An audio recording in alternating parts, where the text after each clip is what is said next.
down the middle, one, two. Oh! Did he get a submission?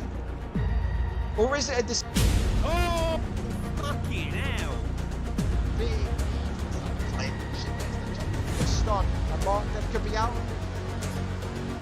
Oh, Thank God and it for almost. Talk about.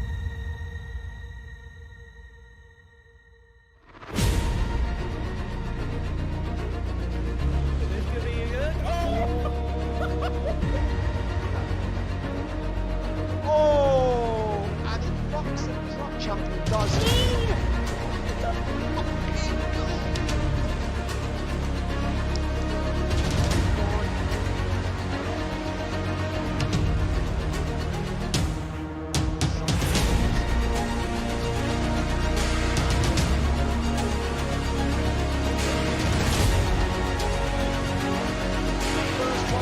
So close to winning.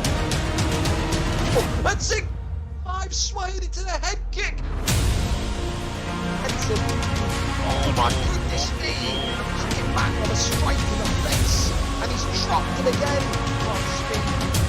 Oh my, maybe it's not. Tango J. He's down there. Yes.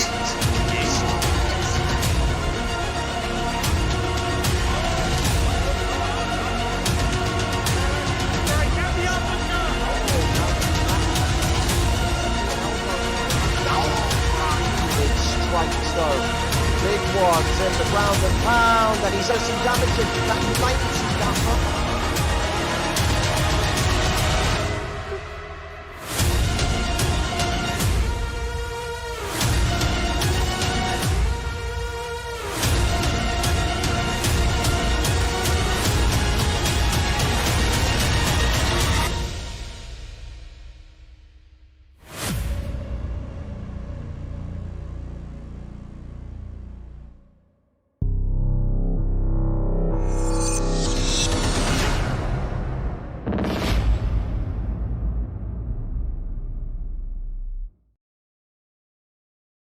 Welcome, welcome.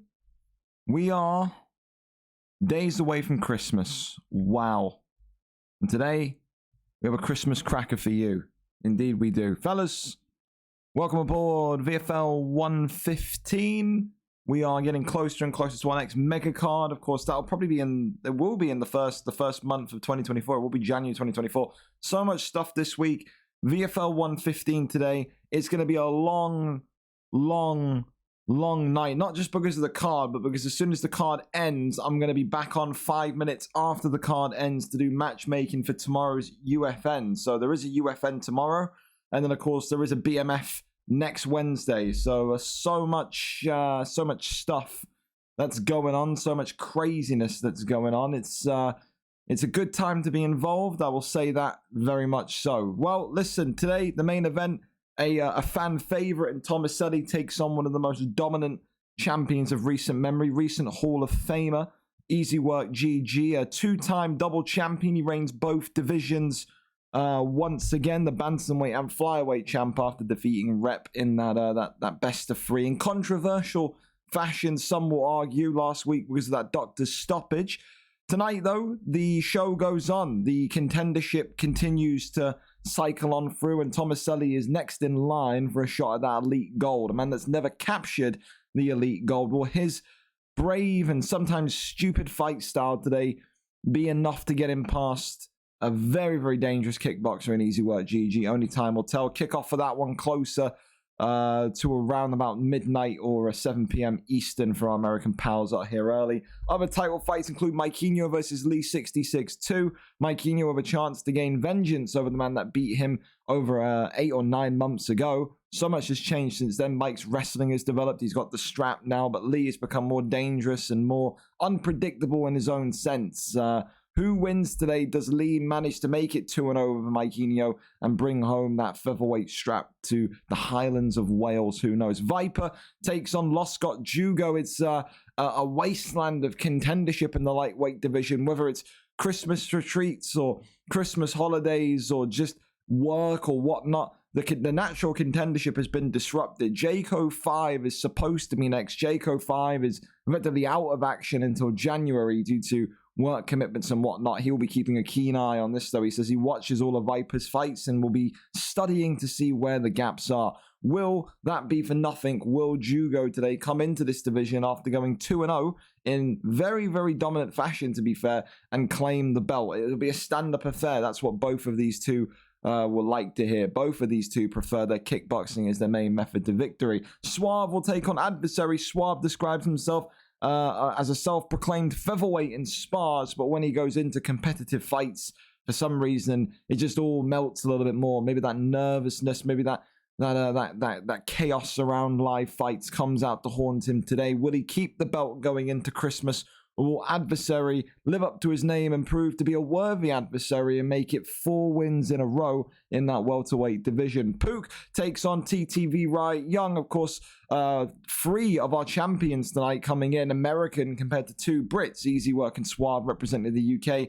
And Viper, should I say? Sorry, it's two US champs, 3 Brits. Excuse me. Thought for a minute Viper was American because of his love for Randy Orton. So EASYWORK, Viper, and Suave coming in as the Brits, and then Maikinho and Pook coming in as the Americans. Will Pook be able to bring that light heavyweight strap back to the US and take out TTV Riot Young? His coach, DPT Cassius, believes that very much he can, believes that he's the greatest light heavyweight to currently exist on the roster. He's even been asking for DPT Pook to fight EASYWORKGG in an exhibition. So who knows if that happens or doesn't happen. If EASYWORK even remotely is interested in that, we'll have to wait and see. But that's down the line. Maybe a fun fight on the UFN tomorrow. Who knows? Other fights, some great ones today. Webo versus Keza 2. Matimbu versus Danny Wyatt 3. A 5-rounder for the trilogy fight there. Kieran Crow takes on Jay Shermer. Dex Premacy takes on Ben Jammy. Stewarty takes on Dio the Demon in a effectively welterweight clash that could be contendership worthy. And Jovi Rami takes on Suave Jamie. Suave Jamie coming in for his first fight in over a year and I think 7 months. I think we'll get a complete rundown of that on the main card. But his first bout tonight going up against another fan favorite, the exciting, the likable Jovi Rami. The prelim card just as stacked. Myth versus E-Dog. E-Dog, of course, is the younger brother, I believe, of Demo Rise. So Myth couldn't get it done against the big brother. Can Myth get it done against the little brother tonight against Demo Rise protege, his younger sibling? Fish takes on Lil Mazzy Jug, the man that had one of the 2 draws last week on the card. Tron takes on Hotbox. Logan takes on Nolan. Smiley takes on Bass Inferno for the 2nd time. H. Johans takes on Evo Panda. Cellalot TV takes on Kev. Lord Magout takes on Rossetti. Lister takes on Brown King. Z Killed Z, or Skilled Z, takes on Driscoll for the 2nd time since VFL 77, nearly coming up on 40 cards since those 2 fought. It's how quickly these cards go nowadays. Leddy takes on Lewis Bex. RJ takes on Ben the Beast in his return fight. MN 1872 takes on Bailey 18. Very interested in that fight. I think that one, both of them are winless in the light heavyweight division. You won't understand how, because they're both at, I would say, mid to high level of light heavyweight division kind of quality. That just shows you the kind of difference between 4 and 5. Shrimp or Wilkie takes on Reese 170. Jax takes on Freewalk. Matty takes on PT. Odran takes on Theo-B. Gazito takes on Shezabors. Holdy takes on Razor Riley. Hago takes on Trickster Trappy. And Mikey takes on Trixie in his return fight tonight. Listen, it is a warm setting for a very cold and stormy day. Strap in. We're going to be here with you for the next 5 hours for UFC action. And then if you really hate yourselves enough, I'll be here probably for 2 hours after, doing all the matchmaking for the UFN. Quick reminder, of course, if you haven't already, get involved with the Predictor card. Again, your way just before Christmas to get some free cash in your pocket. All you got to do is go into the prediction card channel and tell me who you think wins all of these main card fights tonight. If you get them all correct, then you walk away with cash in your pocket, no strings attached, free to enter just before Christmas. Everything in life is better when it's free. Again, interesting to see how much of an opening favorite EASYWORK comes out. He's been the favorite the last couple of fights he's had, but some tricky ones in here. Webo and Keza, difficult to predict. Matimbu and Danny Wyatt, the beef continues between those two. Dex Premacy and Ben Jammy, another great fight. Stewarty and Dio the Demon, both top level welterweights. Only one of them can carry on their streak tonight. So really interesting to see what happens there. And of course, thank you as always to the wonderful Bobbers, a fantastic poster tonight. Hopefully it'll be a Sugar Sean O'Malley and a Sandhagen event. If so, then I've predicted that brilliantly. But a nice emerald and gold kind of theme around it tonight. Well, listen, of course, we're always good to go if people are good to go early. Thank you so much as well. Welcome in to Rich. Thank you so much as well to Axe for popping in. Waiting for my Mikey, good to see you. Odran, good to see you. Again, Gringo 51 buffer. Thank you so much, Rich. Thank you so much. Holdy, thank you as well for being here, and as well, Call Me Cell, thank you for being here as well. Listen, fellas, some incredible fights, but we'll do build up for the first one. We've got a lot to get through tonight. A lot of action, a lot of fights. Mikey 19. Just talk. You wanna know? I'm just motherfucker. You rat bastards. As I was about to go into... Please stop. Wanderlei, thank you. As I was about to go into a big speech about the records. Listen, these two fight today for the second time. The first time they fought was a while ago. Trixie, of course, coming out of that XPG corner, that XPG camp that have had so much success in recent months. XPG Chopper winning the middleweight belt just recently. But Trixie coming in for his first fight of UFC 5 tonight. Goes up against an old familiar foe. And of course, the old familiar foe in Mikey is probably the gatekeeper of that light heavyweight division. He is usually the guy to beat if you want to make a statement. And it seems like the last time these two fought was UFN 5, 10 UFNs ago. Trixie won it by round 2 TKO. That was back on the 28th of November 2022. 13 months nearly in the making that these two square off against one another once again. So, of course, coming in today, Trixie 0-0.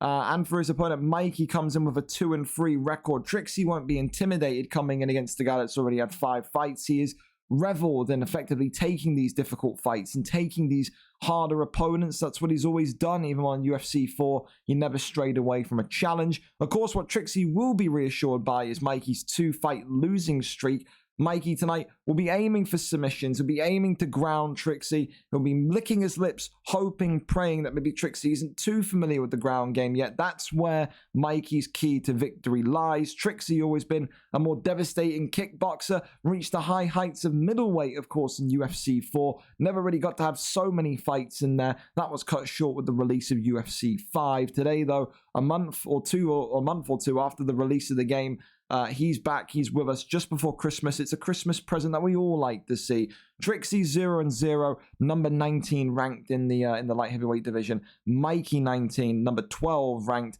5 fights, 2 wins. No better time than today, than the present, to end the losing streak and get back to winning ways. Should Mikey do that and go to 3-3, he's going to rocket into the top 10. Should Trixie win today, again, he'll join Freewalk. It's Arsenal with a win each. So really exciting for both fighters. Really interesting to see who takes the W. Everyone. And again, thank you so much again. Light skin tone. Thank you so much, Fish, for the sub as well. I appreciate that, man. When Balls was all heavyweight, wowzers. There you go. That's how long ago it was. Legends have come and gone since then. Here we go, though. Trixie is up for us. If they're ready to go, then let's kick it off 5 minutes early. You know we always need these gaps, don't we? Of course, today, if you're not on the card, please be with us, stay with us. We may well need you in case anybody doesn't show up. You know what it's like, Christmas and the storm as well that's in the UK currently. You never know what we're going to kind of have around the corner. We'll go with this for the volume for the time being. If this is too loud game volume, you can just shout after the fight and I'll turn it down. But we're in, we're set, and we're ready. The first fight tonight, and we're away. Paul Craig against that Johnny Walker pick, which gains more and more popularity every week. Is he in a desert? Is he seeing things? You tell me. Mikey in the blue with Paul Craig, the jiu-jitsu wizard. Trixie with Johnny Walker in the black. And of course, you know, the simplicity of this is right there in front of you. Paul Craig has pillows for hands. He couldn't knock out a ghost if he tried. His whole ambition in this fight is to get this fight grounded and to work those submissions effective immediately. Trixie is going to need to have excellent takedown defense and just make use of that Johnny Walker length. That's what people have done so well in the light heavyweight division recently with Johnny Walker. Just kind of get in that range for the jab straight effectively and, you know, just really work off those simple combinations to make people almost melt. Because that's the thing. I think when Trixie in the black makes Mikey panic shoot, he's going to gain more and more confidence. 2 great takedown defense already. So Mikey's going to have to find a way to disguise that takedown or to there we go, just like that. But again, great defense by Trixie, who jumps into his guard and he says, whoa, hang on a minute, I'm not that crazy. He gets right back out of there. Every single time the takedown has either been avoided or blocked or denied. This is exactly the start that Trixie wants.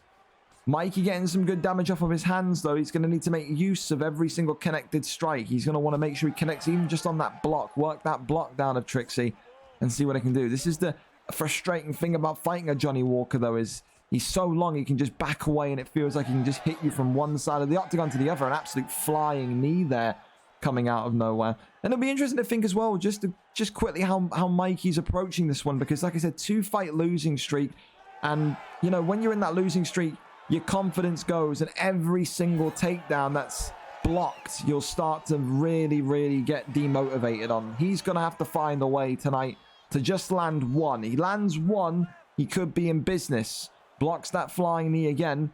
Trixie, though, for a debut, it's looking like a debut of dreams so far. Really looking nice in this first kind of 3 minutes, 4 minutes. Big knee to the midsection there. Works off the jab straights, does Mikey. And the elbows now slicing in. Tries to go for that takedown, but Johnny Walker again just out of range. Tries to go low. Maybe an uppercut there would have been great from Trixie, but leg kicks being worked as well. This is the thing. Just working off those jabs as Paul Craig. He's going to add some sort of firepower to the end of the combination. He's just trying to jab the face off that front kick right down the middle. Body shots being worked. Trixie not biting off more than he can chew, though. He is absolutely not looking to get into a firefight. And it is another fantastic takedown defense. Bit of takedown defense from Trixie. And another one. He is not letting these come whatsoever. Big knee from inside the clinch. And Mikey here, head kick through the block. Absolutely drops him. Goes back to the body. And you just have to think, with a round done here, what does Mikey have in his locker? He looks lost when that takedown isn't connecting. Not a single one lands. The takedown defense clearly being drilled this week by Trixie. And he's looking phenomenally sharp. He is. I don't really know. When you're Paul Craig and the takedown ain't working and you can't find a way to land it, and your power in your hands is so much less than what Johnny Walker has, what can you do? Maybe he's just got to work the clinch. Maybe he's got to get a little bit dirty, spam those clinches and see if he can catch Trixie out with a bit of frustration. This is the thing that he's got to do. He's got to find a way to make Johnny Walker pissed off. He's got to maybe cheese him a little bit just to make that guard go down, get him emotional almost. The overhand comes in beautifully. Been a bit more of an aggressive start so far from Mikey, but he's just being snapshotted by that Nick Diaz animation, the jab straight, but there's that massive flyer knee again. Goes low to the body. Maybe Mikey could have snuck an uppercut in there. That would have absolutely flashed him. Oh, front kick down the middle. Mikey backing away. He doesn't want to pounce on that. Leg kick coming forward. Shoots the takedown. No takedown again. Another big denial from Trixie. He just continues to work the stand up and work it cleanly. He said when he got pulled back into the USADA pool, Trixie said he doesn't feel like he's at that UFC 4 level yet, but doesn't feel far off it. First fight competitively since that ending period of UFC 4, and he doesn't look like he's lost a step whatsoever. He was a patient counter striker in that middleweight division. Wonderful body work, wonderful right hook that drops Mikey to the canvas. Working those mid-shot sections, those mid-shot selections again. Tongue twister that. Leg kicks coming in, and Paul Craig is gassed here. Look at this stamina from one side compared to the rest, as well as that cut that's very much open. Trixie just using his sways beautifully, works those body shots again, wanting to really drain that stamina, blocks the flying knee. Off the jab again, shoots the takedown. Another, not a single takedown landed. And he drops him again. Head kick! And that there sends Paul Craig to the canvas for a Christmas sleep. A wonderful, wonderful kickboxing performance, but it was all about the takedown defense there. Not a single one landed. I don't know if Paul Craig is turning takedowns. Doesn't look like he does. He needed to effectively take down Bale and pull guard. That's what he probably needed to have done, but the takedown defense today, absolutely phenomenal. And you got to remember, this is a guy, Trixie, with Johnny Walker, who's not been in the octagon competitively, so to speak, for like the last 8 to 10 weeks. And for him to come in, show that level of takedown defense when effectively all the top guys in the light heavyweight division base themselves around wrestling, base themselves around jiu-jitsu, that's a dangerous, dangerous Johnny Walker right there. And for Trixie, he'll be licking his lips, he'll be rubbing his hands, and he'll be saying that he is back in this division and back for gold. A wonderful head kick TKO will probably take 2 performance bonuses so far, knockout of the night and performance of the night. It's a rare double award, but again, can he hang on to it? A face-planting head kick that drops Paul Craig into the doggy position. But again, the takedown defense was the main thing that I was impressed with there. Would love to see the actual stats. 0 for 13 takedowns with only 4 significant strikes thrown by Mikey. He was working off those jabs, but they were not working. So congratulations to Trixie. An incredible, incredible way to return back to, of course, UFC and back to the octagon, back to the competitive octagon. Well played to you, sir. Very impressed to say the least. Going over to our next one, it's going to be Hago 59 against Trickster Trappy. Hago 59 coming in with a 3-1 record, coming off that loss, that disappointing loss. It was #1 contendership loss. Trickster Trappy working his way back to a positive record. Hasn't had back-to-back wins this UFC yet. He hopes that today is the day. A 2-3 record coming off of when a balanced fighter, more so based around his wrestling, but is not afraid to strike and not afraid to also lock in those dangerous submissions as well. But Hago, as we've seen from his history in the light heavyweight division back on UFC 4, his takedown defense, his wrestling in general, will match Trappy, I think, today. Hago, the #5 ranked 3-1 wrestler, looking to go to 4-1 and make him break his way back into the top 3. Trickster Trappy looking for back-to-back wins, looking for 3-3, and looking to move around abouts into, or around about just shy of that top 5 mark in the middleweight division. He's confident, he's ready, and he says tonight that it will be a win for him in his career record. Let's go and see what the picks are going to be. Hago and Trickster Trappy live and ready for us. Was that game volume good, fellas, or was it too loud? Let me know, by the way. Let me know. He is indeed back. Congratulations again, Trixie. Wonderful work. Adversary, thank you so much for the tier 1.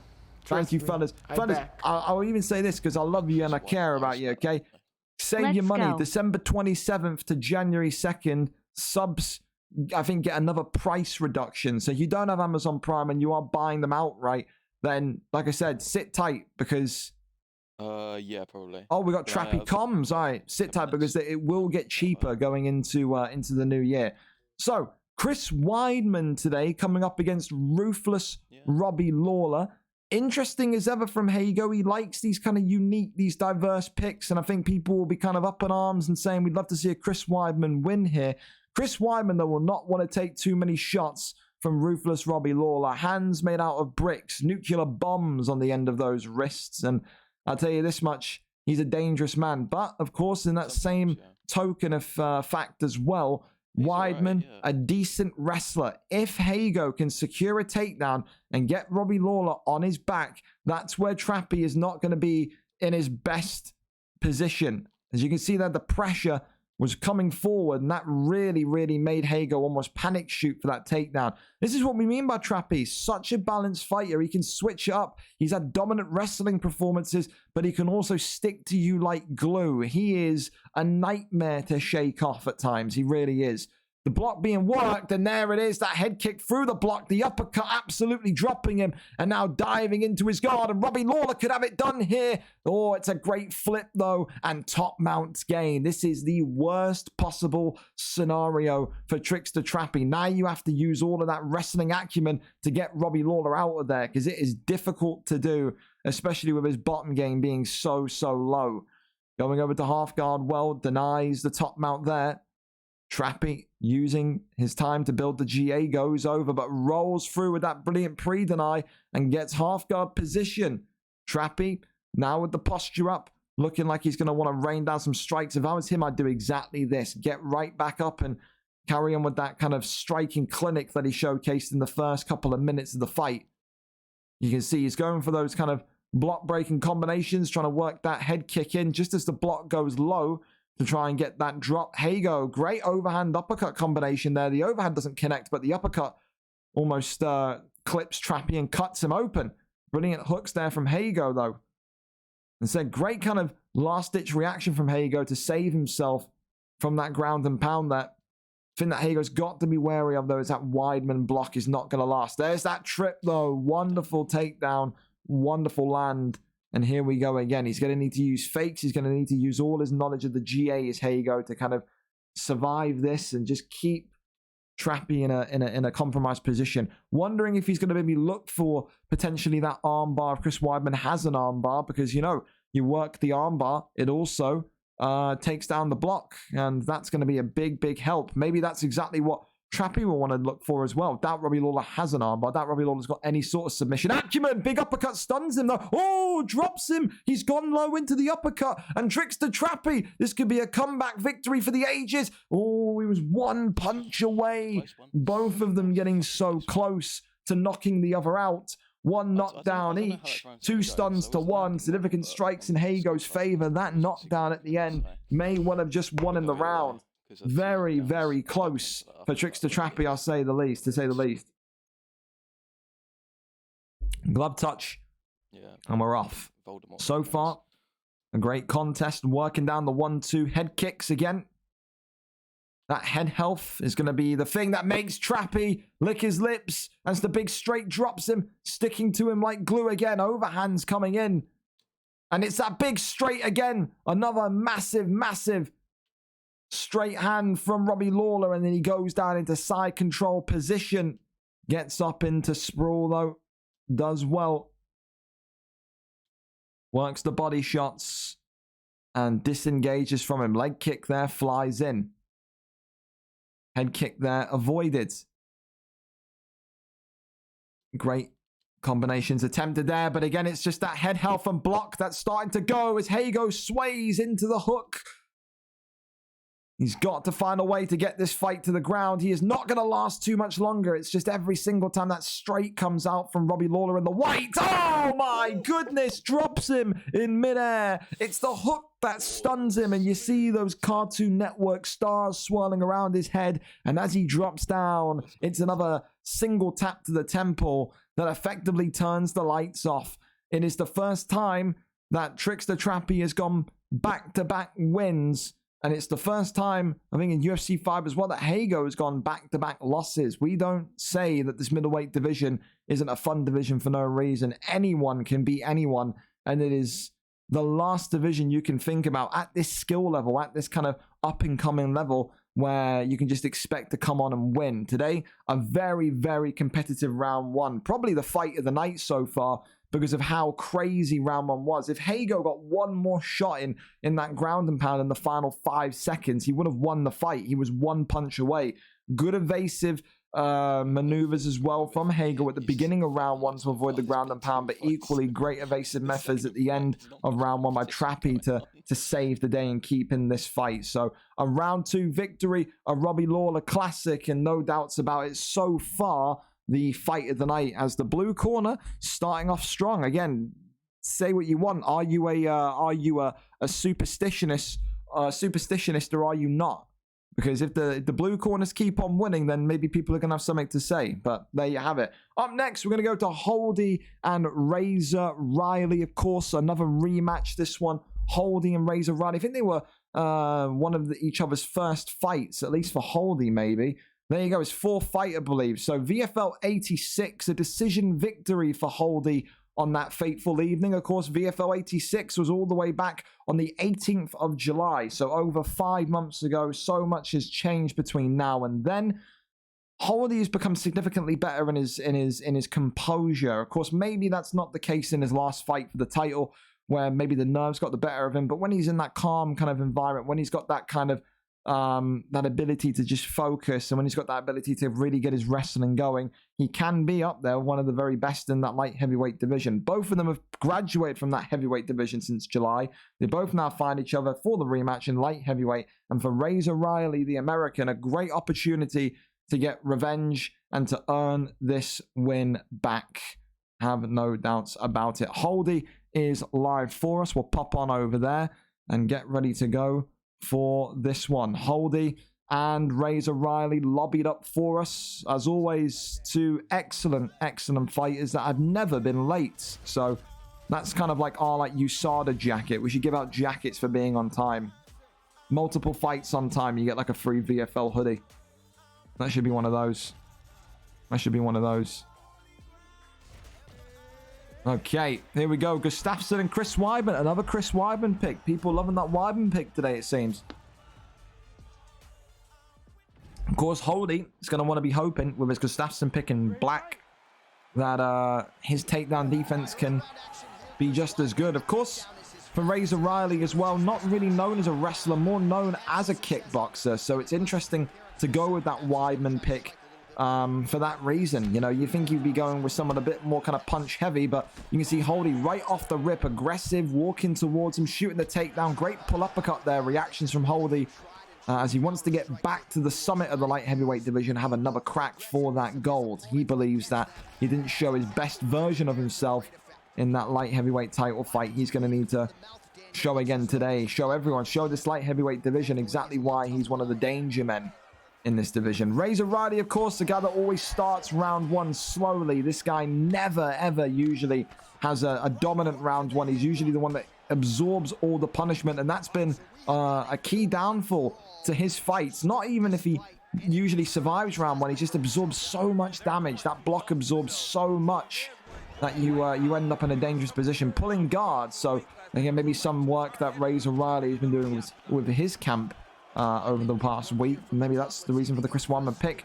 The deny there from the full guard flip. And Holdy, though, little does Razor Riley know, is very well versed in his wrestling today. So it's a good opportunity for both to show us what they're bringing in terms of their mixed ability, in terms of the multiple facets of their game. The posture up there from Holdy as the strikes rain on down. More and more ground and pound, just connecting onto that block. This is the thing that we saw in the last fight as well. That Chris Weidman head health slowly regenerating. And again, it's just all about how much Razor Riley can just absorb, but then also defend. Tries to maybe fake with that choke, goes to backside. Now taking back mount and goes back over into that top mount position. Now going for the arm triangle rather than the old famous armbar. Drags him back in as well. Holdy, eagle-eyed on those. Oh, gets one submission in. Eagle eyes on those transition animations. But again, probably going to look like, I mean, based on his low submission as well, probably one more submission. But if that's the usual, then it may well take two more. Great deny there from backside. Rolls through into the rear naked choke, and this is where Riley could be in dangerous trouble, but goes over into mount instead, and then goes back down as he wants another arm triangle. That one there is denied. Interesting, because I think he could have got that one. Maybe not confident, but there's the arm bar. It's old faithful. It's old reliable. And they're going to have to drain each other here. Both of them not struggling. Both of them are being away now down the line, and Razor Riley may just get caught here. No, slips. No, he does. He does get caught. I thought he slipped out of it. One more submission required from Holdy going into round two. And this one doesn't look like it's going to go to a decision like it did 5 months ago. Razor Riley's being educated by the young Brit on that ground game. The American, no doubts about it, losing round number one.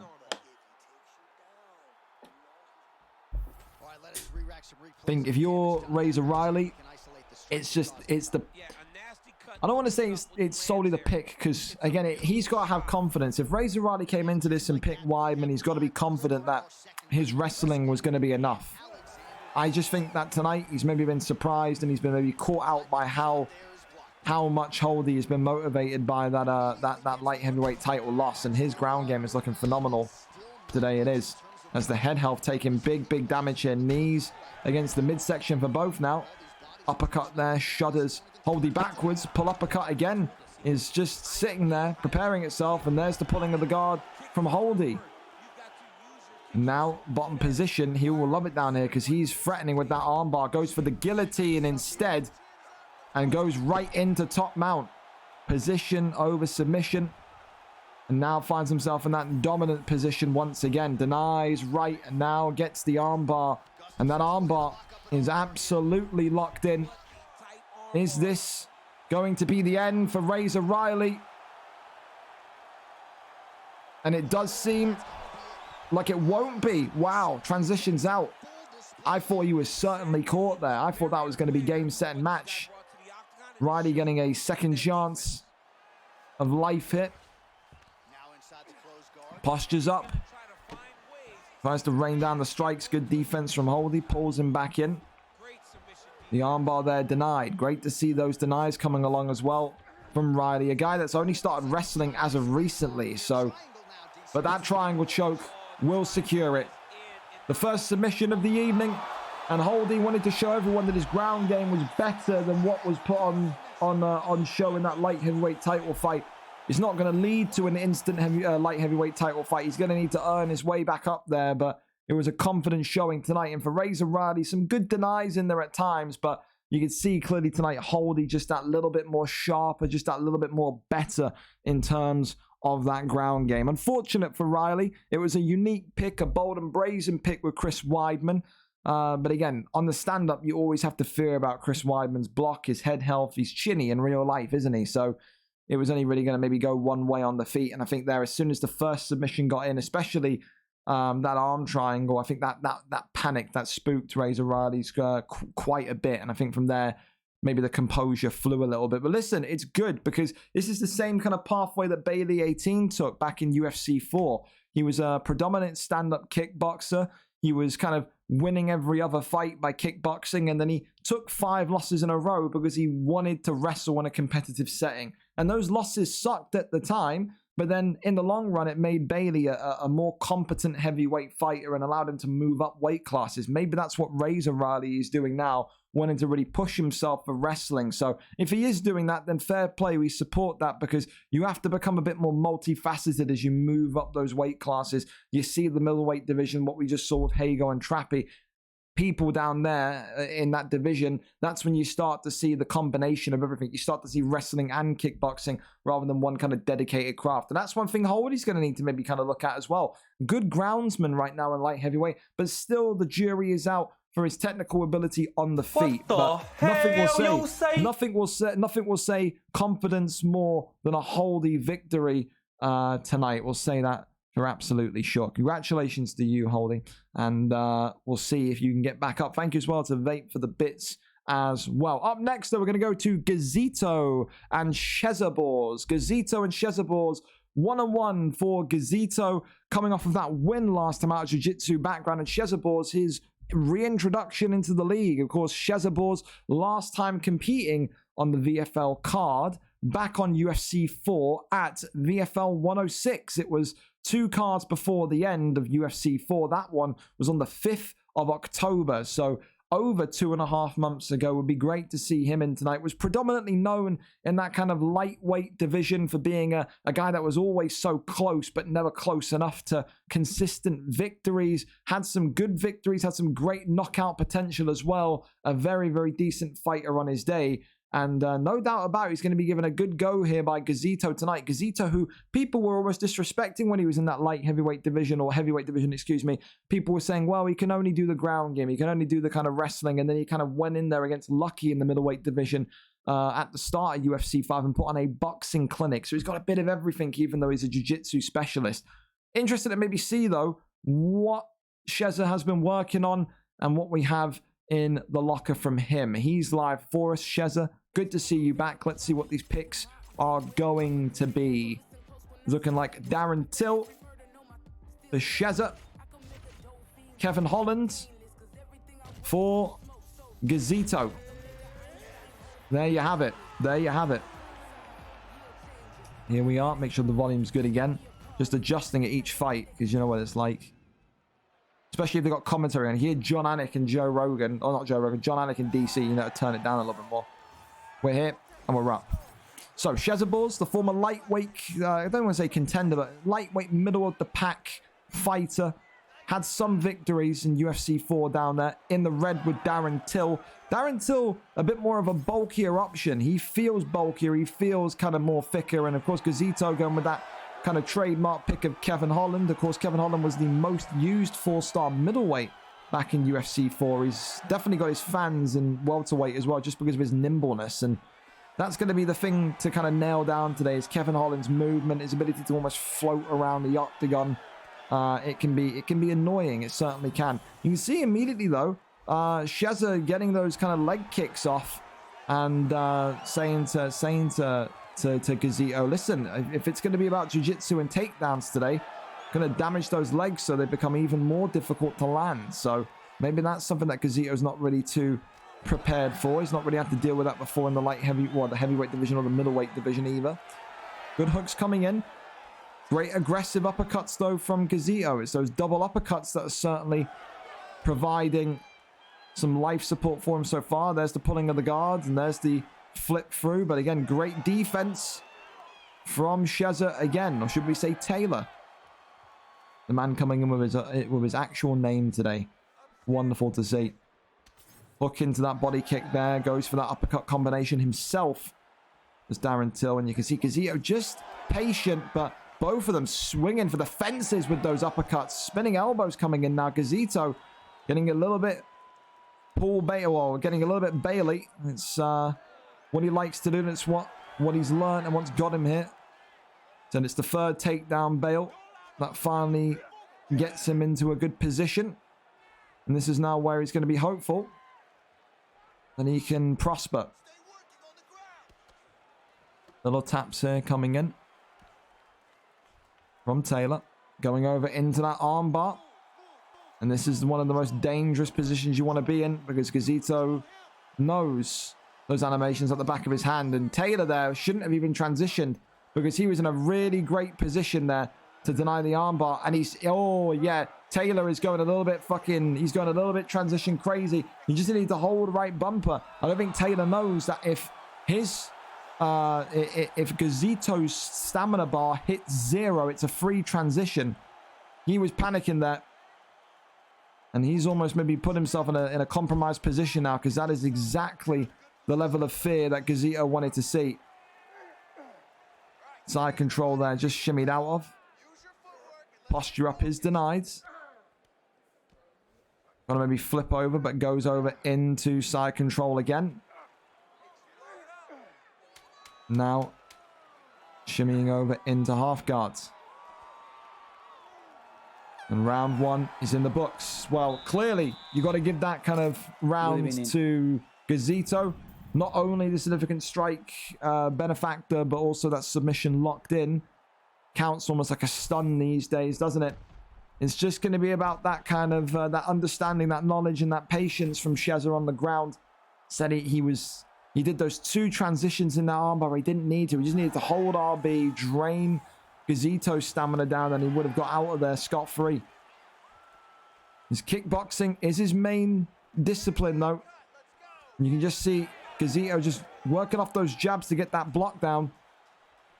Effectively just trying to block break here to land a big strike, but again, never doubt Sheza for being dangerous on the feet. Whips him into tie clinch here. Marches him backwards. Takes the back again. And that one there denied. Pulls him down. That one there denied as well. Big hooks into the uppercut. That continuously catches Gazito.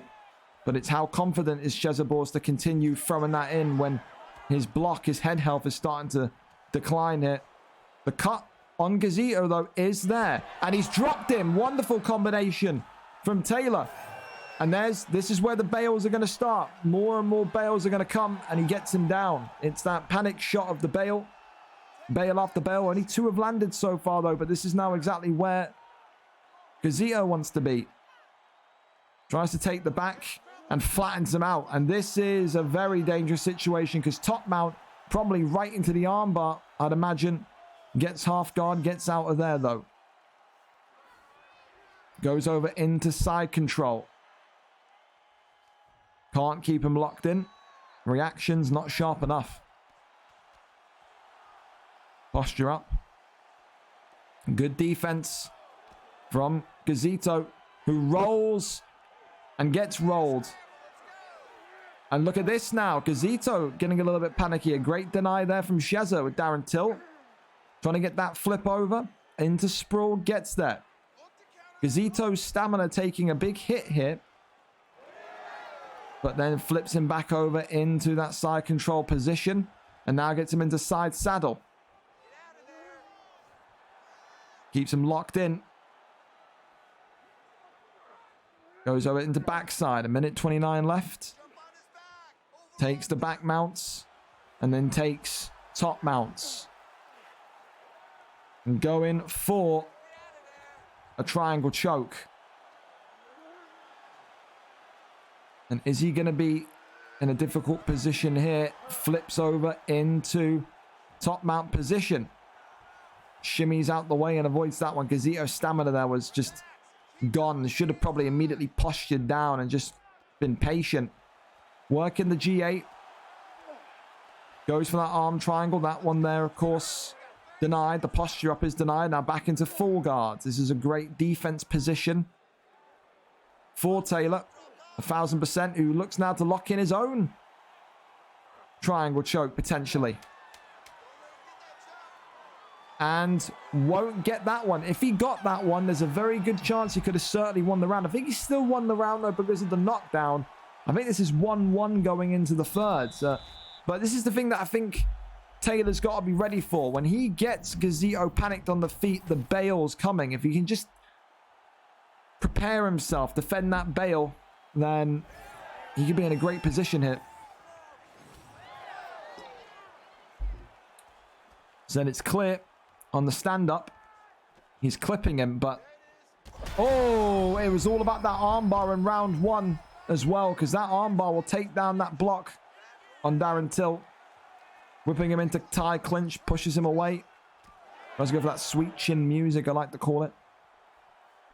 Goes underneath the hook there. Swinging in. Double uppercuts again. Big, big hook in return. Wonderful combinations from Sheza again.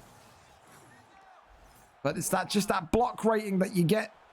You start to wince at almost. Goes up top, does Gazito. Oh, big shot though from Sheza Paws. Is he going to drop him here? The strikes continuing to go through. Big damage. No bail this time. Gazito trying to find his footing here as the onslaught of strikes continues. And against the cage, Sheza Paws not completely home dry yet. The big, big elbow, I think it was, just colliding off the temple. But there's the bail. And now ditching on the bail and getting that hook through. Spinning back elbow from Gazito now. Whipping him into tie clinch. That one being blocked up. Gazito fighting aggressive here in round number 3. And there is almost this sort of Mexican standoff between the two. Stamina of Gazito has been dropped though. He can't throw too much. Oh, the elbow. How is that not connected? He's going to feel a certain way. Spinning back elbow from Kevin Holland. Raining down the strikes. And with this block compromised, he's not done it. He flips him. And this is now a great position if Sheza can just get into top mount or just maybe just get up. I think he's going to get up. No, he doesn't. He wants that ground and pound. And Gazito, again, so close towards being finished. Goes over into full mount there. And the mount's gained. And now raining down the strikes here. Sheza Paws has done it on his reintroduction into the UFC 5 VFL octagon.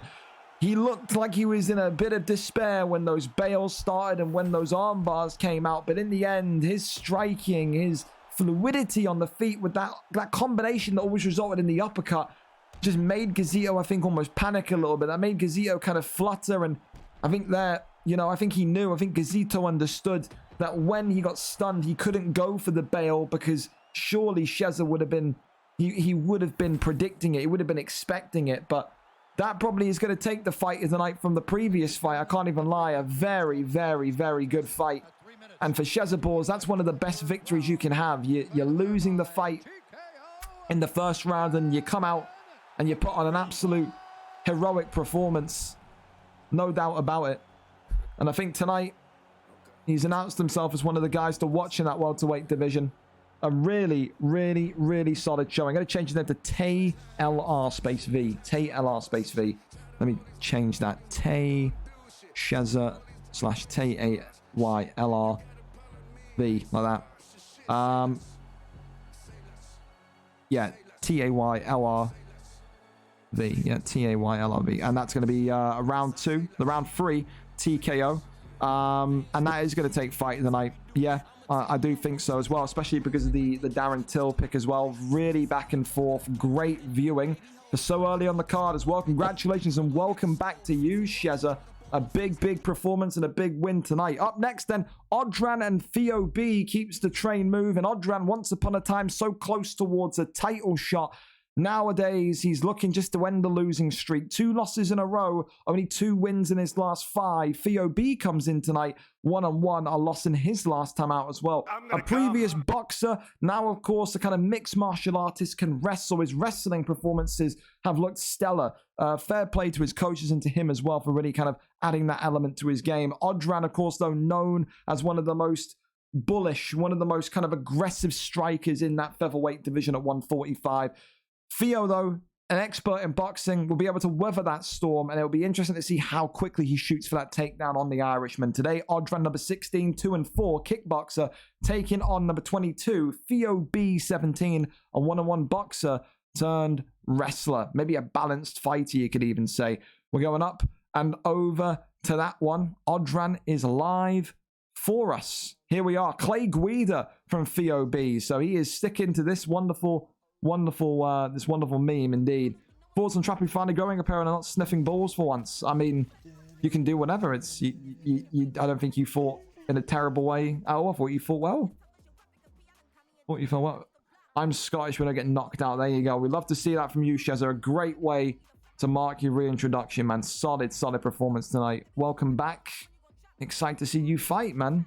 Really good. Really good, really improved. Best way I can describe it. Here we go, though. Clay Guida against the Korean Zombie. So that is interesting from Odran.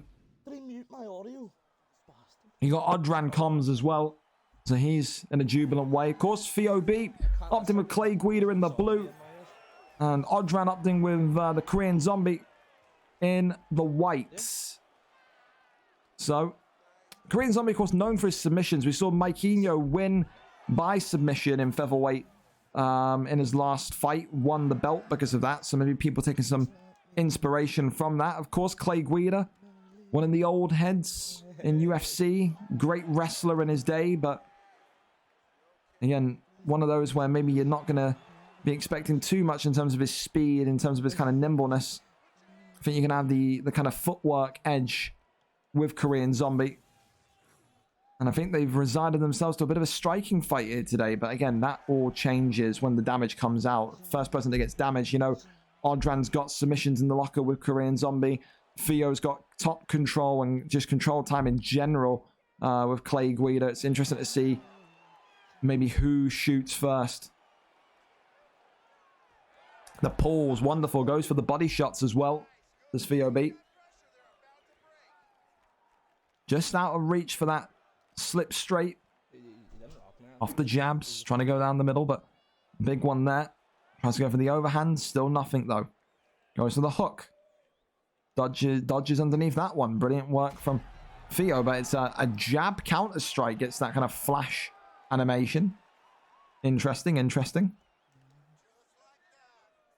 On the hook again. You can just see what Odran's looking to do here. Just effectively stay in the pocket with Clay Guida. Try and make Theo panic. And there is that big overhand. And this is the thing, is just with those connected strikes, just onto the block each time, just look at Clay Guida's block in the top left of your screen. He is dropping that more and more inch by inch. And that's only going to go to benefit him in the long run of this fight. The cut as well opened on Clay Guida. Theo, wonderful pull elbow there, though. Big overhand comes in also. Another overhand there. Great strikes. Goes for Clay Guida's signature move. The overhands are flying in from FOTY here. He is still cut open, though. He's got to be... Oh, now so is Odran, to be fair. Odran now also sliced and diced. Just a game of whose block is going to disintegrate first. Great combination of flurry there from FOTY, but almost gets clipped on that straight as he's leaning back. That is not what you want to be dealing with. Head kick there comes in. 1-2 still. Uppercut. Oh, pull elbow again attempted. Goes for the hook, tries to go low. Head kick. Surprise. Hooks there. Oi. Big straight. Goes for the body shot. No, I don't think so. Overhand comes in. Overhand again. Whiffs and misses. And another overhand. Head kick there. But listen, Odran emptying the tank. Odran's really trying to go for that knockout. He wants that killer blow. Maybe these two know each other. There was a bow of respect at the beginning. Maybe there's no wrestling agreement here, it seems. That's why we're getting some of these funky picks like Clay Guida and Korean Zombie. But so far, I'd give that round to Odran. I would. I'd give that round to Odran, I think. It's just the way as well that I'm impressed with Odran, that he's just pressuring him. Of course, Clay, oh, that's the thing that he's got to look out for, though, Odran, is those pull elbows. Those pull elbows are certainly waking him up. The block, I would still say, is in Odran's favor in the white as well. But Theo is wrestling it back. It's a tug of war on that block bar, it is. Fuck that. Last time I done that, I ended up getting sub myself. Great hook there, connects. Again, overhand attempted to come in. He's landing just so many nice Off the shots. jab. Just like, Oh, slip straight. like they're not doing Comes in much, but beautifully like, from he's Theo. starting to do a little bit. Continues just to work the overhands again. Does Clay Guida. Now you can see Odran getting a little bit wild, a little bit hectic. Knows he needs to back up, let that head health recharge. Clips him as he goes for that overhand. And now Odran is going for the fences here. Look at him go. He's swinging. Overhand comes in and drops FOTY. And Saliba, FOTY could be in deep trouble. He can't get out the way. Great sway. Superman punch attempted there. As Odran continues just to empty the gas tank here. Superman punch again, stuns him. Sends him backwards, head kick, drops him. Odran looking to end that losing streak. Overhands, uppercuts, and the hook is there. Odran, a man on a mission. A man that is focused on getting back towards the top of 145. And he does it in an all-out barroom brawl tonight against FOTY. A really great boxing matchup. Would have been great to see Theo kind of use that kind of wrestling background, but again, seems like there was a non-wrestling agreement there. They both bowed. They both wanted to stand up and have a brawl. And tonight, with Korean Zombie, that mobility, that nimbleness, that kind of agility compared to Clay Guida, I think was the difference. No doubt, Odran happy with that one. The losing streak of 2 is finally put to bed, and Odran can now start to look upwards again rather than look beneath him. A brutal knockout, a great fight, an entertaining, like I said, stand-up brawl, especially against Theo, who's regarded as one of the best purest boxers in UFC 4 in the featherweight division. Tonight, though, Odran gets the job done, and gets the job done emphatically, to say the least. A round 2 knockout there for Odran as well. That's going to put Odran back to 3-4. So again, back into the top 10 for the time being for him. So congratulations on that one. Odran with a round 2 TKO victory to seal him off into the Christmas period happy. Up next, it's going to be Matty MCFCC against PT17. Matty, of course, 1-1 coming into this card. PT, on the other hand, is 0-1, looking for his first win. The former middleweight greatest of all time, PT17, of course, has been eclipsed by Kyle in recent weeks with his fantastic run before the move to lightweight. But PT's still an incredible boxer, and I think that's something that Matty is going to have significant fun with. I think Matty is known for his kickboxing. Matty knows to have these kind of fun, wacky, firework-esque fights. PT very much the same. No doubt we'll be seeing Petey's Diaz, I imagine, come out to play today. What are we going to see from Matty, though? Matty was teasing that he was going to be looking to start to learn that wrestling more so and begin to kind of really become that purest wrestler that he knows that he can be. Will that happen today or will it not? Should Matty win, a 2-1 record propels him again into the top 10. Would join the likes of Cellalot TV up there. But for PT as well, 1-1 would put him on par with Zedinho. Would put him just below Yazan, just below McGinley. I think McGinley and PT would be an excellent fight. But for now, PT's got to look ahead of what's in front of him. And that is very much so a dangerous opponent in Matty MCFCC. Here we go then. As I expected, the Nick Diaz pick from PT. You never, ever expected too much different there. No surprise there, a man dropping sets to hold, getting sparked by a former primetime title contender. Webbo is not impressed. J.O. Salmon, welcome in. I have no idea where your title shot is. Lost in the mail, friend. Sparred Matty's 0-6 on our spars. He's getting sparked first round. Come back when it's over. Well, okay. Not impressed is Ollie. Ollie, the ultimate heel of the light heavyweight division after his fake glove touch antics last week. Here we go. Diaz against Machida.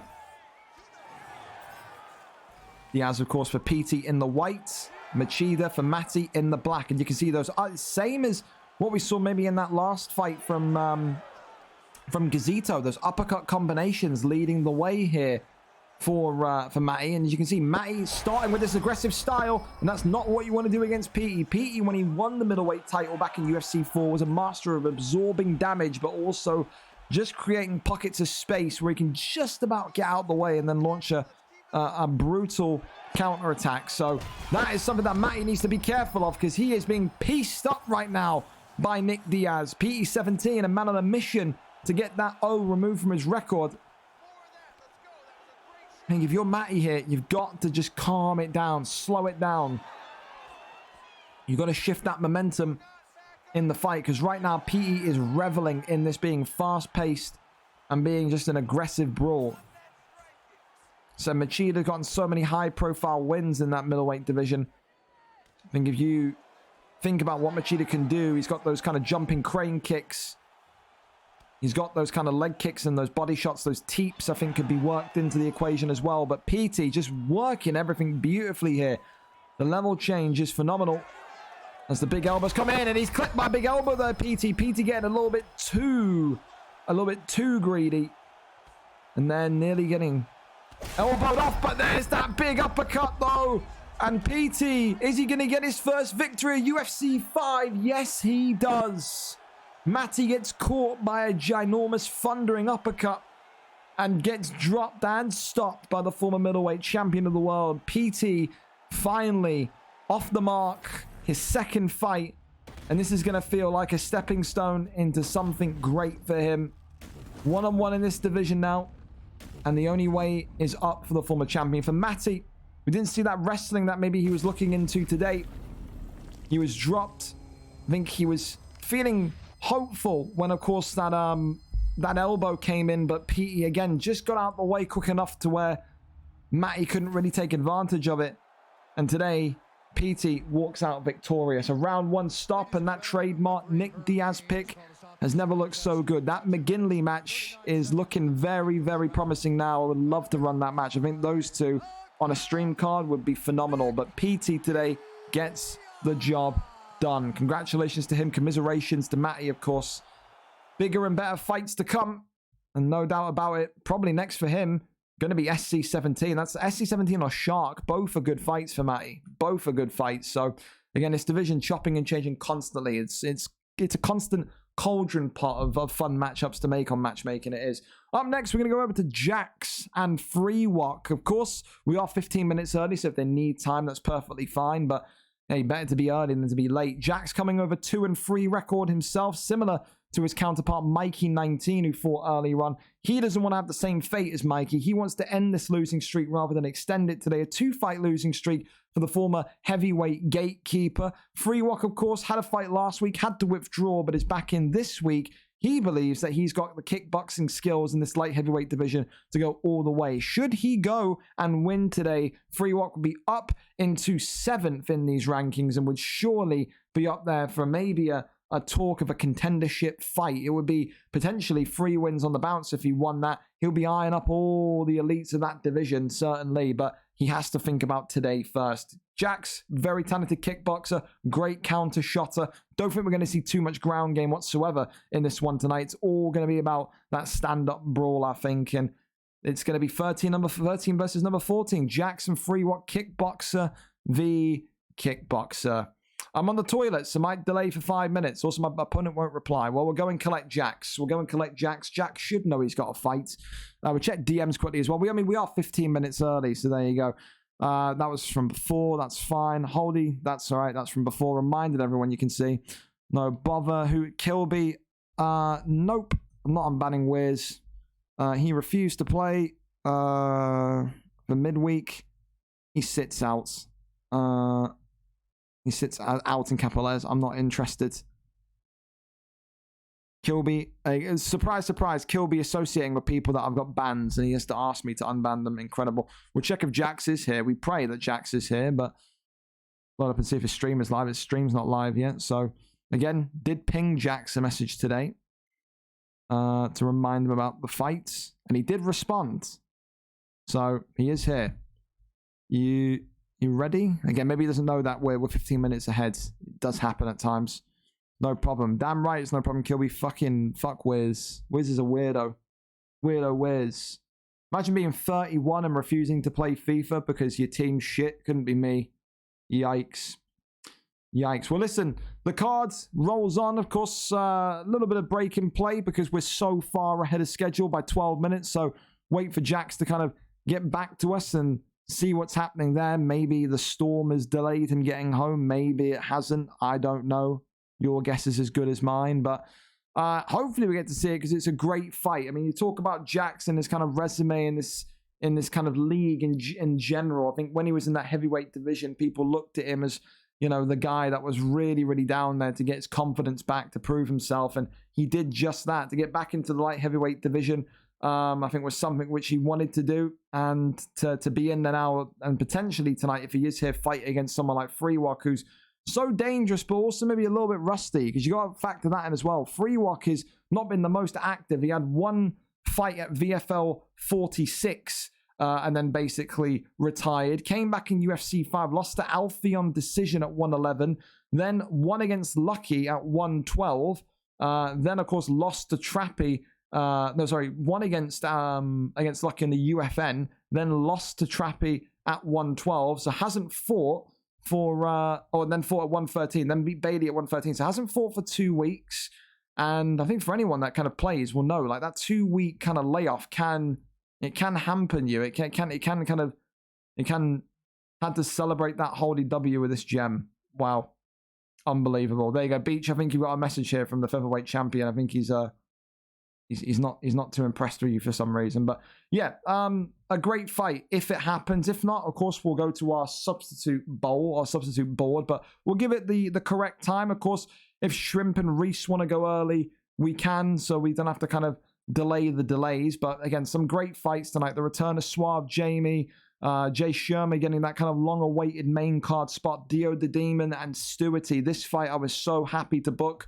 This is a welterweight clash of giants, I tell you. When you talk about people that are going to be up there for potential title shots, you got adversary fighting tonight, Stu and Dio. Effectively, you win this fight, you're going to probably be next. I mean, the next fight that I would like to make as well is probably Quincy and Falcon. I think there's some great matchups to definitely make in that welterweight division. So there you go. There you go. Freewalk already starting to talk that trash. He is. Well, listen, we're not going to be too harsh on Jax, because again, like I said, 10 minutes early.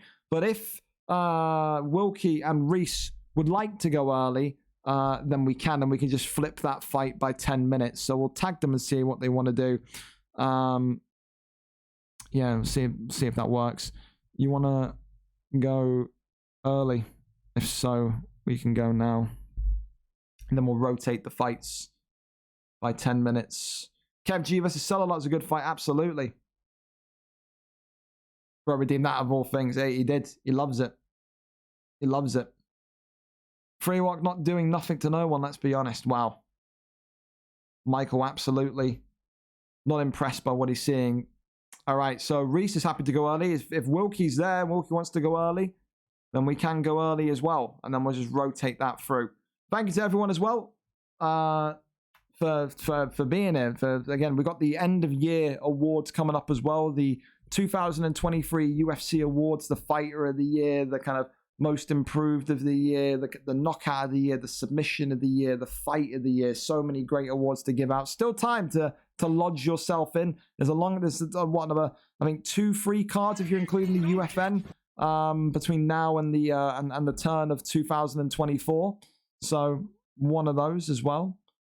So I thought easy to sit next week when I defend tonight. Was just eating my tea. Hey, no, you're early, Wilkie. We're a little bit early because Jax and Freewalk are supposed to fight now. I don't think Jax is home just quite yet from work.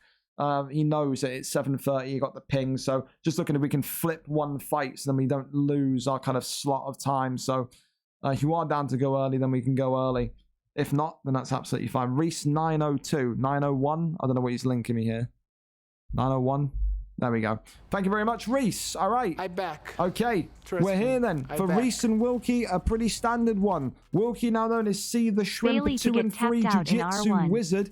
2-fight losing streak for Reese. Got that emphatic win that kept him in that middleweight division last time out, 1 and 4. Wants to make it back-to-back wins and compile the misery for Wilkie. Wilkie wins tonight, goes to 3 and 3. Again, he shoots up further into that top 10, roughly around the 6th place position.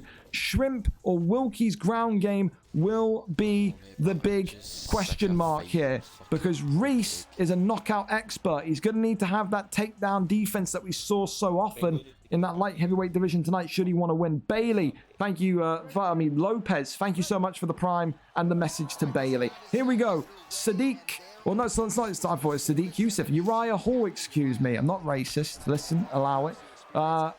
Yeah, completely thrown off topic now. Uriah Hall in the green from Reese against Wilkie, or See the Shrimp, as he's known on Discord. I don't know what his gamer tag is, I guessed, because he changed his Discord to See the Shrimp. I have to change it back to Wilkie.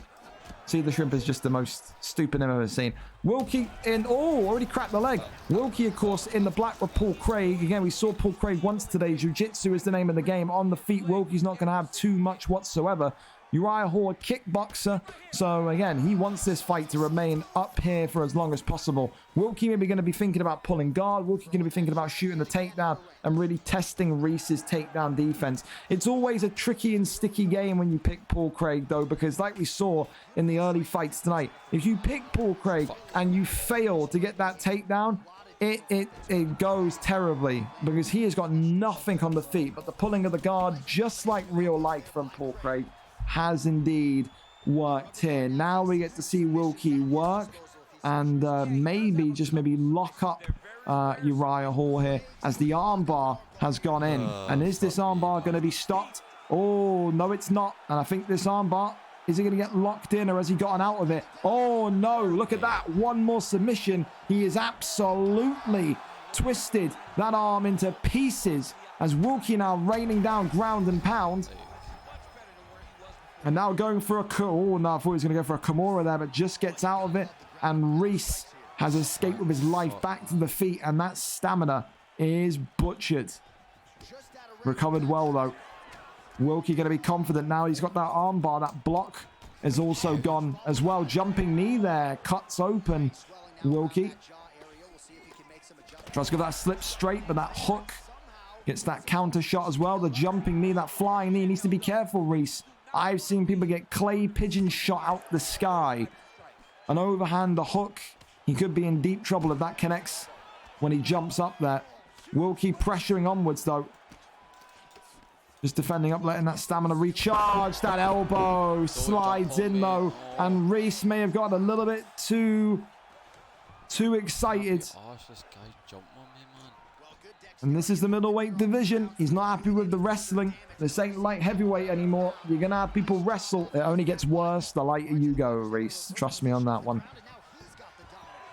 Uppercuts coming in from Reese. Reese, of course, a guy that is known for his comeback ability. So many times we've seen him in this situation at the higher end of light heavyweight, where he's effectively had to kind of sit there and just deal with fighters that like to wrestle. But Wilkie keeping it calm and composed, working off the jab, working off that straight as well. Oh, and he jumped and he got hit. He got hit as he jumped. Oh, I've just been destroyed that first round, man. I'm so fucked. Yeah, he's starting to get annoyed at himself. It's too many flying knees. That last stun came. You can see the animation. He was about to jolt upwards. Wilkie saw it, got the hook in, and that stunned him. It's all about that armbar, though. That armbar ripped the arm out the socket and made that block so compromised. And it was such a good start to the fight as well. The leg kick at the very start really terrorized Wilkie. It did. Uppercut into the hooks. Attempting to go for these uppercuts again. Leg kicks more and more. Wilkie just using that reach of Paul Craig now to work that jab straight. And he's again been hooked. Oh, nearly head kicked into oblivion. Good slip straight, though, from Reese. Tries to go up top. Trust me, I back. 1-2 still. Down the center. Wilkie absolutely smothering him. I know. It's just because it works in all my other fights. So I don't get it. Reese taking a moment to breathe and think. Tries to go for that spin kick upstairs again. He feels like he's needing to go for something spectacular. He's cut open. His block's compromised, and Wilkie pulling guard. Now gets up. Not too much damage done there. The leg kicks would be a good idea as well because it would compromise Wilkie's ability to get effective takedowns, but that block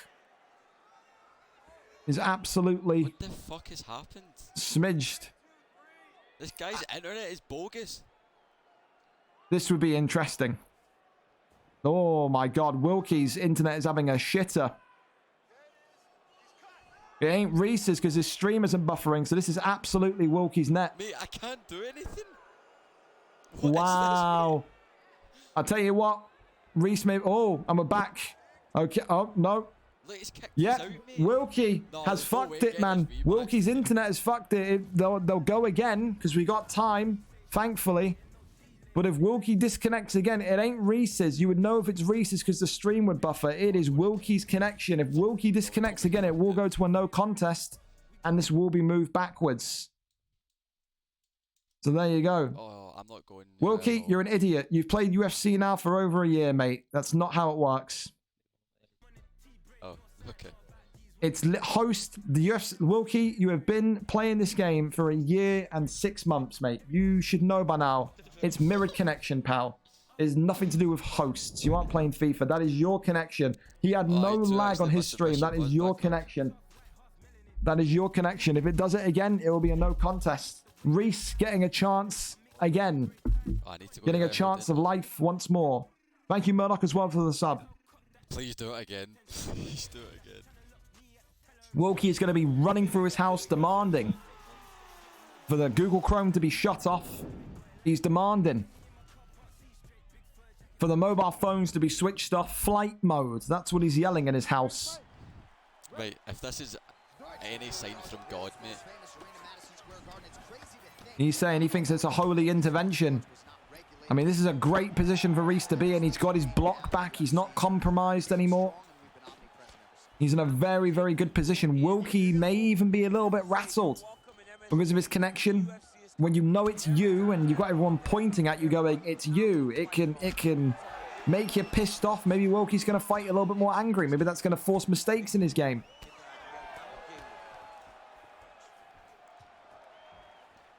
Tries to go up top. There's Reese. Was that straight? The elbow's coming in now. Wilkie, oh, being stunned by a big overhand. And you talk about maybe a divine intervention. Maybe Reese was right. Big uppercut. This will be the most disgusting feeling for Wilkie if it doesn't come off. Hold guard. And now looking to lock him into a submission. Luckily enough, though, he gets out of there. Denied. Going for the armbar. He's going for that same strategy. Ruin the arm. Break the block. Is he going to get out of it? Oh my god, no. I thought we got him in one again. But no. Same situation as before. I'm not panicking, mate. I just don't know what to do, mate. Reese's block absolutely gone. And now he's locked in top mount. And now this could be game, set, and match. A deny. Straight into a submission. And he has got him. Wilkie says, rematch No problem. Gets the armbar, gets that deny and top mount beautifully, and then secures the submission. Nah, it is what it is, man. Reese understanding that he was so close. That was, dude, he nearly got him. He nearly got him in that sequence where he clipped him and stunned him. I thought Wilkie was going to come out way too aggressive, way too rapid, and then maybe get knocked out. But in the end, he doesn't. The pulling of the guard is what stunned and shocked Reese. He couldn't figure out how to get out of it. That's something that he's going to need to kind of sit there and just drill. But again, still a dangerous boxer. But against these groundsmen, he often, rather than not, shows his kind of kryptonite in those situations. Again, so dangerous though. He damaged that leg in the first fight, and then of course the lag out happened, and then of course he nearly stunned Wilkie and dropped Wilkie in the second fight in a quick sequence. Very dangerous with his hands, but people just take him down. People review tape, people watch people's fights back, and they know what to do. And when you face Reese, people say to their teammates, just take him down, shoot the wrestling on him, and see what happens. So there you go. Okay, we go back over and see then what's going to happen for this one. Nope. That's not happening. There is nothing you can buy where you can release yourself. Never will be. You also will not be getting a premium release clause because you're a blue contract player. There you go. That's you handled. Free walk. Back to you. Still nothing. Well, Jax is on notice. You're on notice. Not here by the time the next fight finishes. You will be removed and will be having a conversation. Oh, Christ. Why is that just done that? We'll be having a conversation about your position in the league. There you go. He's on notice. We're going to do one more fight, and then we're going to flip the fight. We're going to go to MN 1872 if he's ready. I think he said he needed to be on after 7:30. I mean, technically, we are after 7:30, even if it is by a couple of minutes.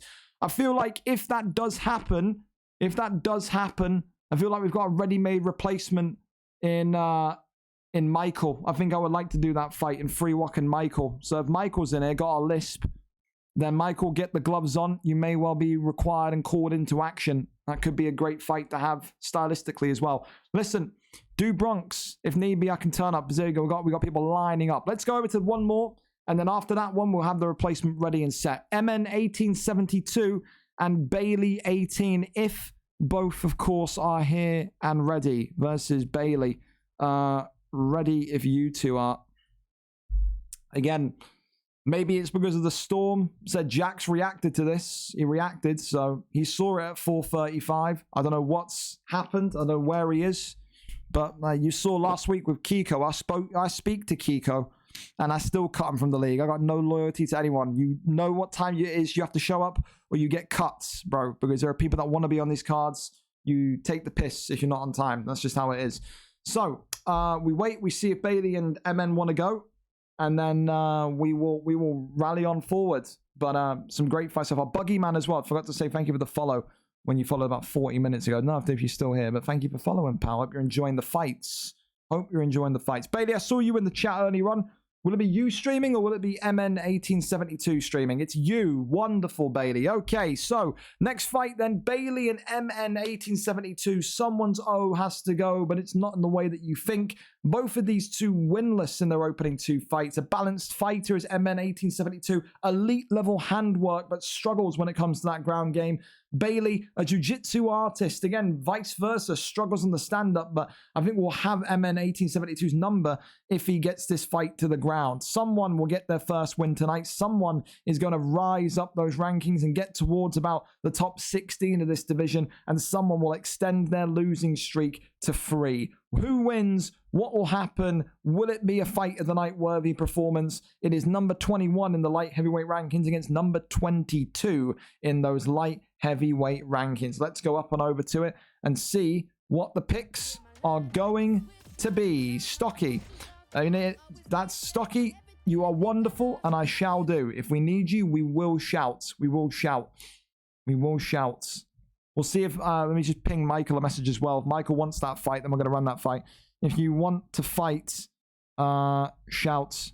You may be needed next. Let's see. MN. Struggling to get into the game and not getting invites. Hard resets. Hard reset your Xbox. There you go. That'll be your Xbox, mates. Or you're lying. You just don't want to fight. Either or. You're in. Excellent. Fantastic. Fucking... Whew. Fantastic. All right. We're here. And we're set. We're here. And we're set. If it ain't going to be Michael, more likely it's Ollie, potentially.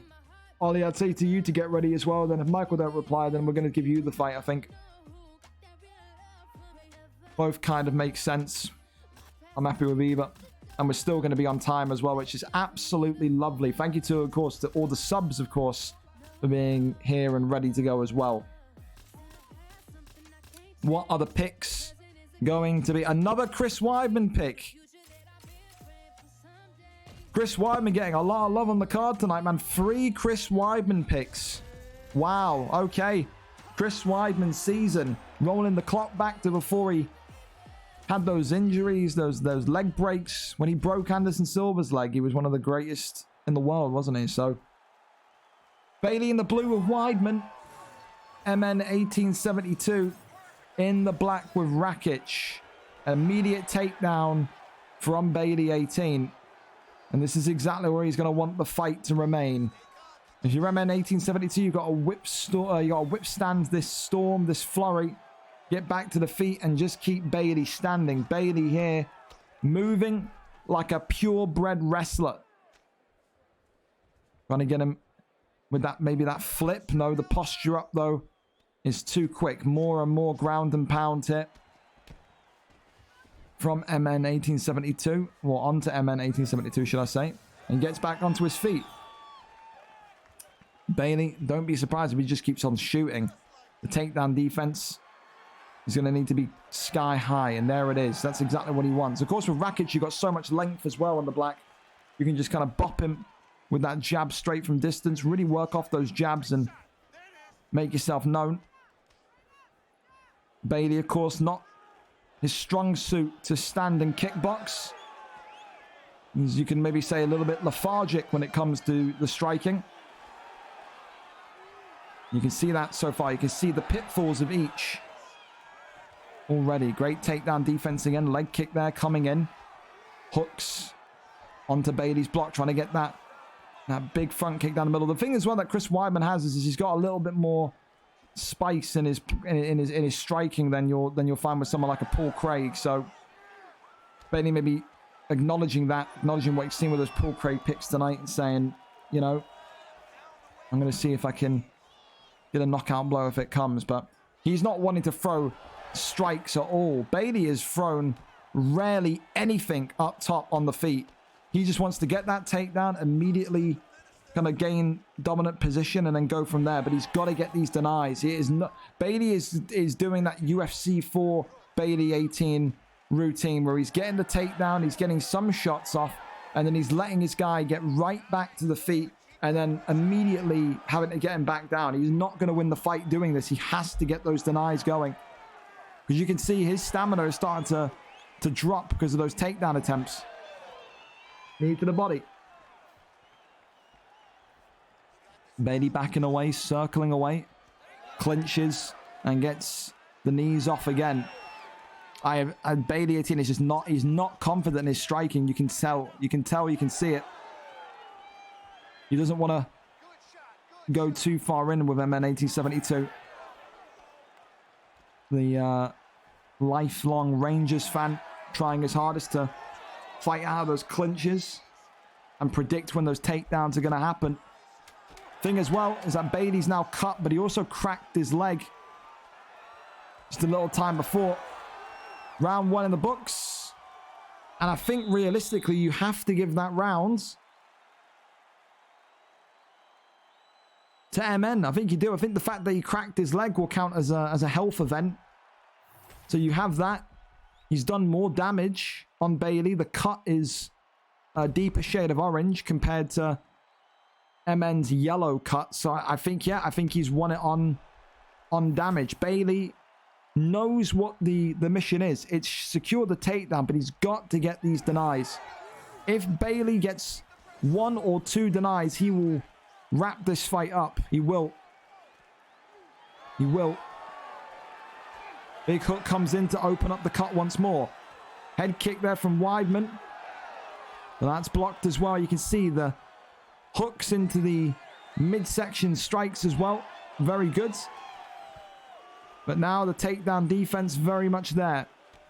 From MN 1872. Just works off those long jab straights. Again, the trip's wonderful from Bailey, who dives in.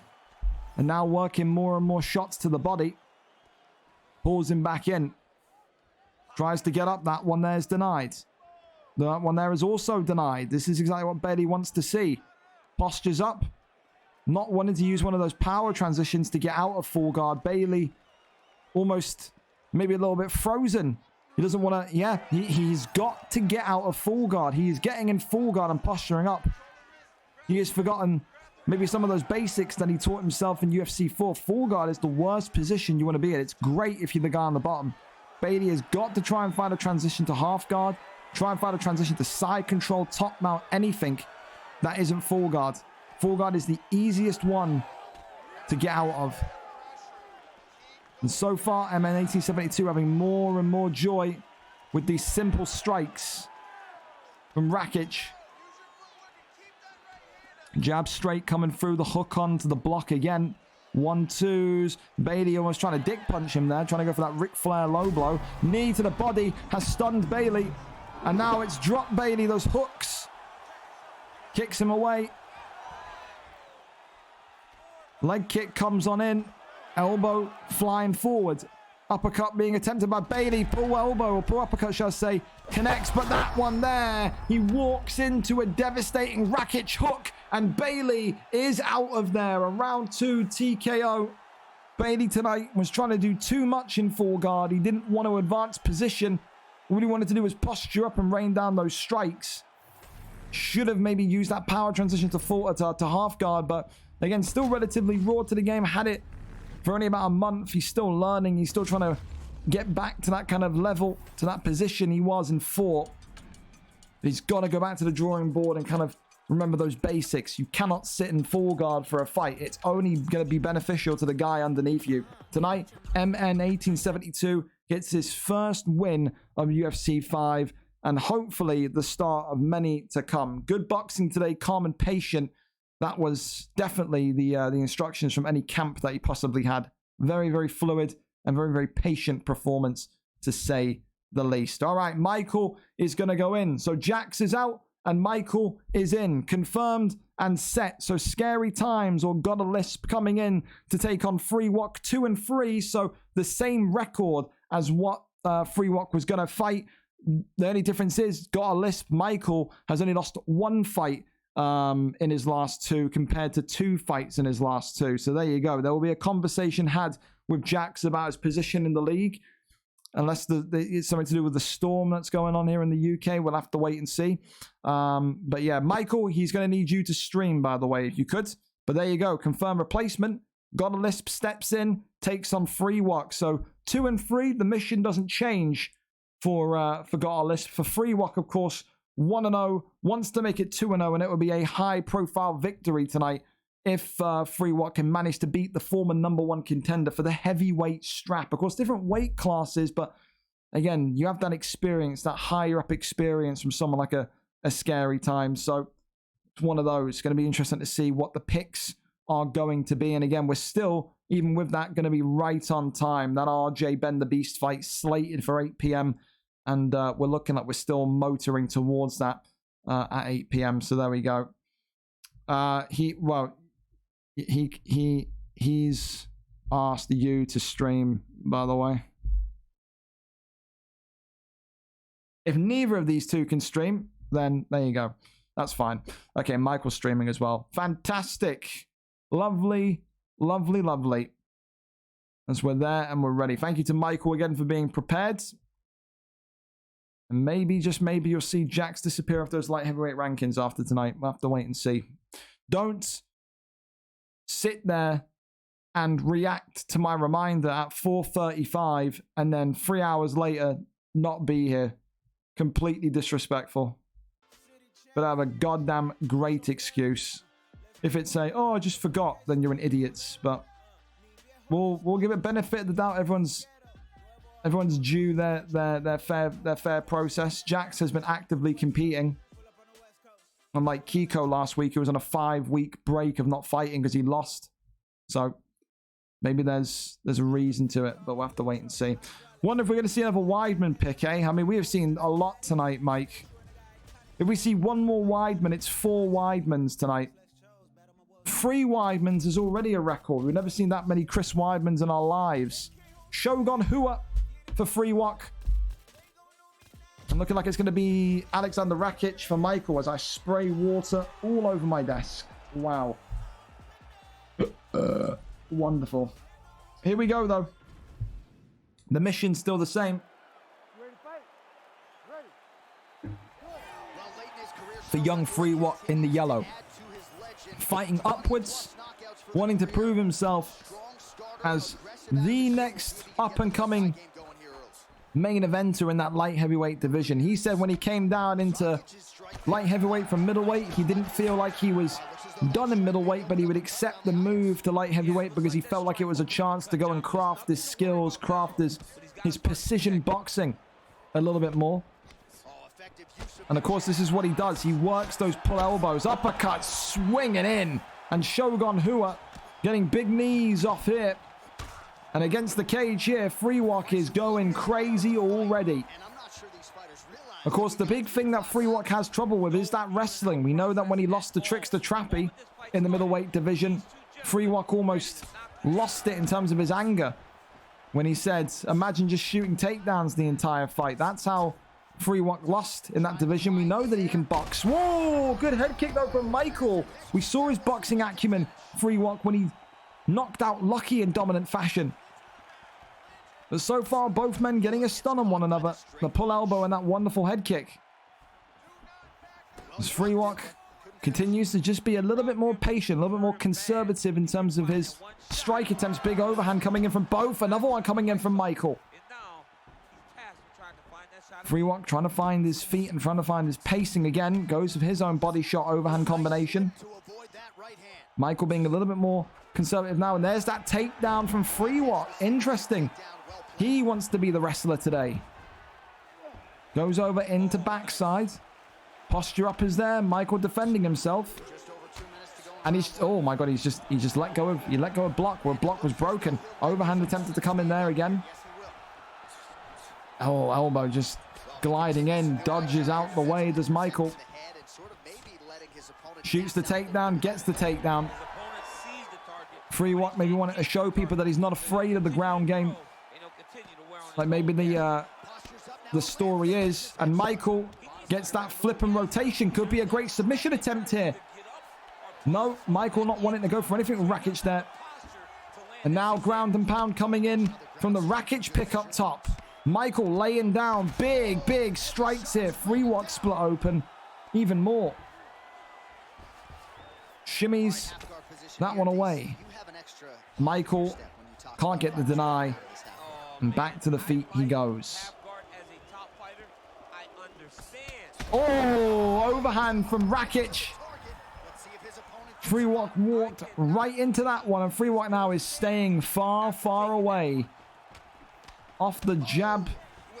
Straight body kick. And that straight is going to be absolutely lethal if it keeps on connecting.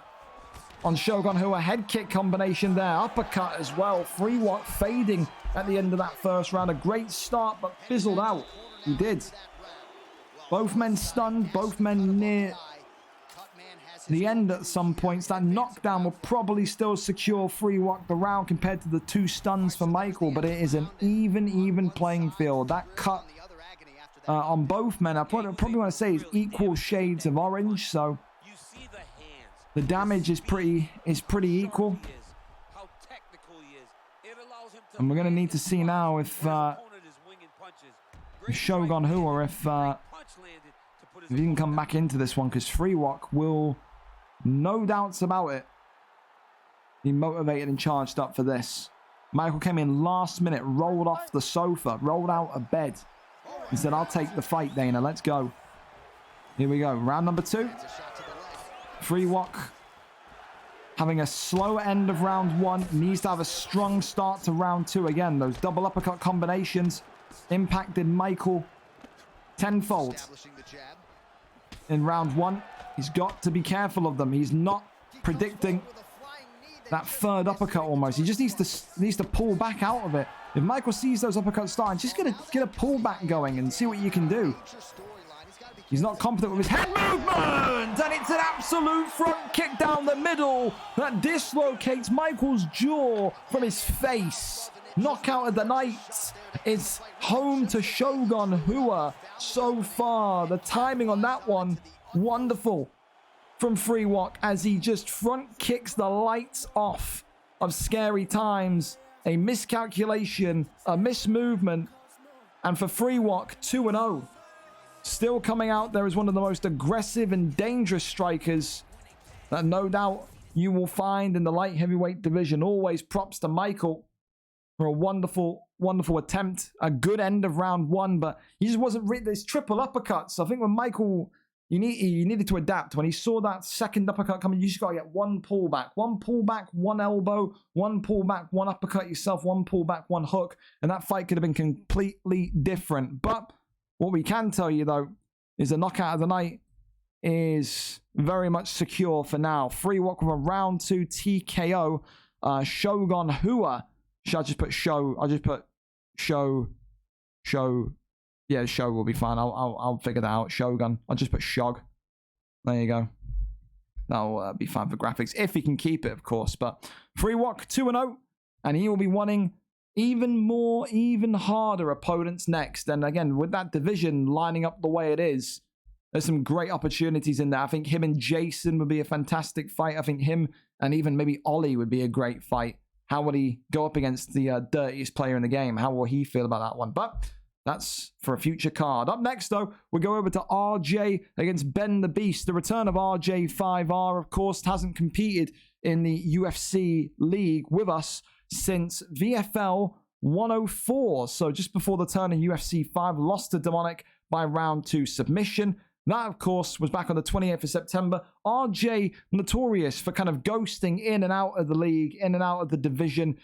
He gets disenchanted. I think RJ is one of those guys where he loses quite a few times and then he just wants to put it down and not bother. That's that kind of FIFA attitude, I like to call, that he's going to have to overcome, because this welterweight division is by far one of the most tricky and most well-rounded divisions that you're going to find. Of course, there's no room in this division, in welterweight or in middleweight at this point, to be pitiful of yourself. You have to kind of pick yourself up and you've got to really fight the good fight. RJ today comes in as a former welterweight champion. Don't forget that. He's held the gold in this division. But Ben the Beast is a man that is driven to get maybe his first win on the board. Had that disappointing re-entry, his re-debut last week, and lost in disappointing fashion. A balanced fighter who knows he's better than an 0-1 record. Tonight, though, only one of them can start off their welterweight career with a W. If RJ wins, he'll slot into that top 15 nicely. Ben the Beast wins, he'll go up a couple of positions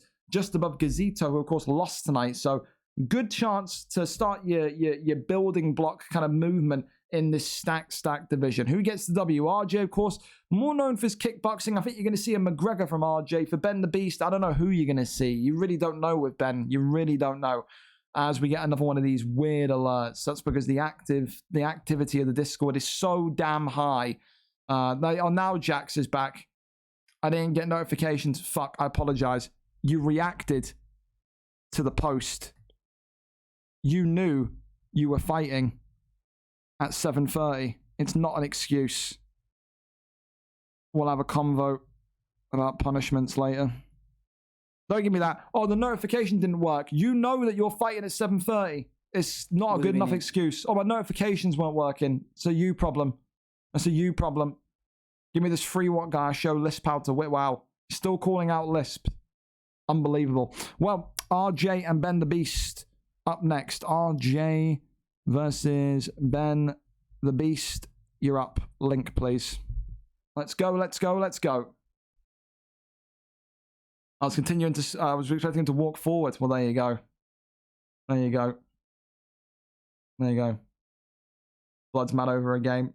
I'm not mad at all. I don't give a fuck, bro. There's 300 people in the league. If I was mad, I'd be yelling and raving down the mic, down this wonderful mic. But he asked to play. I didn't ask him to play. I don't need anybody in the league. That's just how I run. So if that's mad, then I guess I'm mad. I guess I'm fucking furious, man. I'm riveted with anger so much. You can tell. FreeWalk's not doing anything to no one, let's be honest. Wow. FreeWalk continuing to just trash talk Michael there. Unbelievable, Jeff. Unbelievable.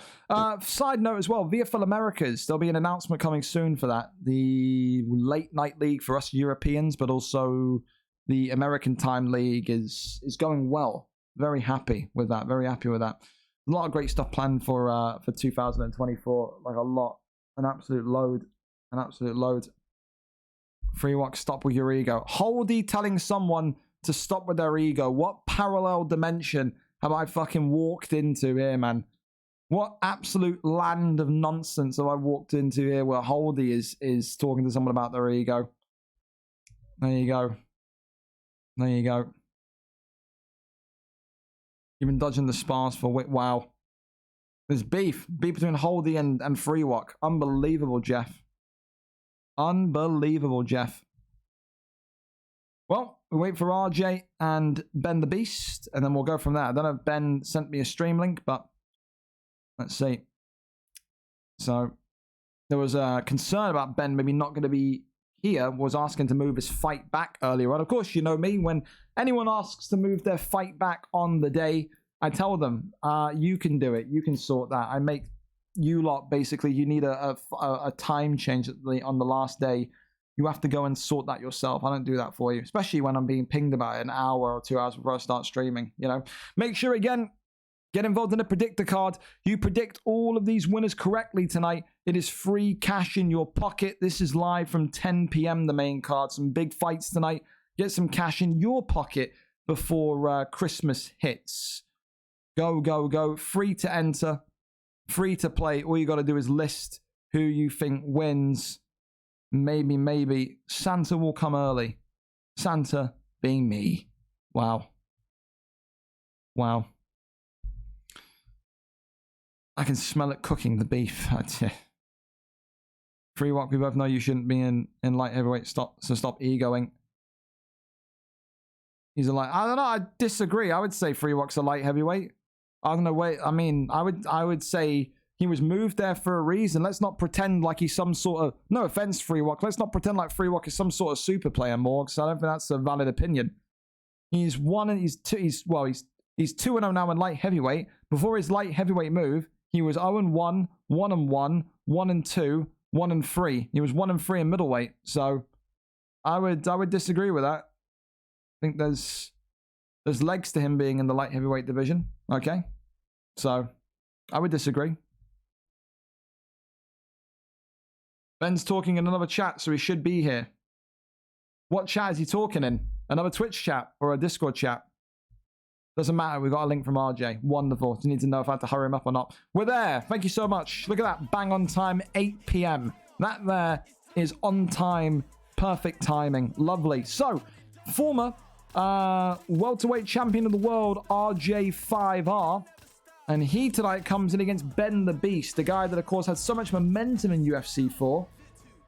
But in the end, never really kind of matched up to the hype behind him. Maybe that's a bit harsh to say. Maybe that's fair to say. Of course, as I predicted, it is RJ's notorious.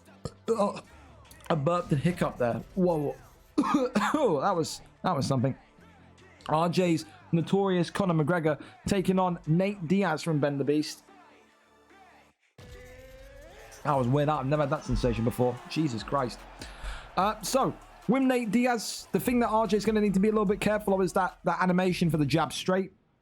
That lofting almost over the head straight from Nate Diaz is always so annoying to fight against. But again, Conor McGregor, you've got so much speed yourself. You've got that left hand, that atom bomb of a left hand. So RJ, when he won that belt back last summer of 2022, was all because of his striking, was all because of his pressure. He's one of those kickboxing phenoms, of course, when it comes to the 170 division. And no doubt about it tonight, Ben's going to need to weather a storm, again, real life and in game, to be able to kind of come through the other side as a victor. So one of those where if you sit there and you just absorb those McGregor missiles, you're not going to be having a great night. You're not. Leg kick comes in, hook goes in, off the jab, uppercut there, swings and misses. Another one, beautiful by RJ. And this is what he does. He just steps onto you. When RJ notices that you're taking that backward step consistently, he treats that almost like a smell of blood in the water. He will walk you down, and he will use that McGregor power, that McGregor pressure to effectively just work that block, work that head health, and knock you and drop you. Again, RJ doesn't have the worst ground game either, but he's predominantly a kickboxer. So the thing that I would say for Ben is just go and test maybe how good or how poor that ground game is from RJ. You know, you've got that Nate Diaz pick. You can put him into a position like rubber guard. You've got those submissions, just like Nate Diaz did in real life. You can try and tap Conor McGregor out, but you cannot absorb all this damage. And the thing as well with RJ is that he's got so much power. You got to take that away from him. Work the leg kicks maybe. See if you can take the power away from RJ with those leg kicks. See if you can work the body. Make RJ's stamina disappear. He's taken him down and then gotten up. I don't know what Ben the Beast is doing here. Maybe testing to see what the takedown defense is like for later. He had a dominant position on the ground and just didn't want to be down there much longer. Question mark kick right into the block. Goes back to the body. Goes upstairs though. RJ swinging and missing with the elbow. And now that kind of lofting overhead straight is coming out. The cut on McGregor has also now appeared. Head kick comes off from Diaz. Overhand comes in. Oh, a slicing and dicing elbow though from RJ, who is busted open. Tries to go for that spin kick upstairs. Leg kick comes in. Body kick, hook from Diaz. Sways or head movement, shall I say, out the way of that clinch. Big hook comes in. Still walking forwards. Hook again. It's great from Ben the Beast as well, because he sat there and he absorbed all of this pressure in round one. And maybe that's not a totally good thing, because again, that block will fizzle quickly. It will fade quickly if RJ keeps landing on it. But he's not been afraid of McGregor's power. That's the big thing with McGregor, is he's got almost a fear factor. When you stand up and you fight a McGregor, especially a decent level McGregor, you really start to kind of sit there and go, well, can I really outbox this player? Not, oh, the floating ice bag is back. The mascot that we all know and we love, the floating ice pack. It came back. The greatest thing on this game, the floating ice pack. But that's the thing, he's not been phased by RJ's boxing, and he doesn't look phased by McGregor's power. RJ needs to make him respect that very quickly. The first stun of this round, if it goes to RJ, could shape the rest of this fight. It could. And it's just those long limbs of Diaz that just get the punch connected just before he can really get anything off for RJ. Goes for the body shot, that one blocked. Swung down. Trying to cross over. Goes over now into side control. Sprawl is gained. Good evening. Works the body. Gets back up from sprawl though. Knee to the midsection. Works off the jabs and the straights. Hooks. Leg kicks. Uppercuts. Oh my goodness me. The thing is with RJ as well is that he's whiffing with a lot of shots now. And that usually indicates that he's getting frustrated with himself. Ben is remaining calm. He's remaining composed. RJ continuing to work the block. Works up that double jab still. The thing that RJ needs to do is just needs to have the eyes laser focused onto that block bar. He needs to, because he can get Diaz's block down with a couple of jabs. Good head movement as Ben the Beast now starts to make that forward movement. Jumping knee attempt. See, about 3 strikes that block goes. He can go for an overhand on the 4th. Oh, great pull elbow. Slices Diaz open now. Jumping knee attempted. Goes low. Does RJ. Trying to find a way to just kind of break that protective shield of Diaz. The block further plummeting for Ben the Beast and Nate Diaz. But that cut on McGregor is not in a good way. That's the kind of cut that the doctor's going to come in and maybe stop, potentially. The block's gone for Diaz. This is where RJ needs to... There you go. That's what RJ needs to do. The first big movement of this round for RJ is he's nearly got that head health gone, and that's caused that panic takedown. That there has caused that takedown because Ben was starting to become concerned with the amount of space that he didn't have. That was effectively out of nowhere. And this is the thing as well. If RJ can just get an armbar synced in, it's going to make that block go even more. And then he can really have his way with McGregor here. And that's exactly what he's doing. If he can lock this armbar in, this is very, very good. But he's... Oh, is he? He is. He's going to get that armbar in, which means that block bar is now going to be even lower going into round 3. That armbar synced in as well. That first kind of block of the submission bar going probably gives RJ that round. I think it's very likely 1-1. I do. I think it's very likely 1-1. And now you're going to see RJ is going to immediately connect onto that block from Diaz. And he is going to see a difference. And it will be enough where he can get that combination going. Look at that block again. Now it's only 2 shots. It's going to be the 3rd shot that kind of stuns Ben the Beast here. Ben the Beast has got to fight very, very carefully now. Because those hits are going to get right through. Goes to the body. Ben the Beast fighting with those elbows. Slicing McGregor up. Head kick there. Blocked up. Uppercuts. 1-2s. And then that body kick. Uppercut now from Diaz. McGregor's block still ahead of Diaz's, but not by much. And RJ just has to get that one uppercut combination or that one head kick combination. Oh, he's gone too far. He's gone for too much. And he's jumped. And this could be where the fight comes to end. Ben the Beast, has he done it? No, he hasn't. 1 strike away. RJ postures up. RJ now back on his feet as Ben the Beast postured up and then walked away. And RJ's got to be careful. He's going in for 2. Too much. Sways out the way. He's got to make sure that block recovers. Ben the Beast with all the momentum behind him. But it just takes 1 shot with Conor McGregor.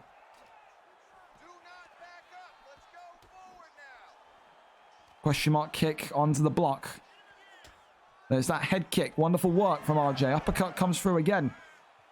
If RJ can get... Whoa! There's that shot from McGregor. He needs the uppercut. That's when you need the uppercut. RJ's just trying to do too much with the knee. It is a tense fight here in round 3. That block absolutely gone for Ben the Beast, but he's clipped him and he's dropped him. And RJ, is he out of here? Nate Diaz, hasn't done it yet. If RJ can get another armbar here, this would be fantastic. Postures up, nothing, ground and pound, back in there. Still nothing. Half guard is denied. Postures up is denied. The armbar is in. This could make the block non-existent, but he denies it. RJ just needed to wait, but the armbars are going to be locked in regardless. No, gets out. RJ needed to just RB hold and effectively just kind of keep him there. Goes to half guard, nothing there. No deny. Ground and pound. And Ben the Beast, big elbow landed. The doctor's going to come in surely and stop this in a minute. That cut is absolutely bright red on RJ here. And this ground and pound could be it. No, sways at the last minute. This fight somehow, some way goes to decision. Bravo, man. Tense fight. Incredible fight. I do think Nate Diaz took it, though, in round 3, but I wouldn't be surprised. A very, very clean fight at the end. Tense, though. You could tell RJ was nervous. You could tell Ben the Beast was nervous. Both of them so close towards losing and winning. Here we go. Let's listen in. Ladies and gentlemen, after 3 rounds, we go to the judges' scorecards for a decision. All 3 judges score this contest 29-28. For the winner by unanimous decision, Nate Yeah. Diaz. The right call. The right call in a very, very close fight and a very tense fight. And a hell of a way to make your comeback if you're RJ, and a hell of a way to get off the mark if you're Ben the Beast. A very, very, very tight fight there. And I tell you, probably one of those tonight that's going to just about, I feel, steal Shezabor's performance of the night away there. Or that was fight of the night away, sorry. Steal fight of the night away from Ben the Beast. A very, very, very, very exciting fight in that welterweight division. That just goes to show you, both of those guys, 0-0 and 0-1. Both of them winless, even though they've not had too many fights. That's how crazy stacked that welterweight division is, and that's why it's one of the best ones to watch, no doubts about it. Up next, we carry on and we go to Leddy and Lewis Bex. Leddy, of course, represented the United States of America, coming in with a 1-1 record, a win in his last outing. Lewis Bex, another returning hero from yesteryear. Lewis Bex comes in as a 0-0 heavyweight today. Last time out, he was in middleweight. He had that terrible streak in middleweight, of course, and 103 was his final UFC 4 fight before he downed the gloves and said, "That's me done." The 26th of September has come and gone, 3 months on nearly, and he is back tonight with a very, very exciting fight against a talented kickboxing artist, to say the least. So let's see what happens here. Volkov and Derek Lewis. So we've had a retirement in the USADA testing pool. No, we haven't. Nothing in the USADA testing pool. Getting me all scared and jittery. There you go. Thank you as well, Konzi, for the resub, and O-Dog for the follow, and also Risk God Player for the follow as well. Here we go. Volkov and Derek Lewis. We're up and ready to go. Derek Lewis, of course, with 99 punch power. That's what you've always got to remember when you talk about the beast. And, of course, Lewis Bex comes in with all of that knockout ability. We know he's got highlight reel knockouts from his UFC 4 days, but Leddy as well was one of the most incredible kickboxing artists you'll find. Nearly front kicks the lights off of Derek Lewis. That's what you've got to be careful of with Volkov, is his length. He can reach you, go-go gadget, extendo leg across that octagon. He is someone that very much likes to get those kicks going. This is the guy that in the light heavyweight division was using his calf in UFC 4 and was almost looking like he was looking like he had no hands. He was just leg kicking people's chops off, man. He was. That's something that Bex is going to need to be a little bit wary of tonight. Hands now coming out from Leddy. Big knee to the body. Tries to go for that pull uppercut. Nothing there though for Bex. Double hooks onto the block. Teep kick sends him backwards. It's that lightning bolt speed of those teep kicks as well from Leddy. Whoa! Derek Lewis getting a little bit crazy here. Trying to go for that jumping switch kick. Defends the body kick and now walks him towards the cage. And you can wonder if Lewis Bex is going to maybe test out some of that ground game of his. Never really liked it in UFC 4.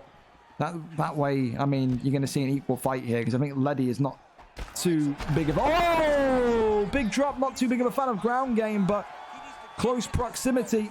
And Lewis Bex has sliced Leddy open, but also that he turned his lights off. That's that power of Derek Lewis. Both men getting a good stun and a good knock each so far. Shoots the takedown, gets the takedown. Leddy may be hearing me and saying, "I can't do takedowns. What are you saying, British man with glasses?" As he goes for that arm triangle. Is Lewis Bex going to be able to get out of this one? Oh, he stops him in his tracks. Now trying to go the other way, and he keeps him locked in.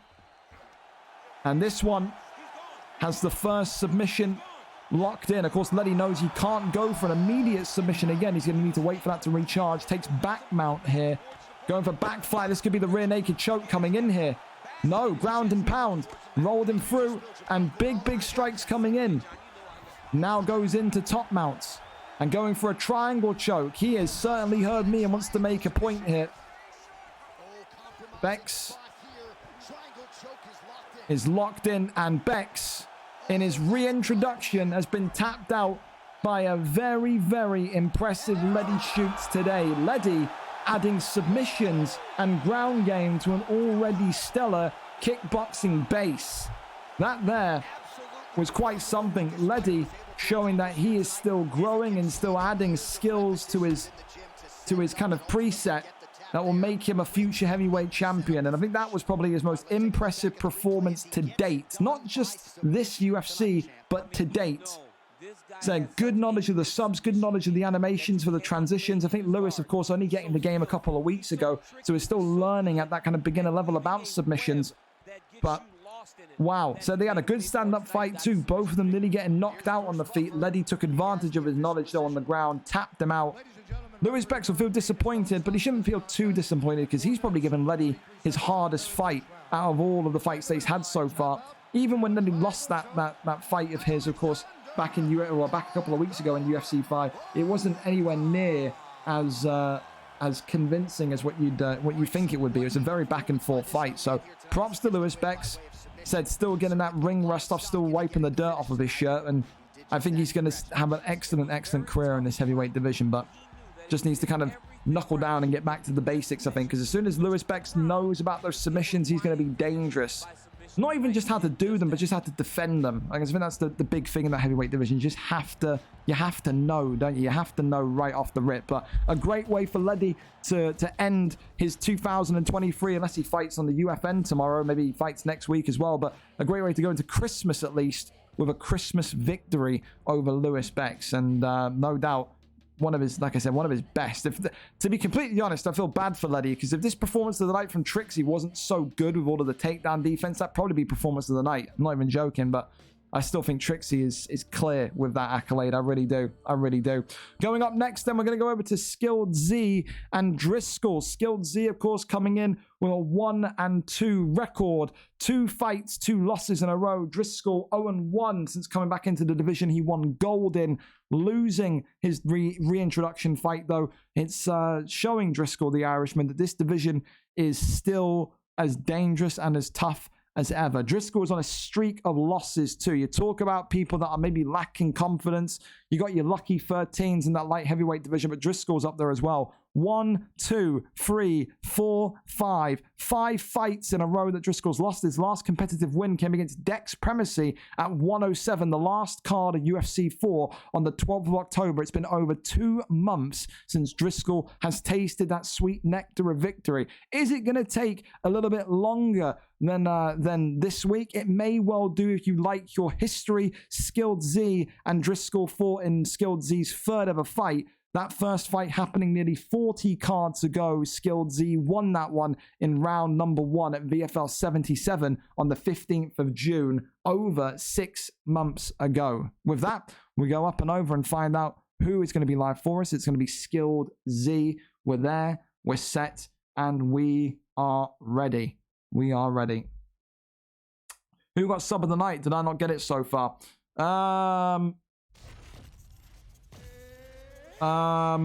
It's open. Both for all submissions have been equal, to be fair. If I need to go back and pick one at the end, I will. I'll pick one after this one. I mean, they're all very equal subs, to be fair. I wouldn't say any of them have been spectacular, but we'll see. Here we go. Pettis in the blue for Skilled Z. Driscoll in the red with Zabits. He said that when he got moved back into the featherweight division at 145, the most exciting thing for him was getting back to his beloved Zabit, going for that Imanari role, and almost kind of looks like he's having an epileptic fit on the floor. He's had an episode there as he's got the takedown and now got Skilled Z cemented to the ground. Of course, Skilled Z having that incredible end to UFC 4, becoming probably the greatest lightweight of all time, winning both of those coveted belts, the ONE Championship and, of course, the UFC Championship, and wants to really prove himself in this featherweight division. He says that when he got put back into this division, he was happy because it felt like he had business that he had to finish off here. Didn't have the greatest record in featherweight in UFC 4. Again, 1-2 tonight. It's not a bad record considering how stacked and how dangerous this division is. But I do tell you this, you're going to have to face tricky grapplers that work the rolls well, like Driscoll here. And you can just see he's keeping him locked in. And Driscoll going to be forced away once again. Fight very reminiscent to that of George. Remember George, a couple fights in to UFC 5, had that incredibly bizarre fight against Matty X where he attempted 12 Imanari rolls. And only I think two of them really connected and landed. If we get a Showtime kick result here, that could be something. Driscoll pulling guard and slamming him back to the floor. Again, sometimes desperation is the exact thing you need. When you're a guy that's maybe on a 5-fight losing streak, you want to try and win this fight any way possible. You're going to pull guard, then maybe now's the time to do it. But that one there stopped, and the first submission is in. That one there going to be something that Skilled Z is going to need to be very, very, very aware of. Again, Driscoll learning a lot from their first fight nearly 40 cards ago. Said that when he fought Skilled Z, he was one of the most dangerous strikers that he ever faced at the time in featherweight. He's faced many, many more dangerous people since then in that kind of bantamweight, flyweight division. You can see then Walker, or not Walker, sorry, Skilled Z. The fight's so similar to Walker. Skilled Z just getting out of that submission just by draining that stamina down there. Of course, Driscoll wants to get back to winning ways, but also get back to winning ways with a submission attempt as well. Wants to maintain his place at the top of that submission leaderboard as people below him start to conjure up a streak towards him. The posture up is there, raining down some big strikes onto Skilled Z. Just having to defend himself here. Needs to be careful. And round one is in the books. Driscoll, no doubt about it. Not the most entertaining, you would say, but it's a Driscoll that needs a win. He does not want to go 0-6 in his last 6 fights. Definitely does not. Always with Skilled Z, he didn't know if he was going to be here tonight or not. He said he would make it his mission to be back in home in time. Is he going to regret that decision? Always a fun fighter to watch, always a fun fighter to see. Shoots the takedown, gets that pulling of the guard. And it is Driscoll is looking like he's fitting right into this featherweight division of pull guard merchants. He is. Goes over into half guard. But again, he's not. I mean, it's Driscoll, for Christ's sake. Driscoll is one of the most aggressive, toxic characters you'll find on the FIFA pitch. This is a guy that went through 4 clubs in 5 weeks back a couple of seasons ago on the FIFA pitch. He's volatile. He will have arguments with anyone and everyone. He is not here to be liked. He's here to try and find the way to win. And that win may be coming here with this potential Kimura, but that one there is denied as well and avoided by Skilled Z. Uppercuts there. Beautiful work. Want to go for that Superman punch. A 1-2. Or body kick connects there as well. Uppercuts. Body kick again. Back to it. Shoots the takedown. That one there's avoided. Spinning back elbow. Imanari roll again. Dude, is this Driscoll or is this George? The Imanari rolls are crazy right now, man. And he gets up out of that one. Maybe Driscoll wanting submission of the night for some sort of closure. And there's the pulling of guard again. Driscoll is not covering himself in too much glory here with this fight style, man. I'll tell you that much. 1-2s down the line.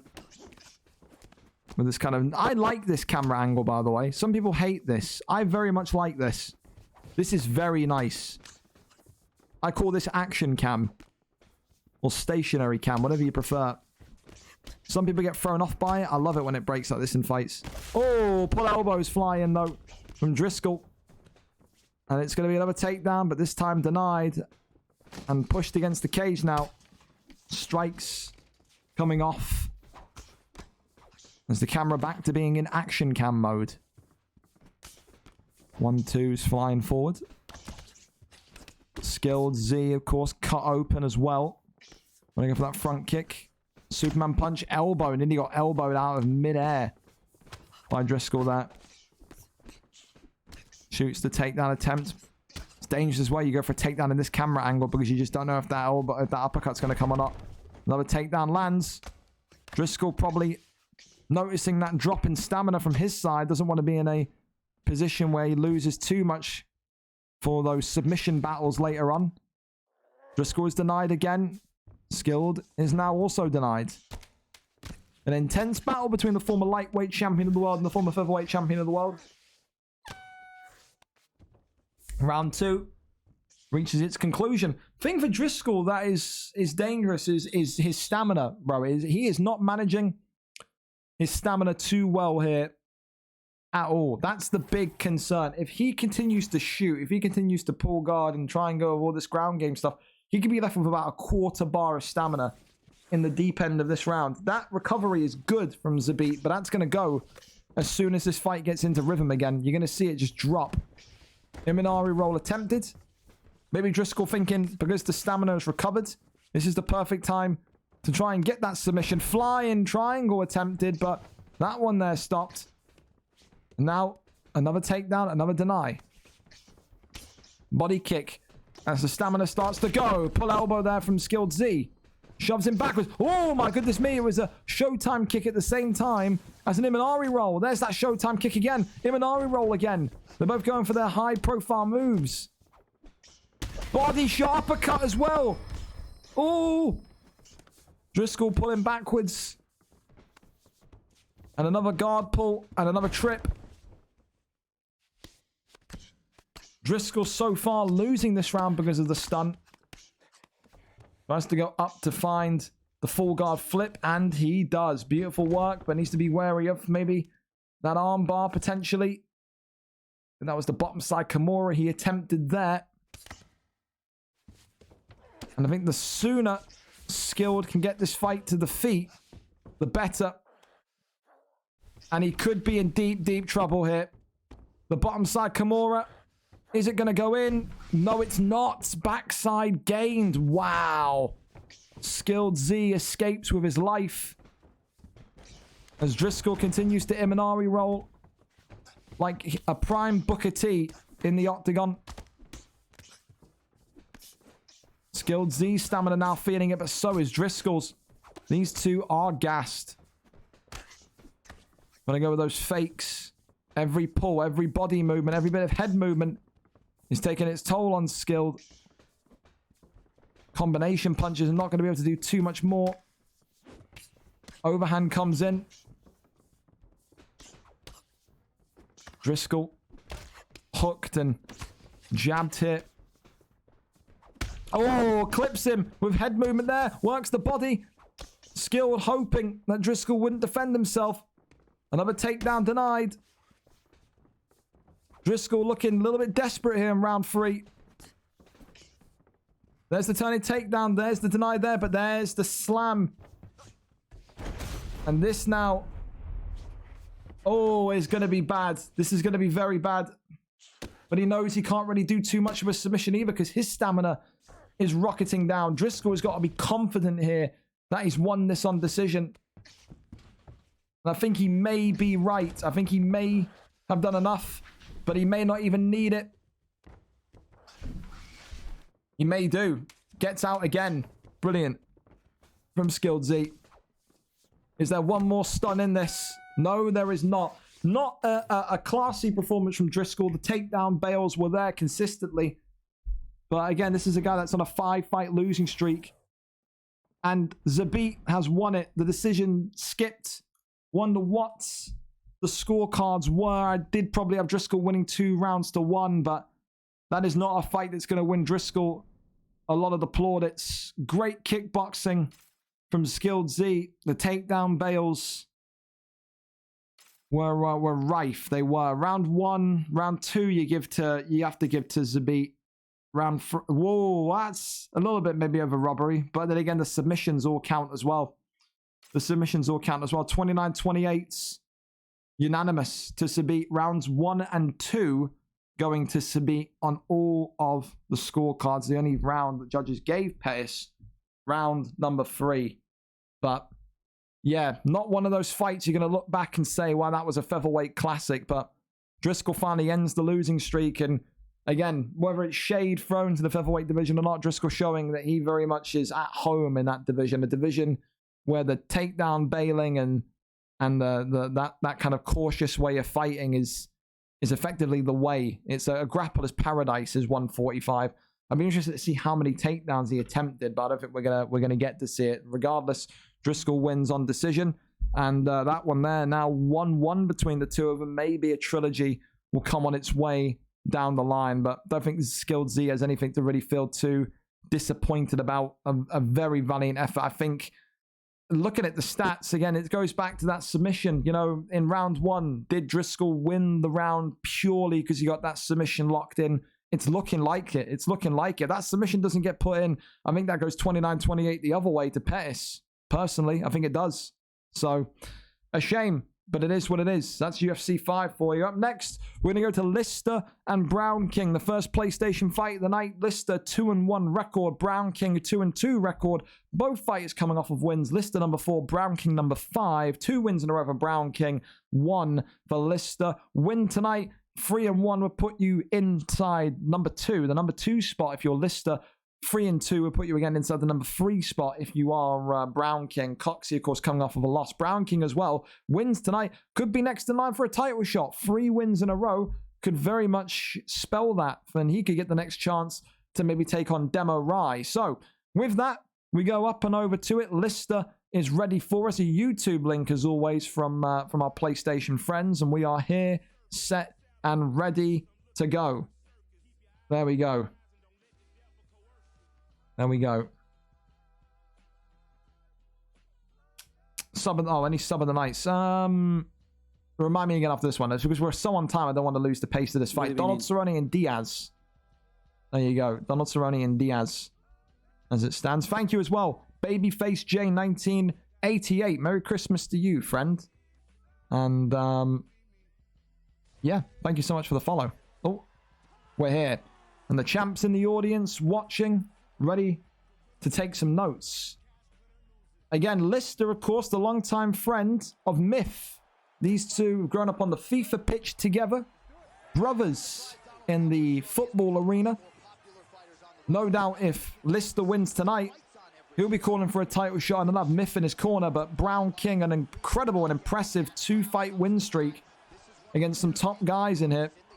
He can really cement his place as the number 1 contender, or at least the next contender for Demo Rai's championship, should he win tonight. Lister, of course, opting for Cowboy Donald Cerrone in the blue. And, of course, Brown King, a.k.a. Skilled KO, with Diaz in the black. Both lengthy fighters. They've got that reach about them. Nate Diaz always difficult to really pin down, though, because of that kind of lofting straight that he has. But Brown King is a man that is effectively built off of pressure, you know? Loves to kind of be in those battles. He loves to be a kickboxer. And if Lister wanted to test himself kickboxing tonight against Brown King, this is the perfect opportunity to do so with a Donald Cerrone pick. So far, Lister being a little bit evasive, not wanting to kind of dive into battle too much, respecting his opponent here, Lister. But there's that takedown, and there's that bail, and there's the pulling of the guard. Here we go. Fake, well, not fake, takedown, then denied, or not take, I mean, transition denied, excuse me. And now an armbar as he goes into back sitting. Okay, instead, wants position instead. Goes back into backside. Back sitting earned again. I think he's looking. I think he wants the rear naked. Either that or he wants full mount. One or the other. A GA off. If you've ever seen one here. Back mount is denied. Nice stuff there. From Skilled. Going to get that transition, that flip into dominant position, but little taps here coming in. Going over into top mount. And going for that armbar. That's what he wants. That's what he's hiding. Or that's what he's wanting to maybe bring out from his bag of tricks. Goes to back sitting instead. Lister knew that he wasn't going to win that stamina off in terms of the submission. Goes over into side control. Elbows flying in.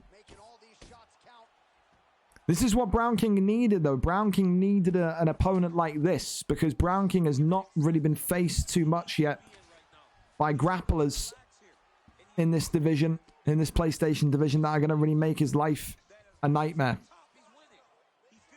And that's exactly what Lister is trying to do here. He's trying to maybe make his life a nightmare. It's exactly how someone like Demorai fights. Demorai, incredible performance with Islam Makhachev the other day. And he's going to be ready for anybody that thinks they can out-wrestle him. Round 1, clear as day. A Lister round with Donald Cerrone. Clear rounds. Wow. The thanks is coming out as well. That came from Brown King as well. So Brown King must be feeling like he's won that round or something. I don't know. I don't think so. He's got to be confident he's won that round if he's thanksing him. Takedown bail. And there's that pulling of the guards. Again, shouldn't surprise you. This is Myth's boy. This is how Myth has maybe kind of got him ready. Maybe this is the camp. This is the tune-up fight for that Demorai fight. You have to be kind of slimy and scummy to kind of get that victory against someone like Demorai, because he's just so technically astute on the ground. Takedown bell now from Brown King. He's saying, whatever you can do, I can also do. Full guard is gained. That one there is denied, though. That submission attempt. Gonna cross over. That one there is stopped. And this one is not stopped. Bottom side Kimura. Donald Cerrone is just draining the stamp. And that Kimura is going to be in. No, it's not. Wow. Gets out of it. Incredible. Just got out of it. I thought that was going to be certainly locked in, secured. Gonna kick off and maybe go for that armbar, but no. Body shots and headshots on the ground here. Good mix up of strikes. And Skilled continues to try and find a way to solve the puzzle. A little hammer fist there, trying to maybe ship on over into rubber guard. Nice. It's good. And gets the flip too. Really nice. Really good. Needs to maybe be careful of that stamina. Doesn't want to be caught by anything from Donald Cerrone. But great ground and pound. Lister eating big shots from Nate Diaz there. Good and impressive. More and more taps. Goes over into full guard. Of course, Brown King with Nate Diaz, a German international.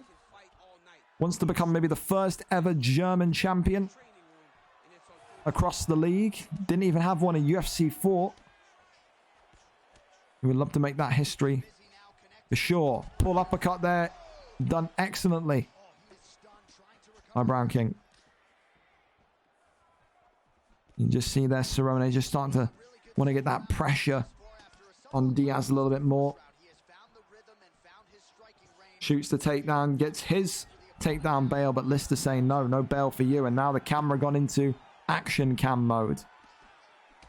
Who's going to cope with this better? Uppercuts into the straights. Brilliant uppercuts again. Hooks and elbows and pull uppercuts. Everything's coming out the bag here. But round 2 over. As this, what feels like a #1 contenders fight, what feels like a tense PlayStation fight, could well be going the distance. I think round 1 you give it to Cerrone. Round 2 it's difficult to not give it to Diaz. I think that's 1-1. I do think so. All about this third and final round now. Great slip straight. Leg kicks coming off still. Big straight down the middle. And now they're brawling, they're scrapping. And that there, when he goes to benefit. Lister, who gets a big uppercut, goes underneath. Brown King getting his pulls executed beautifully. Oh, and we teleport back to starting position. EA Sports, it's in the game. And the double fingers. Maybe one to Lister, one to EA Sports. Oh, it's clicked him again. Uppercut, straights, drops him. Is he going to jump into it? No, he's not. You know, oh, yes, he is. I thought he was going to be a little bit cautious. As Brown King, is he out of there? No. Flip into top mounts. Posture up. And this is where Lister nearly lost the fight in round 2, remember. Big shots raining in, still nothing. I'm wondering if Brown King going to go for a submission of his own, but decides not to. Little taps. Maybe trying to anticipate that full guard flip. Back into full guard naturally, though. Bottom position. Cerrone goes right, not able to get too much kind of movement going there. And now gets the flip. Really nice from Lister. But then immediately tries to go for the full guard flip himself. There's Brown King, and that one is stopped. The arm swept to the side. And now top mount for Cerrone, who goes for a triangle choke or attempted triangle choke. That one stopped. Top mount now back down. Is he going to be looking for that arm bar? Is he going to be looking for another sort of choke? Is he happy with just laying on position here? Getting that control time up. Couple of jabs and little taps to the face from here, and flipped again. Really, really great reactions and just kind of understanding from Brown King that if he can get into top mount one more time, it's dangerous for Lister, but it's just about getting there. Can he get there? Back sitting gained. Oh, that's not good. It's that fight for GA now in the lead up to potentially a dangerous submission. Posture up is denied. Really nice. Goes back into full guards. Little taps here, but again, left and rights. Stat guard gained as now the flurry of heavy hands rains down. Brown King able to survive and goes back into side control and goes for that Kimura. Really nice, but still can't lock it in. Really good defense from Brown King, but I do think another fight that goes to decision, and for me, I do think Lister has taken that one 2 rounds to 1. Rounds 1 and 3 for me going for Lister, but we'll listen in and we'll see. Oh, the thanks. They're trash talking one another. Is that the end of the streak? It is. Donald Cerrone, Lister gets it done by decision. And what that means is that the streak for Brown King is gone. And what it also could mean is it could mean that Lister is next for Demo Rai. And that there will be one hell of a training camp with Miff in his corner, certainly. 29-28, 29-28, 30-27. So all the judges giving it to Cerrone. Judge 1 giving it 2 and 3 to Cerrone. Judge 2 was the one that I agree with, 1 and 3. Doesn't matter though. Decision is a decision. It is a victory tonight for Lister 2000. A decision victory there. For submission of the night, so far, you know, I think I'll probably go with Leddy because it was an impressive performance carried over by that sub win. So yeah, I'm pretty happy to go with Leddy for the sub of the night so far, but maybe that will get taken, maybe it won't. Up next, we go over to Lord Lagout and Rossetti. Lord Lagout coming in with a 1-0 record. Rossetti coming in with a 1-0 record. Both of them 1-0, both wrestlers, but someone's O has to go. Didn't deserve to win that, deserve that. He's been robbed. Well, I mean, I think people are too asked about the robbery. I think it's just about the play style, Driscoll, that's all. I may have to... Oh, of course you do. Fucking this guy. Of course you do. Of course you do. No. We're not doing that. We're not pre-recording a fight. We're not pre-recording a fight. Go and work, man. You get pulled out. It's this guy, bro. This guy. That is a no. What is this? I don't know what this is. Oh, he deleted his Discord. Oh, this is a guy. He never got allowed back in here anyway until he fully paid you. Yeah, basically Hatton got scammed by someone in the FIFA side and he's not been allowed to play VFL until he pays him back fully. But watch Dio the Damon's stream when he fights. Great guy. I'll be interested for it. I will be. Riley left the league after his loss to Holdy, and it was Beacho in the USADA atting me. Riley left the league, did he? I mean, Riley is not... Yeah, Riley, yeah. Riley's a very temperamental guy, man. Riley's... I don't want to say Riley... I don't want to be too out of pocket, but Riley has got something with him where he takes losses in games like very emotional. I'm not saying that like to be a comedian, but like, yeah, Riley is not your normal average guy. So, yeah, Riley has to stop this. He's got to stop. When Riley asks to come back in, because it's a similar kind of thing with Riley, he'll lose, he'll ask to come back in, he'll do like 2 or 3 months, he'll ask to come back in. Riley would just be told no. He used to do this on FIFA when he played in VFL and FIFA. He would like lose a couple of games, he would bottle management, he'd sit out for 6 months, he'd come back, he'd be a player, he'd lose a game, he'd quit. It's like, at some point, you just got to say enough's enough. You know, you take it too seriously. All good, but like, yeah, can't really allow Riley to come back into the league if it's like that, you know what I mean? It's yeah, not for me. Here we go though, Lord Lagout and Rossetti here to do a battle once again. So we'll take Razor Riley out here. So that's reminds me for later. So yeah, Riley didn't even have the nuts to come to me and was like, I didn't even have the nuts to come to me and say, hey, I'm quitting, which is just baby shit. Not interested in that. So when Riley listens to this or sees this back, you're a nice enough guy. I know you got stuff wrong with you, man, and that's totally fine. I mean, we all do, don't we, realistically? But I can't allow you to come back in and fight, bro. Like, it just won't ever happen. Just don't trust you. Too temperamental. Tapuria and Jose Aldo. Here we go, then. Here we go. Here we go.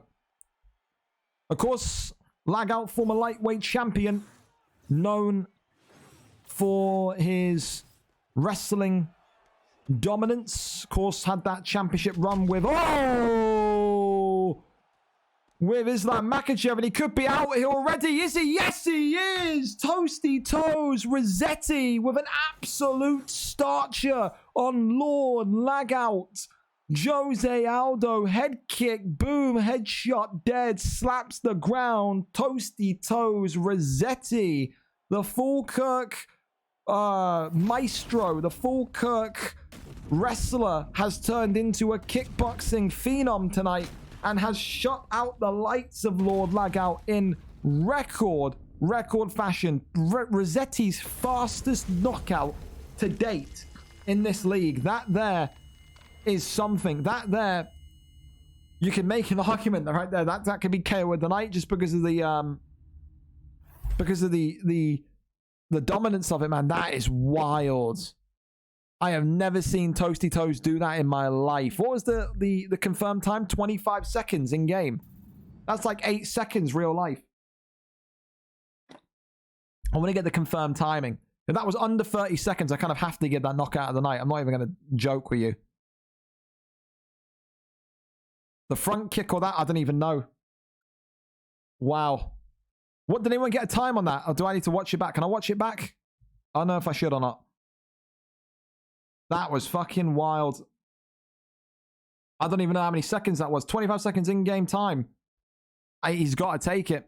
Has to take it. That's probably his fastest ever knockout that you're going to see. Again, it's the front kick against that. I mean, that's wild. Free walk, unfortunate, man, but that's fucking... You don't see Toasty do that often. This is a guy that used to be called the decisionator of the bantamweight flyweight division. And he's just got the quickest knockout of his career. That is wild. Against someone that's very, very, very decent. Had an incredible come-up as Lord Lagout, but tonight just not his night. Up next, then, we move back on time. So, again, if anything, thank you for that, Rossetti. Sell-A-Lot TV against Kev G. Sell-A-Lot TV representing the United States, coming off a 2-1 record. I think he asked for this fight against Kev, said that the matchup made sense, and I agree. 2 fights, 2 wins in a row for Sell-A-Lot. wants to go again for that middleweight strap now that Kyle, the boogeyman of the division, is out of there. Kev, the man standing in his way, wants to end the winning streak, but also wants to extend his own to a 2-fight winning streak. Kev wins today, 3-2, will leapfrog him above Sell-A-Lot TV, 1 position into 6th. Sell-A-Lot wins today, 3-1 with a 3-fight win streak. He would go level with Morgs. Morgs knows that he's next for the title, and maybe Sell-A-Lot will be eyeing up the winner of that fight between Chopper and Morgs. Great kind of storyline in this middleweight division, excuse me. But tonight, number 6 versus number 7. America takes on Scotland. 2-1 versus 2-2. Let's go over and upwards to it. Sell-A-Lot TV is live for us. We're here, we're set, and we're ready. Here we go. Thank you as well to Alex HC for the follow, Kev for the resub. Appreciate the lot of you, man. The road to 200 subs. We're moving, we're going. But hey, if you're not subbing with Prime and you're subbing with your own money, I appreciate you. But wait until the 27th because Twitch is having another price slash on subs. I want you to save your money, okay? So you want to sub? I love you, but do it on the 27th. Between the 27th and the 2nd, that's when it's having another slash. But if you're using your Amazon Prime, it's great because it's free. So thank you so much. Here we go. Sell-A-Lot TV and Kev G. Diaz against Kelvin Gastelum. Gastelum getting a lot of love in recent kind of cards as well. The picks for Gastelum have been up there now. People very much enjoying that kind of short, kind of T-Rex boxing that he's got, but also his wrestling background as well. Sell-A-Lot TV, a guy that very much has exciting fights. This guy has been involved in banger after banger after banger, even a near Hall of Fame fight back in UFC 4 with Sabretooth. It was a really, really fantastic showing. But again, he's in that middleweight division now. He's going to have to kind of prepare himself in the higher echelons of this division because it starts to get tricky. And Kev G is exactly what the definition of tricky is. He can turn on like a light switch, this cheesy, horrible kind of style that he has with the knee bows in UFC 4. I wonder what the game plan is this time around. He's still got that patient kind of aura about him. You can see with Kelvin Gastelum in the black, he's just walking backwards, looking for angles, looking for entry points. He's not going to rush in. He's not a brawler like you see in that featherweight division where fights end in the first 25 seconds. It's just one of those, you know. He's going to look to maybe take this one, but it's a big uppercut from Nate Diaz. Clips him as Kevin G has been stunned out of nowhere because of a rare lapse of judgment, a rare mismovement, a rare miscalculation. And in these kind of top fights, when you're talking about getting back into the top 5, the top 3, sometimes it just takes that one slight mistake, that one slight slip, and you can lose the fight just like that. Goes through into an armbar there, really nice from Kev. And now Sell-A-Lot going to need to show us that his submission defense is very much up there. Kev G being drained further and further. Looks like he's going to get out of this one. And he does. Side control is gained. Tries to go for the up posture and doesn't deny that one. Of course, Sell-A-Lot TV more known for his handiwork on the stand-up. Never really been in a position where we've seen him kind of wrestle for multiple rounds. Again, it's a great time to have that kind of experience, because when you go up against the champion, whether it be Chopper or what the fuck is this guy? No, whether it be Chopper or whether it be someone else, again, he just comes with just an all-round balanced game. He really does. Goes for the armbar, and Kev G could be in trouble. The armbar extended. One more needed for on Kev G, and he's going to be fine. Of course, he needs to let that bar kind of recharge as he sits there and he remains patient. And now Kev G trying to go up and find the way out of here. That one there's denied. Works the body. Crosses over into top mount. Goes to the right hand side. That one there stopped by just a simple shift of the shoulder. Gonna maybe get that full guard position, but the round horn goes. Listen, we know that submissions count just as highly as maybe a knockdown, but it's a knockdown and a submission. So it's one of those where Kev is in a real difficult position, because again, that armbar as well, man, is going to drop that block rating, and you're going to see it again, just like you saw a couple fights ago. As soon as that first strike lands from Diaz, you're going to see that difference. Look at Diaz's green bar and look at Kev's green bar when it comes up. You'll see it. The difference is harrowing after just one armbar. It is. Look at that. Already chopped. Going to take Celalot just one good three-piece combination and he'll have Kev hit. Kev cannot dance with him in the pocket. It is a absolute nightmare if he does. Trying to maybe foot pull that counter with the elbow. Front kicks there. Swinging a miss on the leg kick. Goes. Well, those combinations again. This is to think he can just frenzy you now. This is where Celalot TV can come into his pure kind of mode where he just gets super aggressive and super combo infused, and he's dropped him with that big head kick, and Kev G is out of there. That armbar set up that block being destroyed. Kev G wanted to dance in the pocket with his Diaz. It was the wrong mistake to make. And Celalot TV now goes to 3-1. Kev G dropped with the head kick. Beautiful timing. And then the ground and pound gets it done. That absolute levering, kind of diving jab onto the floor is wild. But Kev tonight just made a slight miscalculation in the first round and then in the second round. When that block goes down, you can't continue to sit in the pocket. You have to fight almost at a more calm rate. You have to, and he didn't fight and then cut in that calm rate tonight. So with that, Celalot TV round 2 winner, and he'll be looking towards Chopper, he'll be looking towards Morgs, and he'll be saying, I'll take whoever wins out of you two. That's what he'll be saying. And I mean, who can blame him? Who can blame him? A really, really, really solid fight there. Can't deal with the ping. Kev, you are not 15.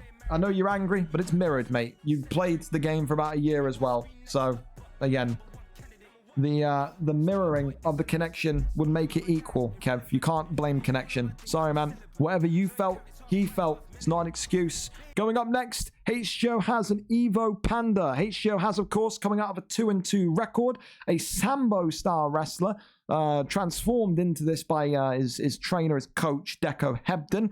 Of course, on the other side of things, Evo Panda comes in after a late dropout. HGO has his original opponent, Kyle, not able to play today because of stick drift. Panda accepts, I think on 2 hours notice. I messaged him at 4:30, I think. He comes in, wants to extend his record. If Evo Panda wins today, 2-0 will put him just about level with the #1 contender going in for the belt tonight, Loscott Jugo. Maybe Panda will be saying he wins tonight, he wants the next title shot. Maybe he wins tonight, he wants a #1 contenders fight. There's so many opportunities as to what could happen or what he wants to do if he wins here. For has a great chance to get back positive, to get back on the horse, to get back on the saddle, put himself 3-2 and drive himself up around about third or fourth. And if he wins this, him versus Reflex Cowboy is not a bad matchup to make. But let's see who wins. Has with his mixed MMA style, or Evo Panda dropping from featherweight to lightweight, probably one of the best boxers you'll find in that 155 division. We go up and over to it. Let's find out who gets the victory. It is Evo Panda live for us. Think Smarty has died of death. Doesn't matter, he's here. There you go. As I've been linked the wrong stream. This doesn't work, Panda.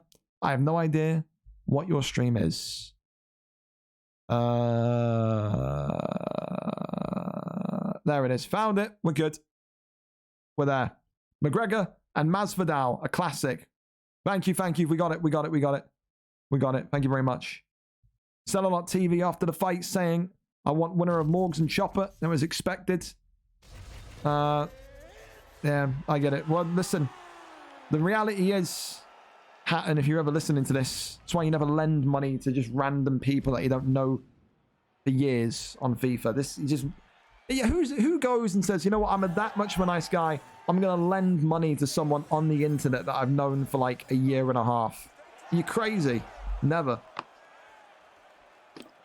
Anyway, HGO has hit. Of course, coming out of his trademark, Conor McGregor against Evo Panda's Jorge Gamebred Masvidal. Of course, Deco Hebden probably in the corner for HGO has tonight. And I think Deco Hebden, if he is, will be telling him that Evo Panda is a tricky fight. I mean, you win against Evo Panda. Again, it used to be in that featherweight division. At one point, early last summer was being told to me by some people that he's got the boxing of a bantamweight.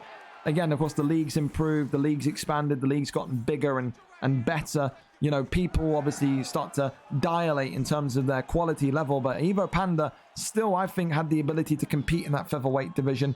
You know, he's a young kid. He's 15, 16, the kind of guy that maybe was losing a couple of fights in featherweight and just started to just get kind of disenchanted, disorientated, disinterested in general. And he needs to find his head here because he is being pieced up by H.Joe Haz. Haz has turned Super Saiyan style, dropping the bombs on him from inside. But now Evo Panda back in control in top mounts. And let's see if Evo Panda wants to wrestle with Hazis McGregor today.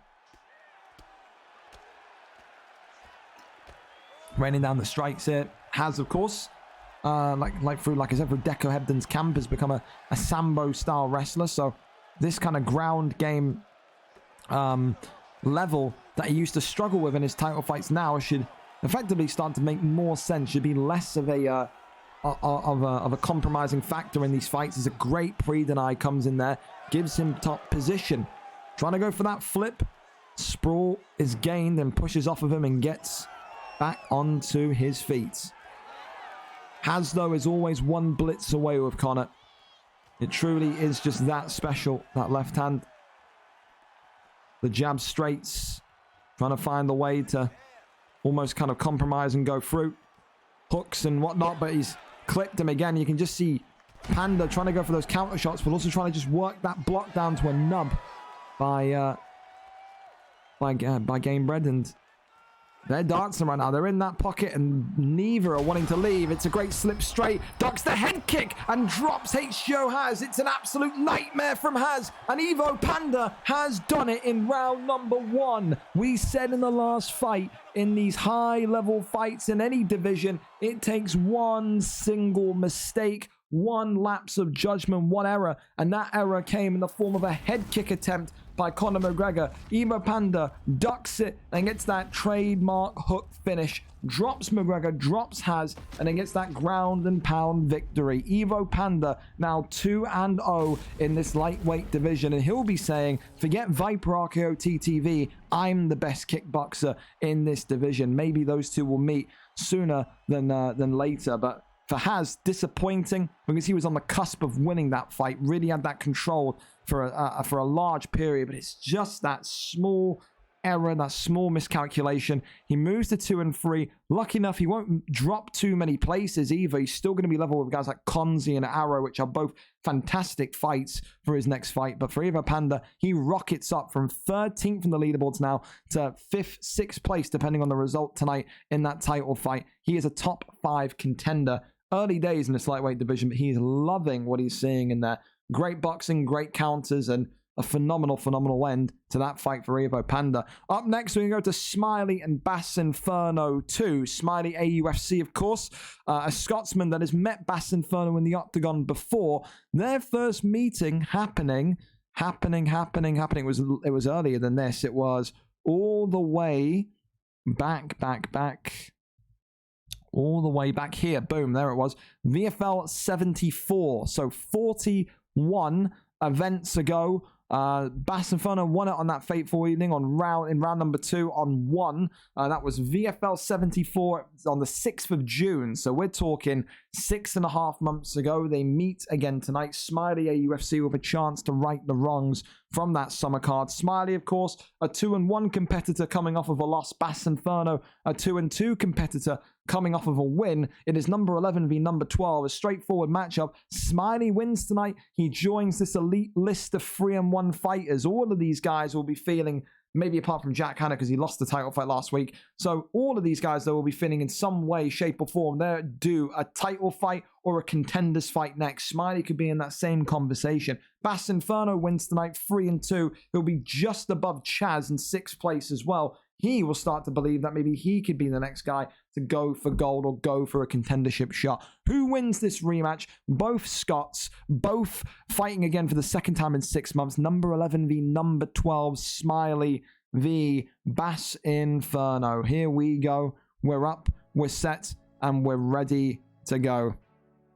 Yeah, I'm sure, Mazzy. This guy called in last minute. So again, if anyone wants, we'd probably get Mark Jeff. Maybe Mark Jeff is in Fly, isn't he? Yeah. Now we're going to need a replacement for Mazzy because Mazzy's fucked me. I've been called into work last minute. Great, man. Maybe we get Jakey B. That would make sense. Jakey and Fish. That could do. Someone hit up Jakey for me. See if he's available to fight at like 9:40. If you could. Appreciate you. If he wants it, we'll give it. Give him the fish fight. Holloway and Barbosa. Holloway and Barbosa. Up and ready to go. We've got no volume in this. We do. Okay. Oh, we got just those crisp sounds of the glove connecting.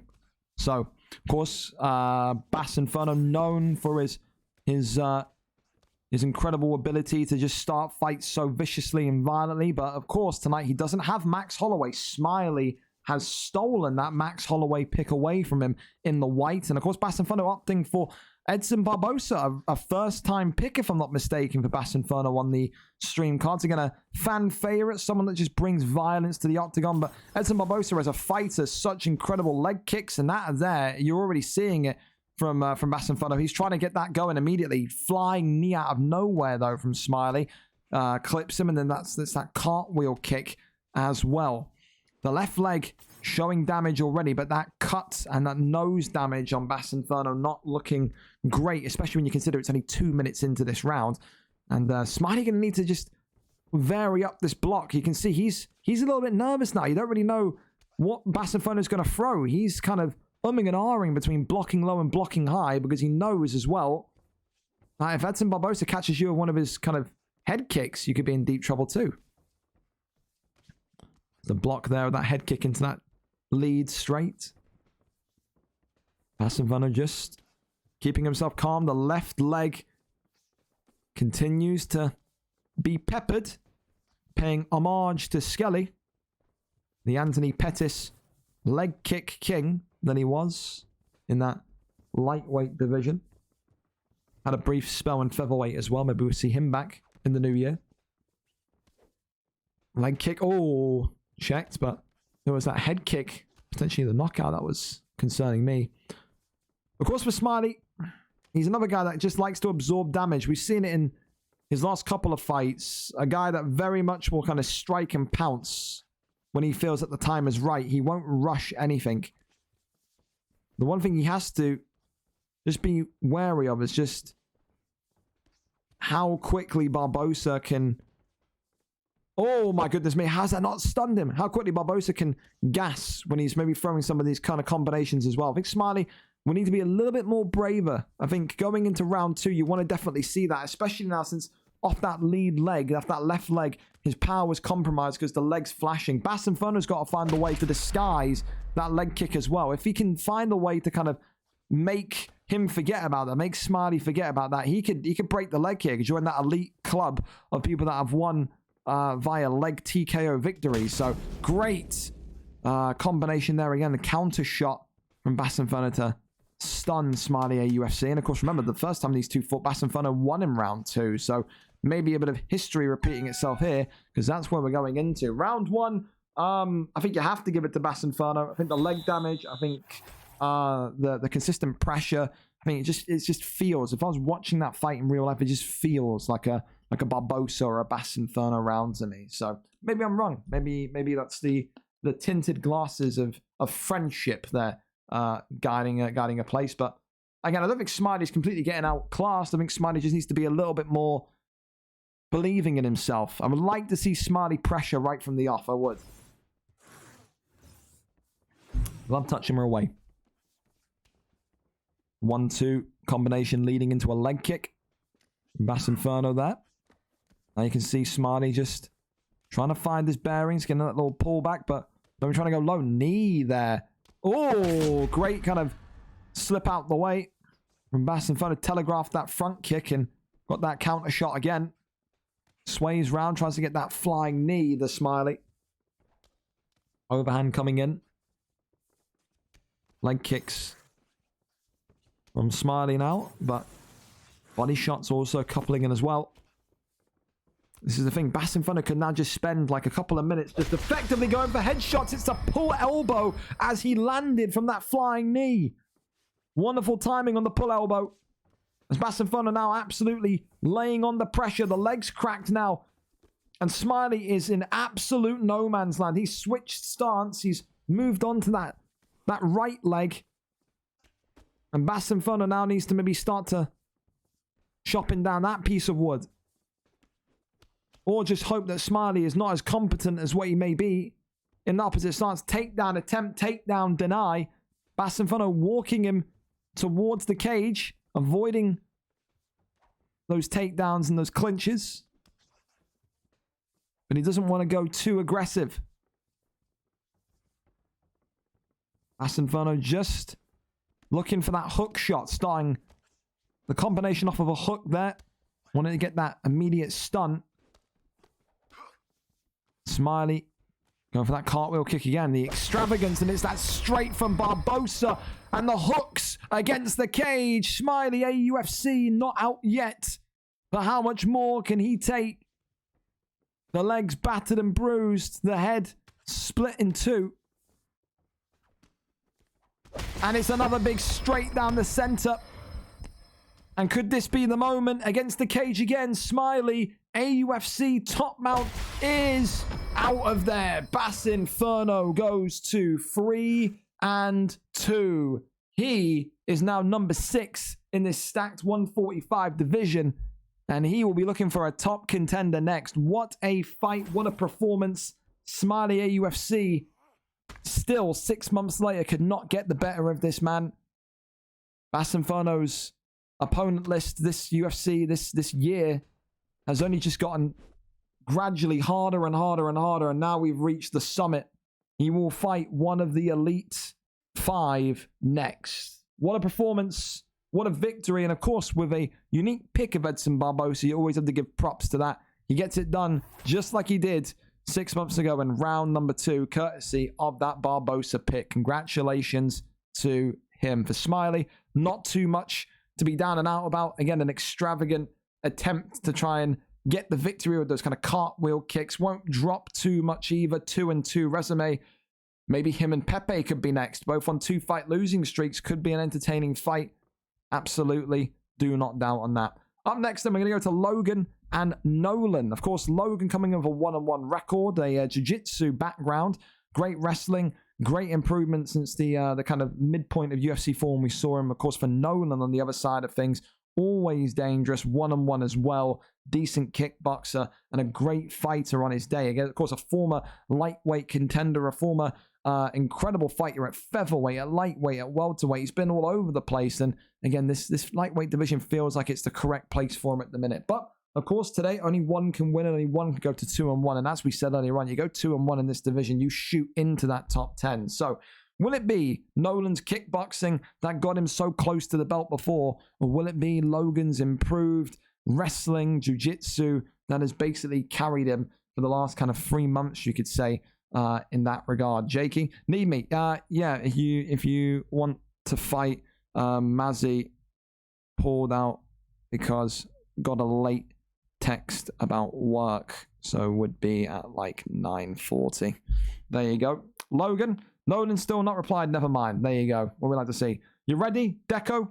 We'll get you at main cards, or now. I'm easy either way. Maybe we get Deco one for prelims. First time we get Deco one for prelims, eh? That'd be nice.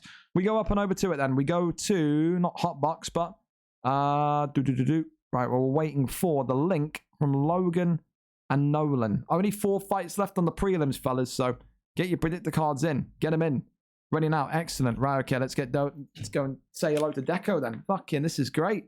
This is lovely. This is nice. Hello. This will get you on the prelims, mate. This is lovely. This is bloody wonderful, isn't it? Got to be done sometimes. Yeah, Done it once, do it again. Fuck it. Does. It does. Well, listen, we got some good fights still to come on the prelims. Of course, nowhere near as the stacked main card that we got, but waiting for Logan and Nolan to get their stream link in. Still 4 minutes in time. Everything's been on time today, so happy with that. But how are you anyway, Deco? You all ready for Christmas, pal? You all good? Yeah, actually, I'm early for once. I'm not gonna lie. Normally it's a last minute thing, but I've been ready for like a couple of months, so We love that it's from not you. bad. Yes, but I'm telling you, I'm the most bloated, full guy on the planet right now. I can't lie. Why? Fucking so full. No, because I went out for tea.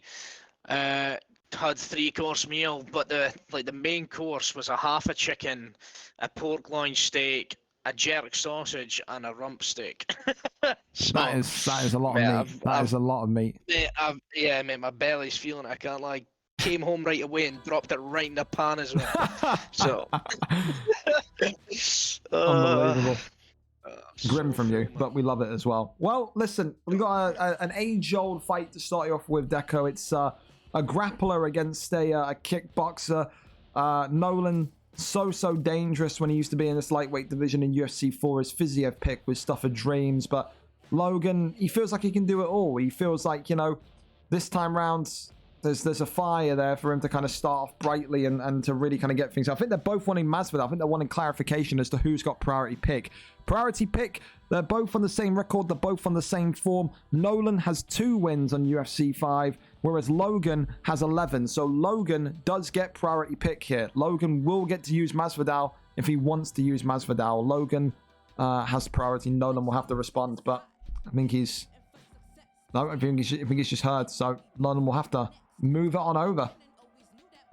They're both 1-1 as he's responding. Maybe a Tony Ferguson pick, who knows? Would be great, but what is he thinking? What is he doing? Is he gonna message me? I don't know what he's just hovering over Volkanovski. Nope. Yeah, it's hovering over Volkanovski for me as well. The stream, is their stream like jumping about for you? Or is it just No. me? That's fine for me. Oh, it's fine. Let me go work on it. I think that Masvidal pick has gotten to Nolan, though. He's looking around. I don't think he knows who his backup pick is. I'd probably Lee. pick Max, you know. 4-star lightweight, it's got to be Max or Tony, even if you want to grapple a little bit. Tony's a good shout. I was thinking about Paddy Pimblett there for a second. Gilbert Burns, 4-star as well. That's weird. Gilbert Burns at lightweight. I don't know how chinny he is. Good pick at welterweight, but it's in Barboza. No, it's going to be Real Estate Owl. There you go. Iaquinta coming out. What's on that one?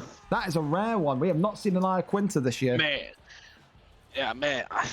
I don't even know who's used him or what his stats are like, but I wouldn't be. He's got to have some form of decent hands, but we're going to need to find out. I can't lie, because I don't actually know fuck all about him on this game. So.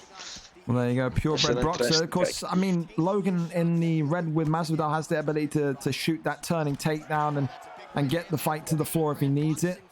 Logan, seeing Iaquinta across from him, will be sitting there and saying this should be a kind of straightforward stand-up battle, which of course benefits Nolan as well. So really good with his combinations. Again, more of a kickboxer, so very interested that he's picked Iaquinta when, you know, all he's really got is hands. He's going to need to really work that boxing today, really work that head movement as well if he wants to come through the other side in this one. Of course, Masvidal, once upon a time described as being the best boxer in the UFC. Iaquinta, of course, known for that title fight against Khabib, which everyone that hates Khabib called a big sham. But there's that takedown from Logan. There you go. So using that background of Masvidal's wrestling to take this one to the ground. I mean, for you, Deco, for Logan with Masvidal, is it just as simple as get this fight to the floor and keep it there? What do you think? Nah, if you're using Masvidal, I wouldn't even. Obviously, the grappling is there if super necessary, but see what I did there if super necessary. Yep. But again, I wouldn't use him for grappling. No, I'd probably just strike him, to be honest. But again, like you said, the wrestling is there if needed. But I mean, it all depends on Iaquinta's like bottom control. Because if he's got terrible bottom control, like, you know what I mean, it's not the worst idea in the world. But I mean, they're going, and you can see the cut here on Logan is orange to begin with as well. Sharp hands from Iaquinta as the overhand slams in now as well. Big uppercuts in as well. Well, let's see if he goes to center Oi, I think he was going for the takedown again there. Logan just looking, it seems now, a little bit panicky, looking like he's trying to find that takedown in any way, shape, or form. Just trying to get his timing correct. Umber flies in there. And Nolan being very... There is a little bit of timing to actually shooting the takedown. Like if you want to double leg, if you do it like once they've just done a strike, like or as soon as they're about to throw, if you shoot a double leg, you've got a small window. You can actually take their back instantly from it as well. Oh, that there is the flurry from Masvidal that you need, and now gets into top mount. Wow, double drop. Yeah. The double drop was lethal, and that just came out of absolutely nowhere, Deco. That's what he done to Darren Till. You know what I mean? Just came out of nowhere, sparked him. Unfortunately. Masvidal's always been that type of guy. You know what I mean? I feel like he's got the respect from some people, but not respect from other people. He's known as obviously the fucking gatekeeper, was he? I personally don't think he's elite. He's obviously good. I'm not way to discredit Masvidal. He's obviously good. I'd agree. I think that's flying knees that he done on Askren. Oh yeah, iconic forever will be. Yeah. No, it's absolutely. Tell you what, the fact that he practiced it in the back as well, then went and performed it was even better. I can't lie. And Ben Askren is a fraud though, so it's fine.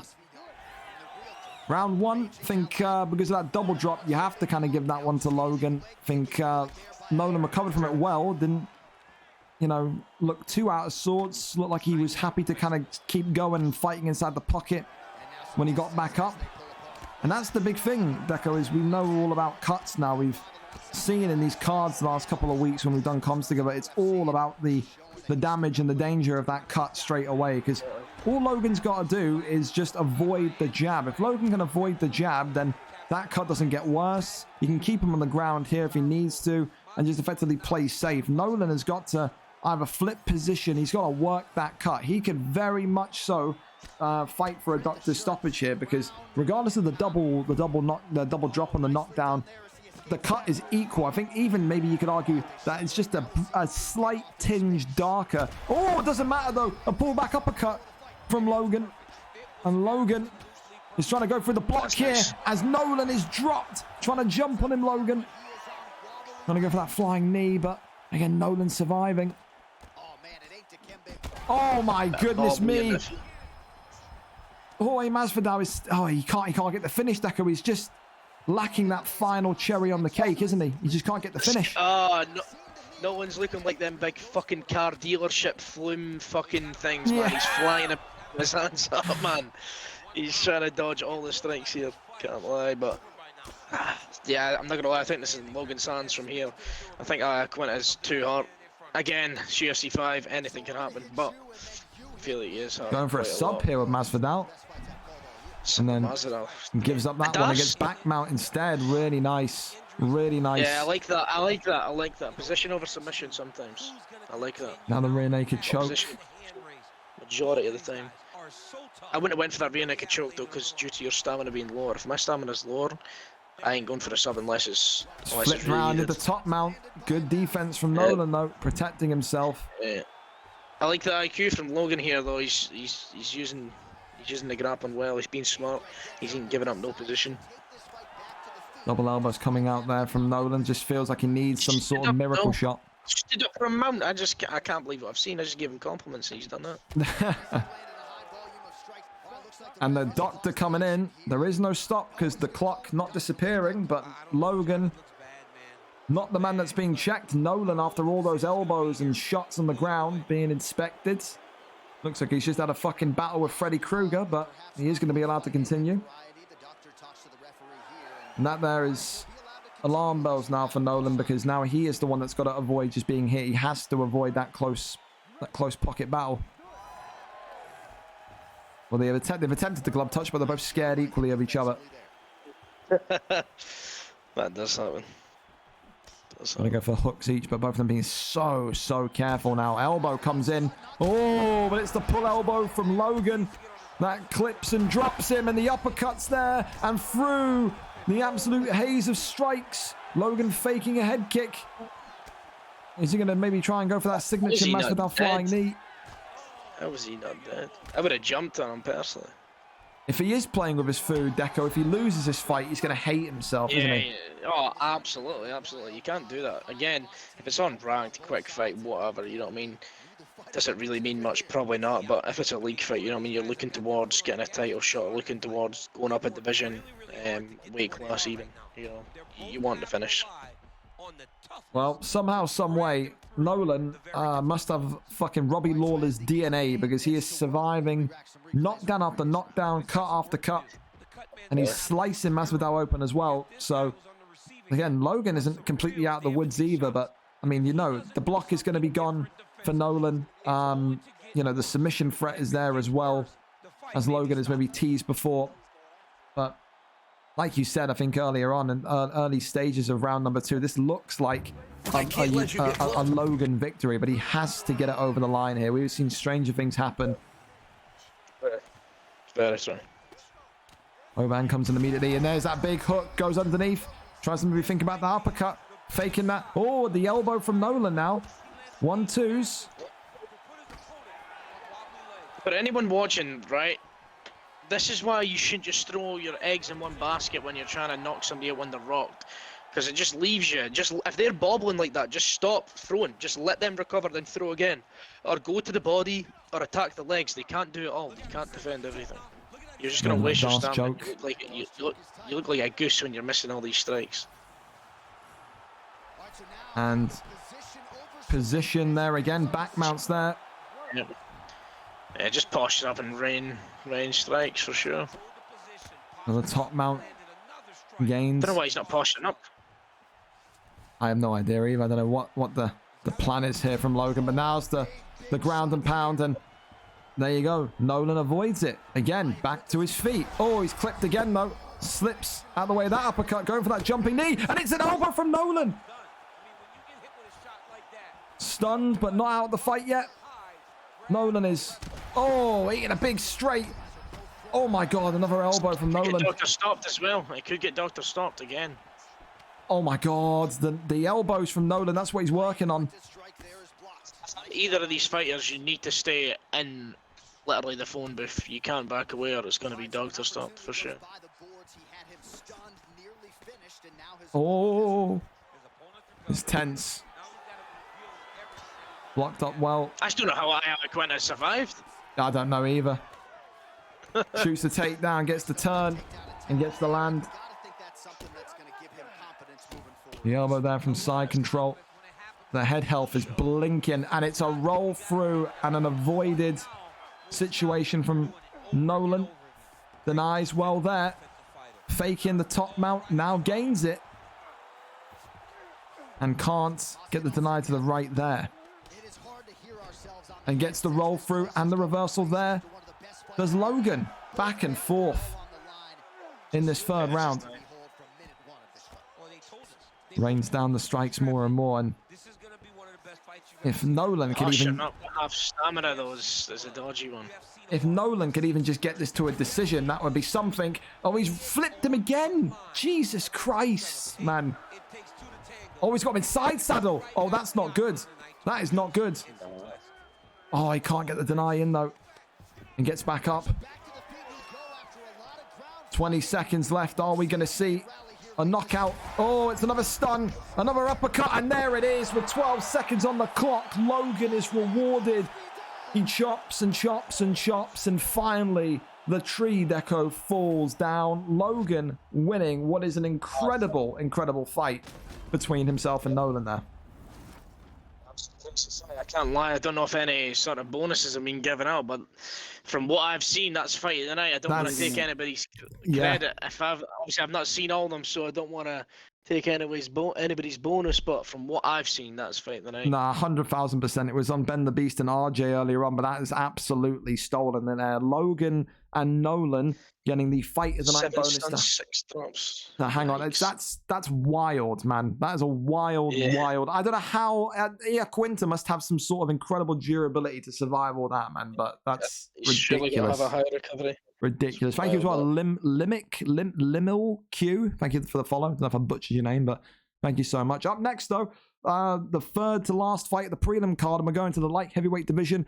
YYY Tron and UFO Hotbox coming in here. Of course, Tron 0-0, UFO Hotbox brand new to the league 0-0. So both of these two getting their debut fight in the light heavyweight division. Tron, of course, used to be in that middleweight division, had a couple of losses, got moved down.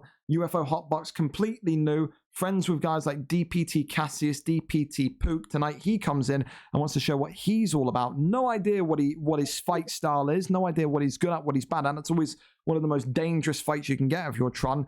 But is that going to be something that phases him today? We go up and over to it. UFO Hotbox is live for us, and there, Deco. I love this Gustafsson. Is it Gustafsson? I like the Krylov pick as well. The Krylov pick is very nice. Krylov's decent. He is actually decent for a 4-star. I've used him a couple of times. He's not the worst. Again, Gus. I feel like Gus is a bit slower than what he was on UFC 4. I'd agree, like 1,000%. Yeah, I feel like Gus was like, if you had to go a 4-star pick, in light heavyweight, Gus was the boy. He was so good, but on this game he does feel a bit choppy. But again, Krylov versus Gus, we've seen this fight in real life. Krylov smoked him, unfortunately. Gus's downfall is a sad one to take, but let's see what happens. Expect color blur and motion blur like this, by the way, Deco, because someone's not adjusted their bit rates. So the fight in game will be fine, but we're gonna have to try and phase our way through the Minecraft pixels and blurs. I don't know why Tron couldn't stream. Obviously, just didn't fancy it. But the American streaming, the connection in game will be fine. But this is the stream setup, fellas, of a man that very much doesn't stream often because his bit rate is absolutely through the roof. And it's a head kick on Tron through an absolute haze of purple and blue that I don't know what's happening. It's uppercuts into hooks in this light heavyweight division. Tron knocked early. The teep kick sends him backwards. And as he almost lags out of existence, as, you know, Gustafsson kind of, clipped again. And Krylov working the body now as UFO Hotbox. Look at, he must feel like he smoked weed, Deco, if he's getting the visuals from our end, because this is just a pastel palette of colors, man. This is something. I can't even concentrate. I can't even concentrate on it. I can't lie. I'm just sitting here like, whoa, the mushrooms on this is fucking nuts. There you go. Look, the drugs have worn off. We're back into. Oh no, they've kicked back in. They've kicked back in. Just as you think the high ends, we're fucking right back into it, but. Again, they're going for those 1-2 head kicks. This is what I'm trying to give you the best description of what you're seeing here. But again, it's incredible to think that this is absolutely fine. Like in their game, they don't know any of this is happening. DPT Cassius, who is his coach, must be watching this and thinking, what the fuck's happening? But Gustafsson clips him with an uppercut, drops him, and YYY Tron is looking to get his first win here. Ground and pound victory, and he gets it. A round 1 finish for Gustafsson through the haze of blue and purple. Look at that. He is glitching through the octagon right now. That is the face of Terminator. And look at that. We can get a blue camera in the octagon here. That is wonderful. YYY Tron gets it done in 1. I mean, from what I saw, it was just a game of effective block-breaking strikes, Deco, through jab head kicks to jab uppercuts. It was something, wasn't it? Yeah, literally, mate. Honestly, from what I the color show of the night, that should be a new award. The drugged up version of the night, the color show of the night award goes to you. Yeah. The mushroom of the night. That's what you get. That's what you get. Vamos Tron.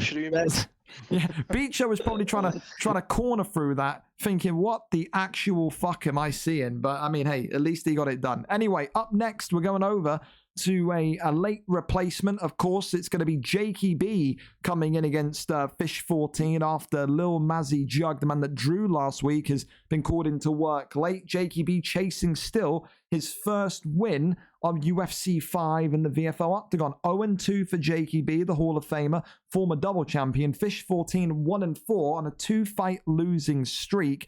Who comes out victorious today? Surely Jakey can't go 0-3, Deco. Surely that's not going to happen.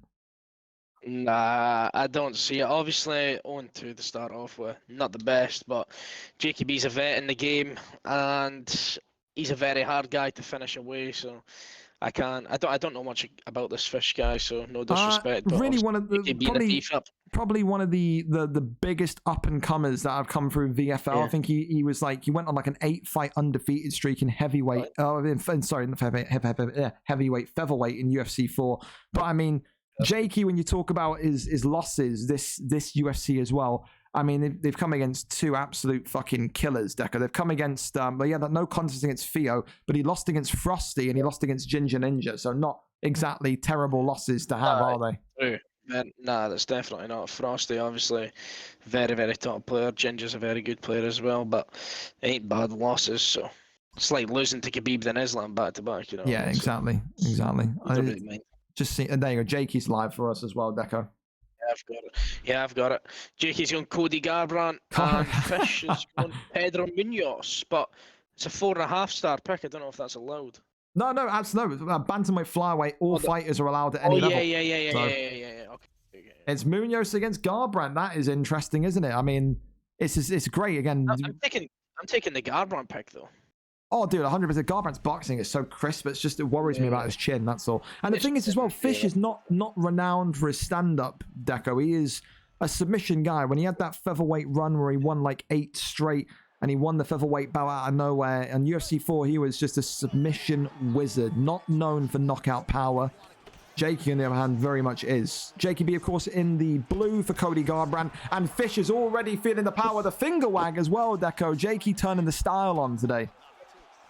That's JKB for you, you know what I mean? He's putting it on you right away. He's getting in that phone, but if he's you know what I mean? If he could come in here, do it in 5 seconds and leave, that's what he's doing. He doesn't care about fucking doing flashy shit or nothing. He's just fundamental pressure box. So the thing as well is the taunts can rattle you. I mean, I faced a guy in OWC yesterday, and he was an Anderson Silva. I can't remember what his name was. And every time he knocked me down, he kept doing that fucking drum roll taunt, you know, where he fucking swishes his hands around. I was just sat there thinking, you bastard, man. I get it, man. I'm terrible. Yeah. Just finish me off. Don't drum roll me, please. It's the one where they put their hands on the hips, like, come on. Yeah. Like, that's torture. From Jakey. Drops Fish. As he's fucking sitting there shaking his head at him. Oh dear. Jakey turning an absolute heel performance here against Fish 14. Hips, he basically does it, you know what I mean? It's kind of similar. Hands on the hips, shake the head. And Jakey B is absolutely... got some sort of beef. I don't know. This guy, you'd think so, wouldn't you? The way that he's fighting. Like he's not happy with him. Hands on hips again. He does fight like that, but he never really taunts. So maybe... Or maybe he's just trying to showcase Cody Garbrandt. I don't know. Maybe. Oh, uppercut again as the cut on Fish. Fish is just... Oh, Fish! Right back at him, though. Fish going low with those body shots. Jakey going to need to be a little bit more careful. As he's... It's fucking incredible. Cody Garbrandt may have the best taunts in this fucking game, Deco. I'm not even going to lie. You may do. No. Bruce Buffer. That's true. That's true. That's true. Nobody takes it, mate. Nobody takes it. Body Bruce shot. Buffer. I don't know. The Cody Garbrandt slapping of the ass is pretty funny, man. It's good, but mate, you can't. Mate, the Batista celebration, mate. The taunt it's second to none. Listen, Jakey wanted to go for his second win of this week, Deco. Of course, Jakey won. Oh, my goodness me. The elbow into the hook on the way down. And that is sickening. That there, Deco. I think we had the 30-second KO of Lord Lagout earlier on. That's going to take knockout of the night because of the rare pick of Cody Garbrandt as well. Just short, sharp, and just simple. Elbow into the hook on the way down. And that one finishes him. The hook is the knockout blow, beautiful. Not the elbow. That's fantastic. Yeah, that's beautiful. I can't lie. Fair play. And Jake, I mean, that's because he was waiting for that, Deco, because he's had 2 tough fights. His first win now in the last kind of like 4 weeks or so of fighting. This is it's been a long time coming because again he's not an 0-2 fighter, is he? He's a guy that very much should be up there competing for the belt, and no doubt he will be back to that. But that there may be the springboard that he needs to shoot his way up and. Kind of showboated with the taunts tonight as well. You can't really hate on him for that. Like you said, showing off Cody Garbrandt. He said he's had a great week. He's won tonight. He's maybe got the knockout of the night bonus, but also he won that Kitchen Nightmares competition on Tuesday with his absolutely god-awful fucking fish finger and soup concoction. Fucking So ham. yeah, whatever marshmallows else and was in there. yeah, Cucumbers. yeah. Fucking madness. I mean, realistically, we all wanted to see him get knocked out for that absolute monstrosity, but Fish knocked the man to do it tonight. Jakey, of course, now 1 and 2 will shoot up, overtaking the likes of Theo and Jamie Bucks. Will be up there with Jovi Rami, who he may even leapfrog again later on, because Jovi Rami fights Suave Jamie on the main card at 10 p.m. So it's one of those, you know, Jakey on the way up. 1 win bounces up 4 or 5 positions, just like that. You know, that's how it goes. That's how it goes. But again, he's back. He's very much ready to take names. He's got that kind of style about him, Jakey, where he dominates you and he makes it look so easy, and he adds in those taunts, and it can frustrate you, but it can also so demoralize you. And I'm sure he doesn't mean it in a bad way. It's just what Jakey fights like. We saw it again when he fought Nightfall. He was throwing in taunts a little bit there as well, back 6 months ago. So that's the Jakey that can get back to the very top and win the bantamweight strap. He just needs to bring that out a little bit more. For now, though, Deco, we're going over to our final prelim fight of the night, and we're 10 minutes early. Fantastic. We're going to put a ping in this prediction card. Make sure that you, yourself, Deco, have got your prediction card in. Want you to win some cash if you can get it all right. Final. What, this is a win cash, is it? I thought it was just... So, no, it's for cash. We do an actual giveaway. It's a rollover. So, again, see, if Deco didn't know, maybe some of you watching didn't know, you can predict all of the main card winners correctly. All of the winners in this 10 p.m. onwards card correctly.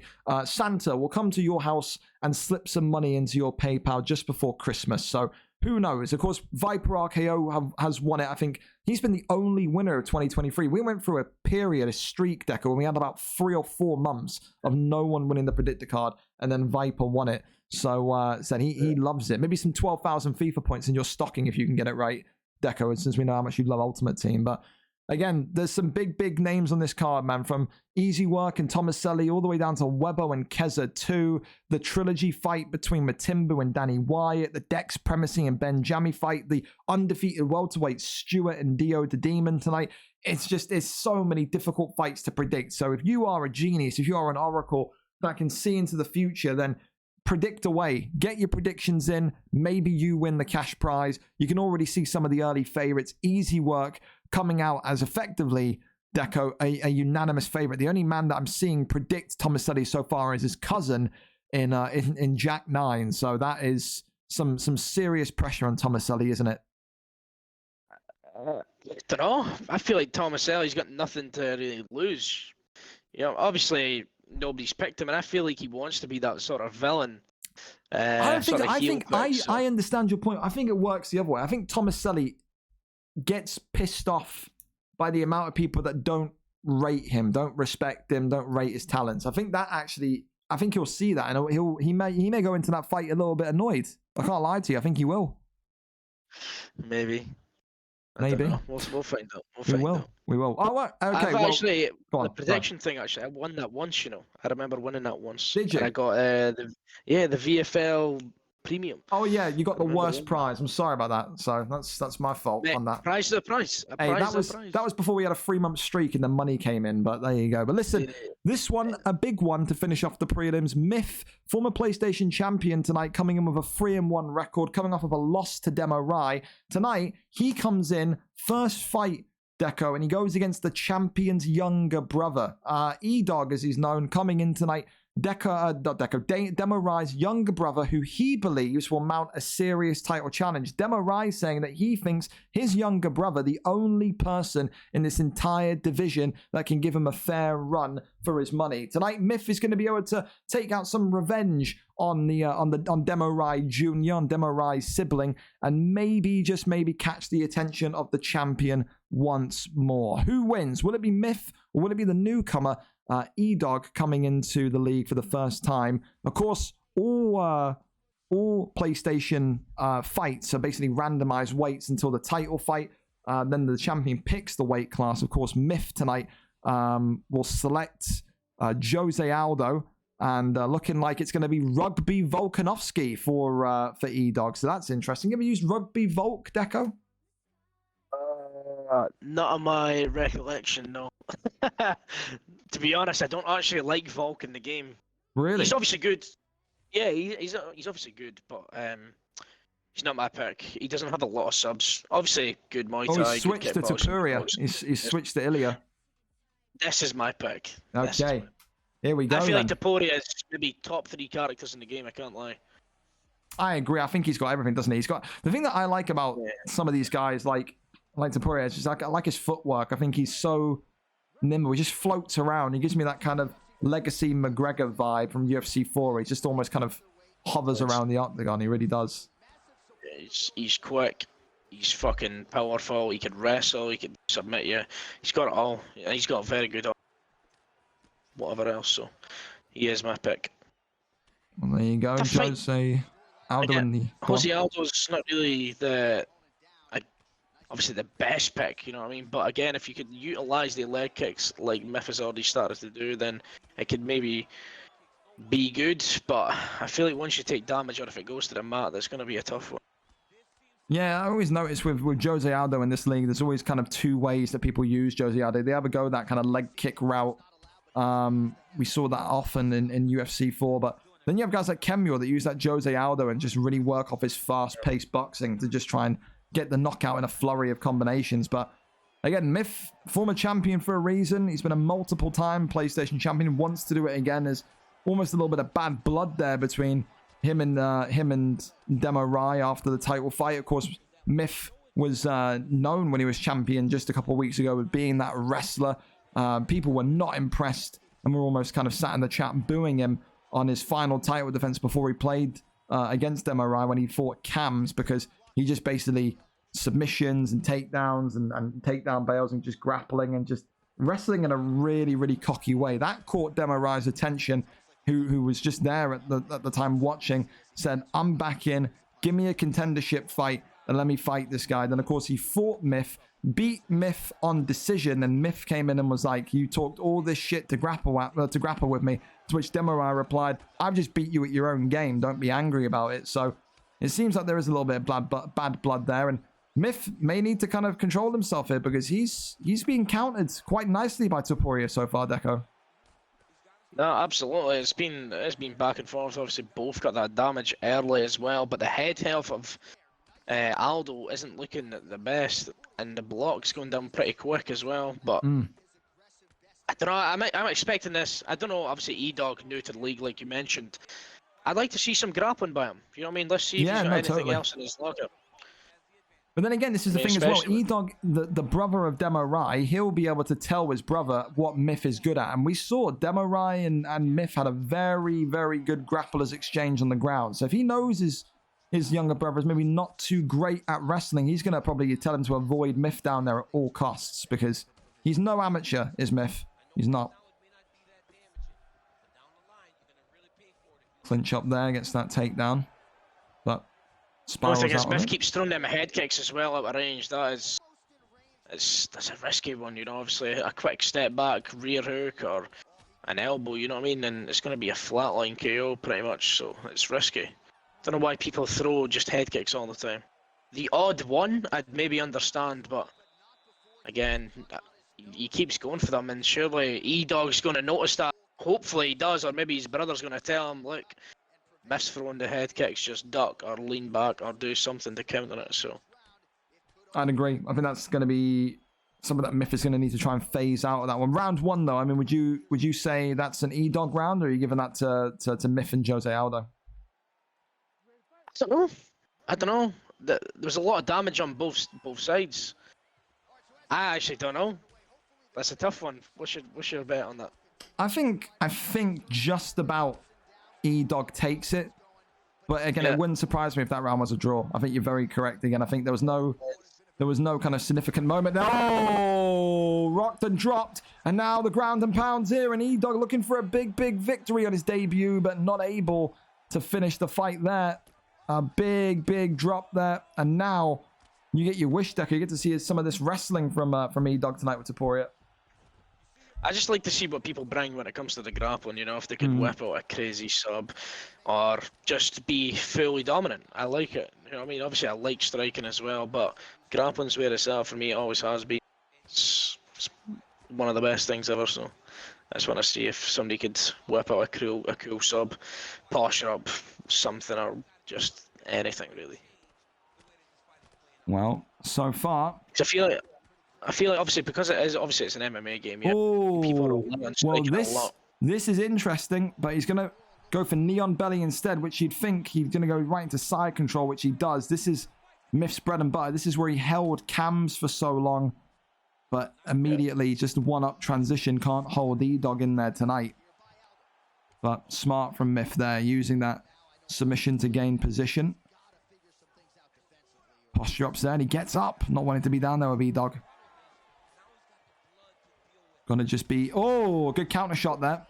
Gotta be wary of what's to come.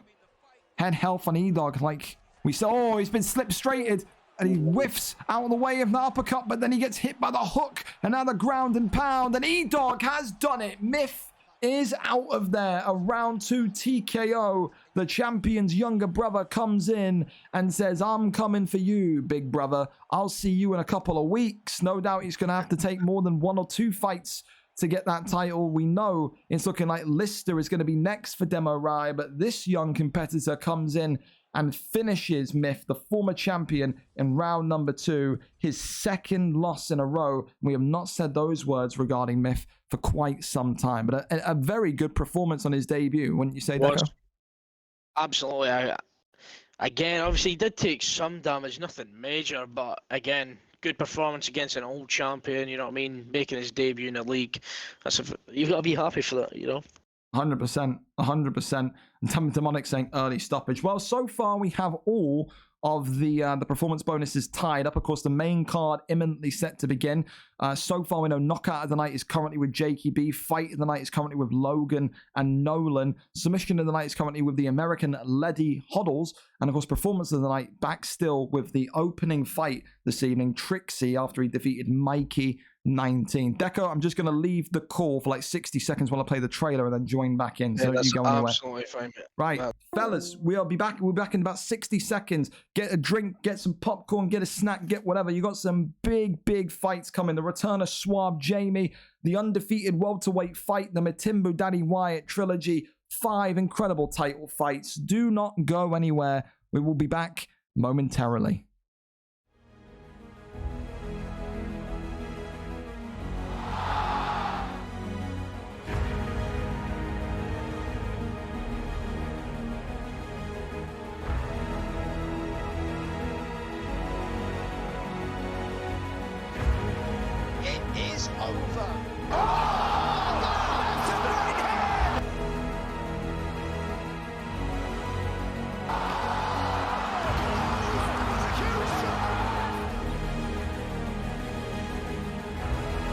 Oh my God. Leg beat up, man. Done for Poirier. Oh, big left for Poirier now, right hand. Oh my God. SLG Jokers has put the former middleweight champion to sleep. Light heavyweight champion! Oh, goodness! It's time!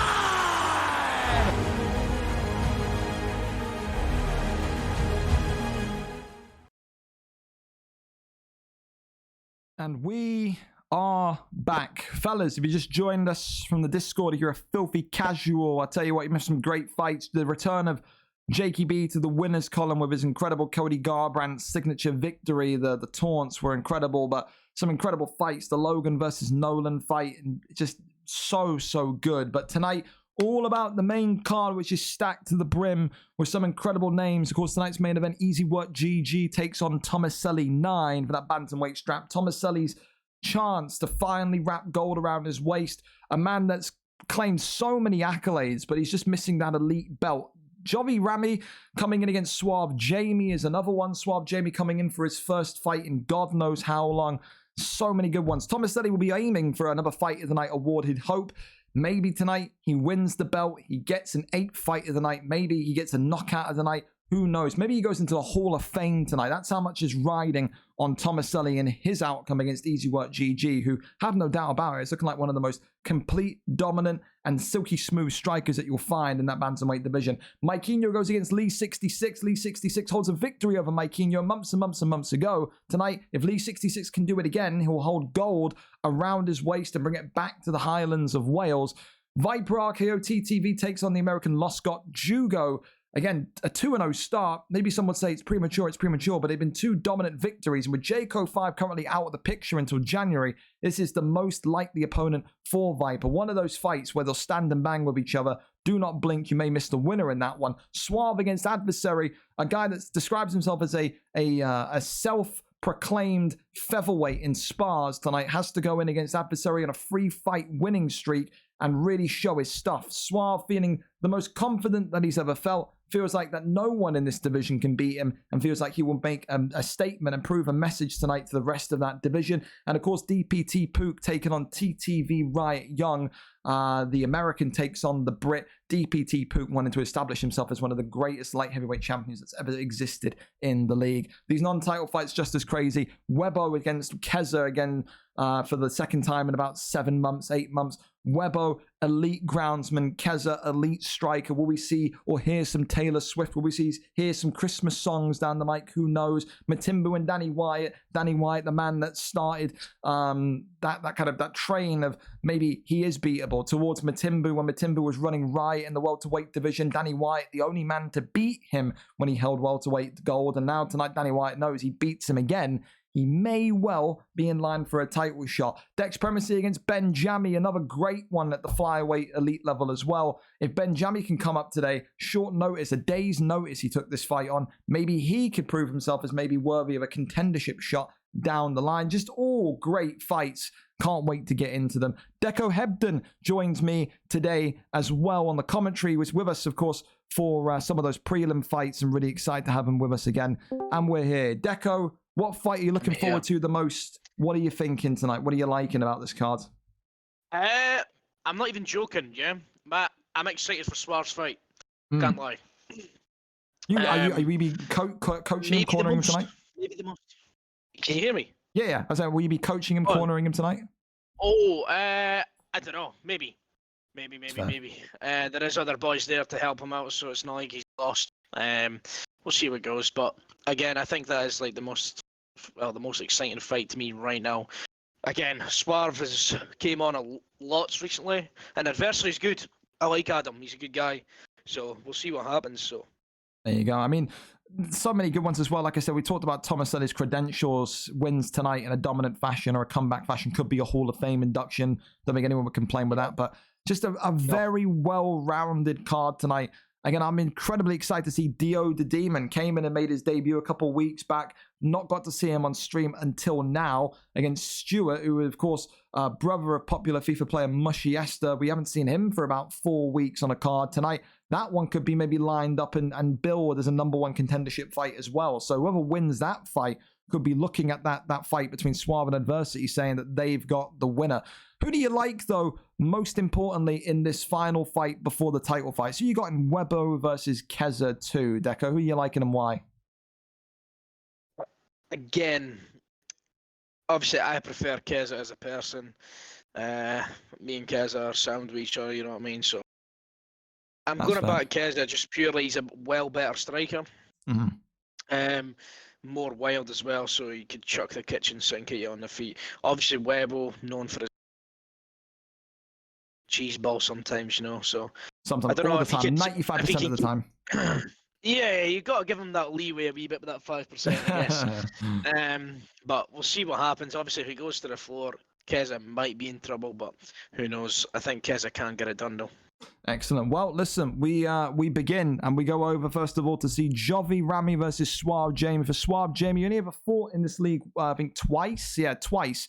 VFL 3, where he beat Warbsy in round 2 on the 17th of March 2022, and VFL 8, where he beat the Frenchman, the former Frenchman, the fan favorite Lestie, on the 21st of April. So makes his triumphant return today. It takes on a fan favorite in Jovi Rami. All he seems to fight is fan favorites Warbsy, Stee, and now Jovi Rami. Of course, Suave Jamie coming in today with a 0-0 record in UFC 5. Jovi Rami coming in with a 1-2 record, winning his last fight and getting the privilege of fighting this self-declared, or I think self-proclaimed, community kind of acclaimed icon of the European scene of UFC 4 and also no doubt UFC 5. We'll see who wins. Number 12, Jovi Rami against Suave Jamie. Number 17, the predictor cards are locked. The predictor cards are live.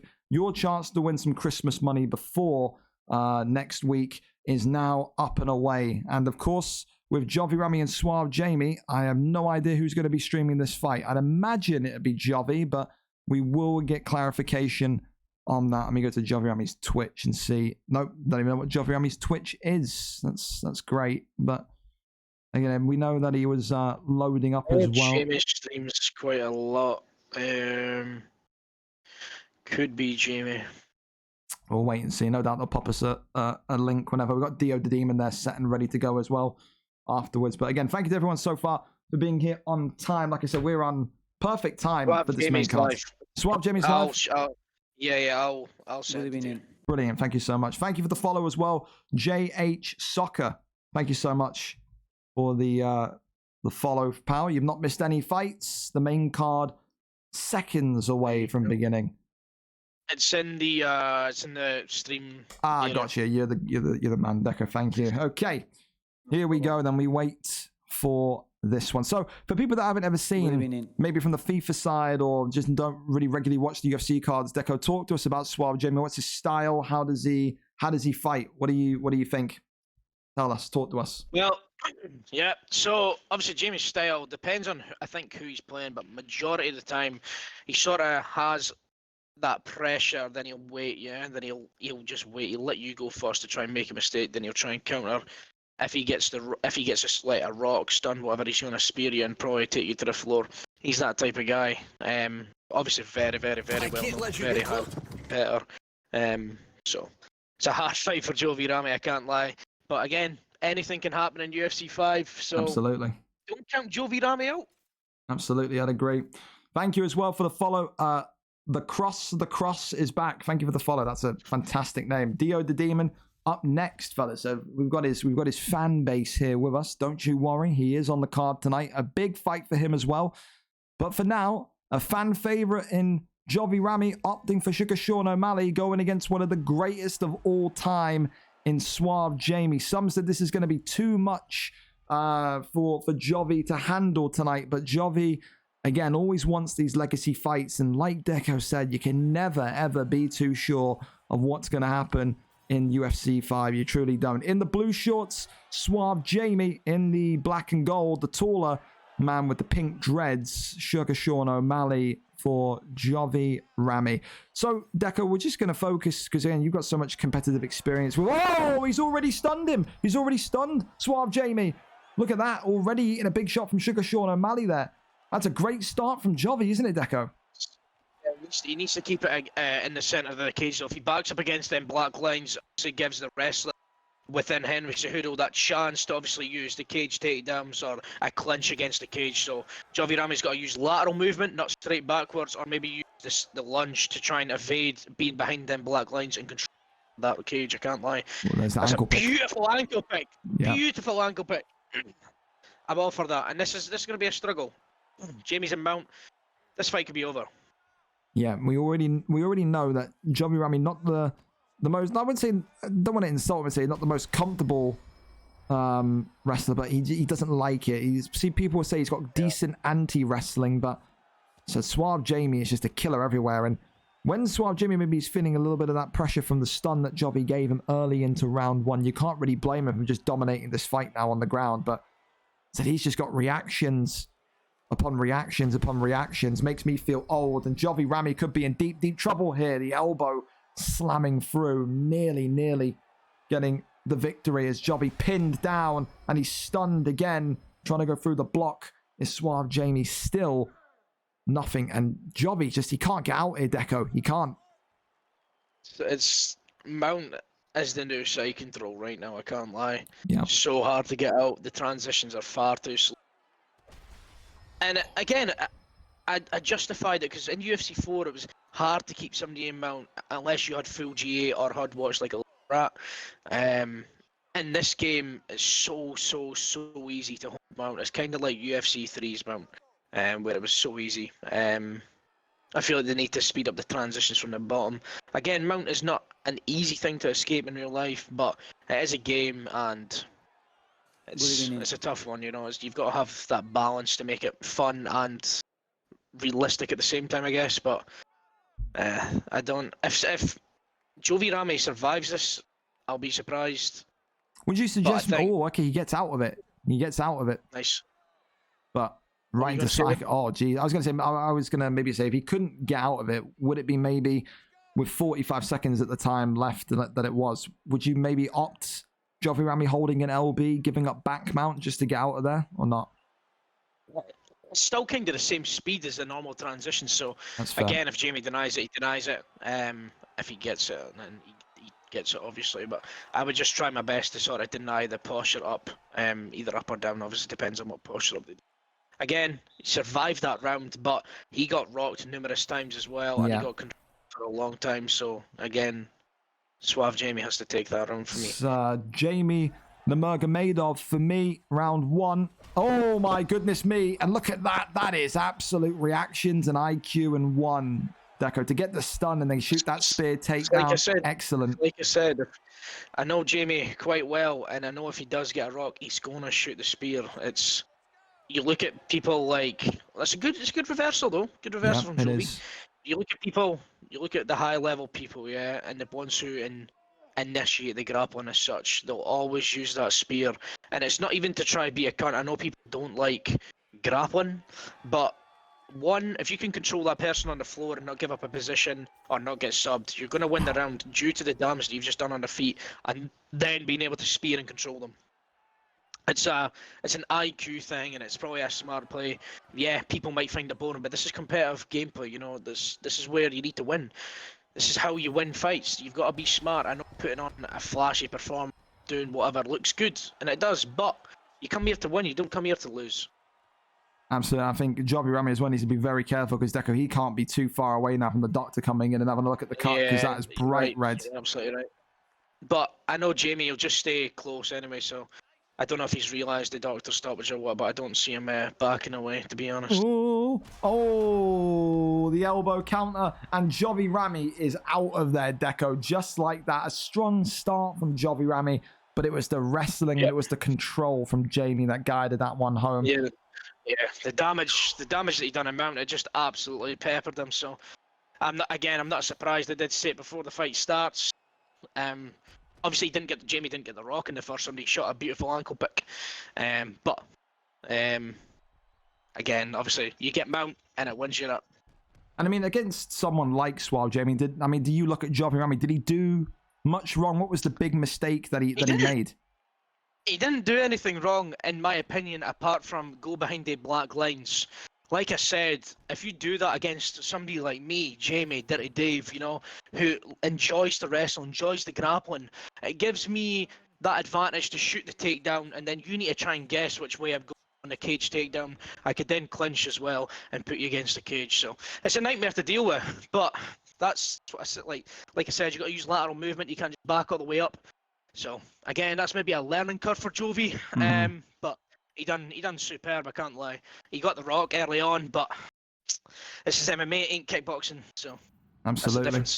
And so what a way to debut for Suave Jamie. That wrestling enough to make anybody scared of that prospect of taking him on in that bantamweight division. That could be no doubt one of the future bantamweight champions that you're kind of celebrating in the near future. EASYWORKGG would be taking notes like Jose Mourinho there with that one. But listen, we move on to the next one, Deco, and it's going to be that undefeated welterweight clash. Stewarty against Dio the Demon. Of course, Stewarty, a Scotsman, Dio the Demon, the American. 2-0 balanced fighter for the Scotsman. 2-0 kickboxer for the American. Tonight, it's fair to say with Falcon kind of on a 2-fight win streak, but 3-2. 3-0 is impressive. If though you win this fight tonight, whether you Stu or Dio, the title fight will be next. Of course, the title tonight being contested between Suave and Adversary. No doubt they'll be keeping an eye on this match, and no doubt I think the winner of tonight will be keeping an eye on that title fight a little bit later on. We go over to it though. It is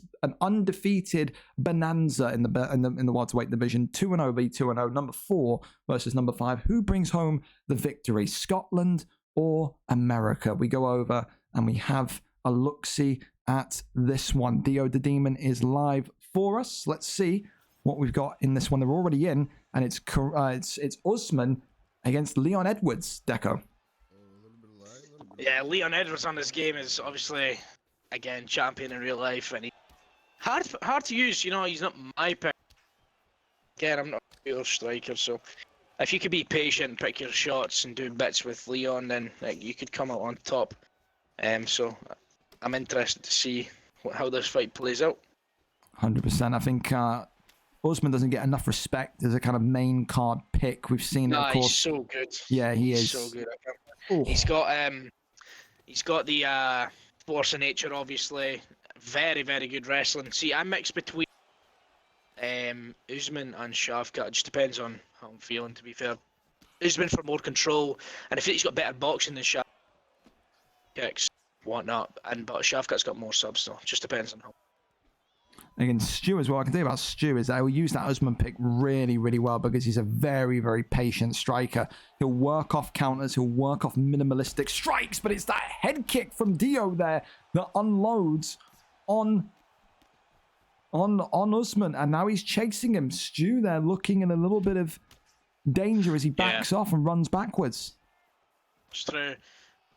Maybe we need to see him shoot here again. He's behind the black lines. You can't let people do that to you. I know it's tough when somebody's obviously walking you down and whatnot, but I feel like that's the difference. You know, you need to start using the lateral movement and not just straight. And Usman's got a perk. I think he's maybe got Skirmisher of the perk, so it allows you to actually move faster as well. So you should be using that to your full advantage.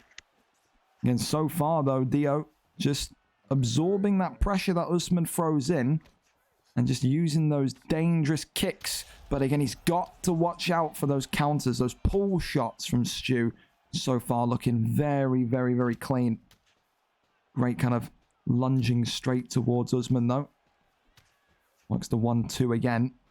It doesn't seem like Stu is using Usman here today with the intention to wrestle as he stunned him. Tries to go up and goes low. And there's the uppercut. Yeah, don't give up. Don't quit on yourself. Yeah, see, and a spike drop. And he's motivating himself there. He's obviously got that 5-star jab and the 5-star straight.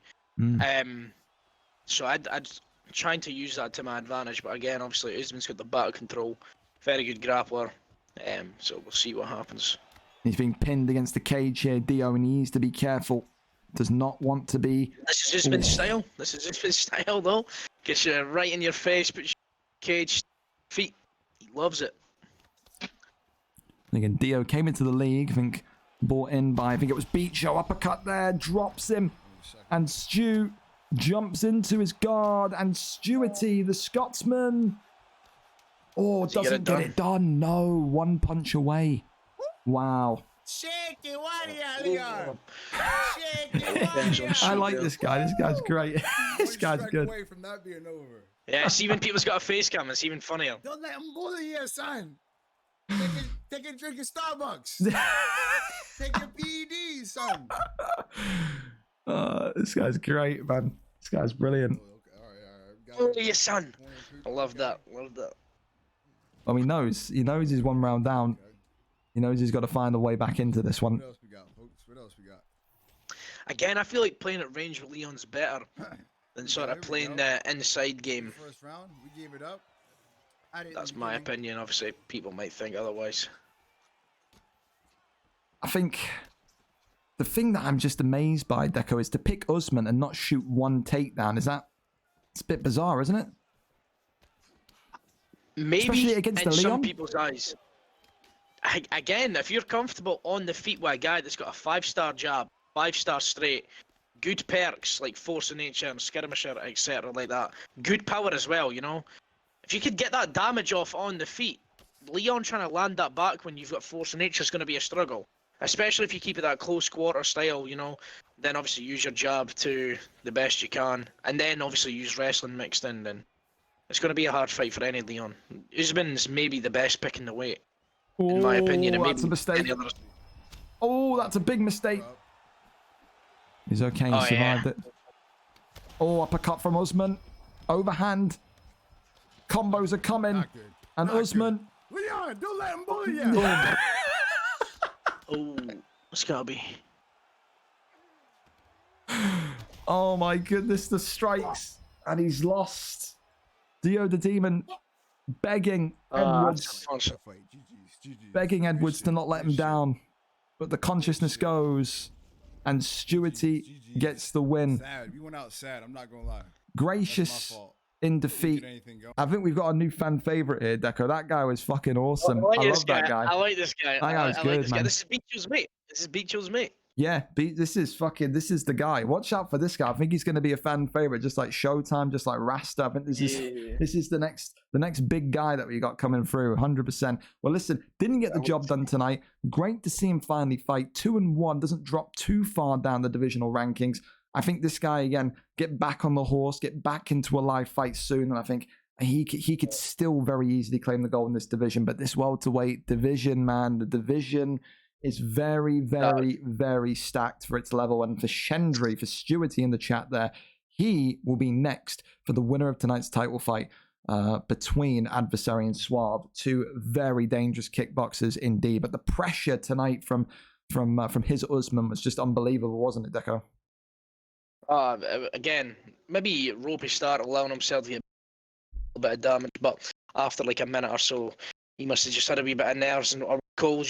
He got putting on Usman perfection.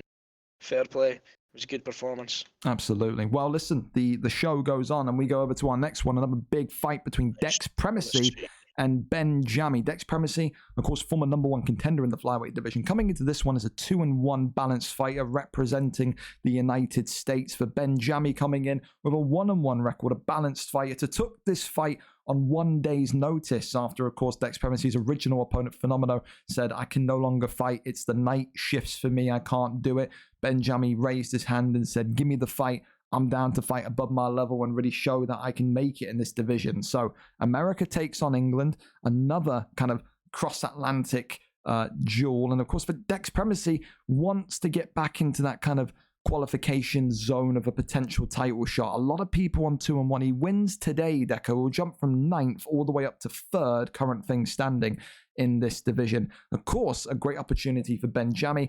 Beats a former #1 contender, beats someone that's only lost 2 fights in the last 6 months, I want to say, for Dex Primacy. If he wins today, 2-1 would put him just about in or around 6th and 7th position in this elite division. Let's go and see who is live for us. Dex Primacy is live, and he will be opting with Brandon Moreno. Okay, well, listen, this is interesting because he cornered, didn't he? He cornered Rep in that super fight against Easy Work last week, and he was very much in favor of that Pantoja, the Pantoja striking, but liked that Moreno pick a little bit more. So to see him go for Moreno doesn't really overly surprise me, but this is becoming the usual standard now in that flyweight division. Pantoja, Moreno, the two cleared out best fighters in that division, isn't it, Deco? Love. Oh, absolutely. In my opinion, you know, obviously somebody might prefer Demetrius Johnson, somebody might prefer TJ Dillashaw, somebody might prefer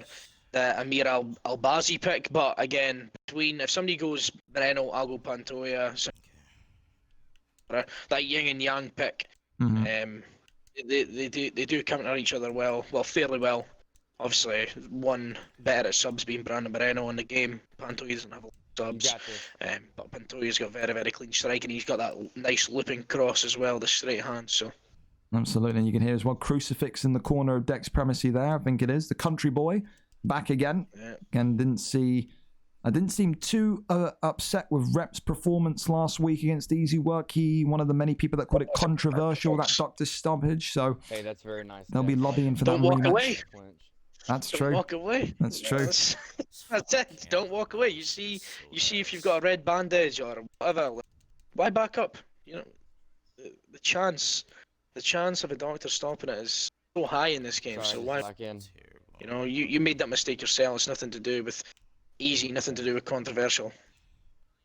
Absolutely. I mean, back on this fight though, Deco. I mean, the fact that Dex Primacy now associating himself with Crucifix and Regicide, he's had such a come up. This guy came from that, I don't know if you can call it that, I'm cringing when I say this next sentence, the competitive WWE 2K scene where he was, you know, doing matches and fights over there, and he was nothing. He was nobody. No one knew who this young man was in June, July, and he went from kind of being in that kind of welterweight, middleweight bracket to having this incredible comeuppance, won the lightweight belt, went to featherweight, only lost one fight in featherweight against Driscoll, and now he's here in this elite division. It's that skill development at such a quick turnaround. That's impressive, isn't it, Deco?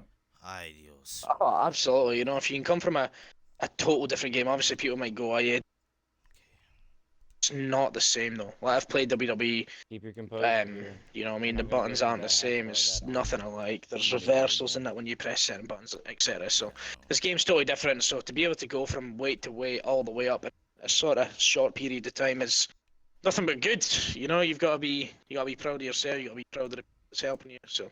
And I'm pretty sure that people helping you will be also, so if you can maybe get up the rankings again in flyweight, then fight easy. If that's what you want. And and again, there was a lot of positive words from his campmates. Rep before the build up to their fight said that he thinks that Dex could be easy. So, you know, hearing that from a former champion and your campmates only going to benefit you. But again, being biased.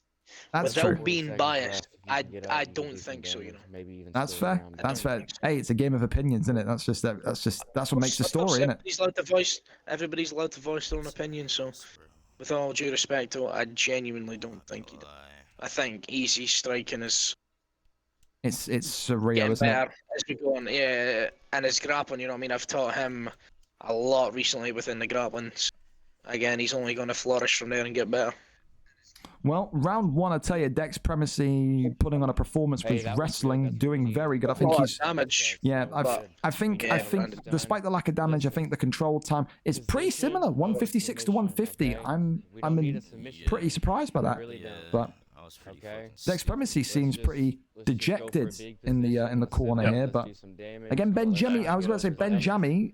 One of these guys, we took all these positive words about Dex Primacy, Deca, but Benjami, this is not WWE, and there is no storyline. Benjami can completely smash and destroy this kind of story that Dex has got going on here with a win. Again, he's only lost against guys like Driscoll recently. Benjami, a lethal combination artist, a great counter puncher again as well, that will really kind of feed off of the damage that Dex Primacy deals, and will look to maybe lull him in. He'll look to trap him. That's the big thing. Benjami is a trap master. He will lay down the trap. He'll wait for Dex to walk into it or kind of overextend himself, and then will absolutely lay him out. That's what he does.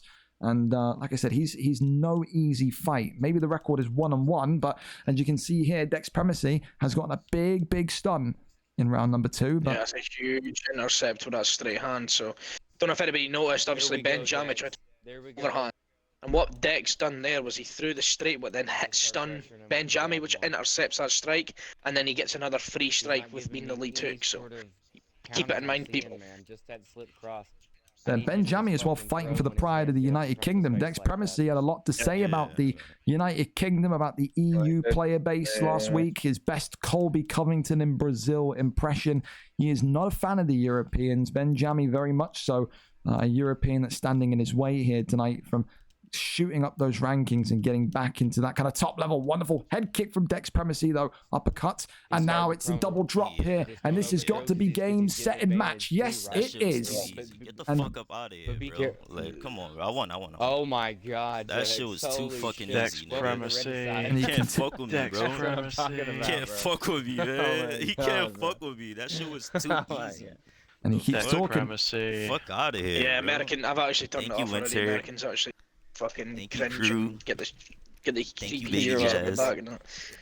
Honestly, I can't stand listening to them for long. I can tell you, he's happy with his. He's happy with his corner. Go buy my kids some dinner. He's happy with his corner. He's happy with. He's happy with the fight, and Dex Primacy continues to lay them out. He says, "Bring me a challenge." That was not difficult at all. The disrespect and this heel run from Dex Primacy continuing, and that's only going to get more and more attention his way. He gets it done in round number 2, and for Benjami, not a bad fight at all. It's one of those where in that flyweight bantamweight division, you can just let the fight slip between your fingers at such a quick pace, Deco, that it's almost disheartening. When you're in that division, you have to be prepared to take losses because they can happen.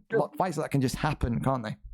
Yeah. No, they can. Again, you're playing arguably the best people in the game, so you sometimes you can be the nail, sometimes you can be the hammer, sometimes you can win in 50 seconds, sometimes it'll take you 5 minutes.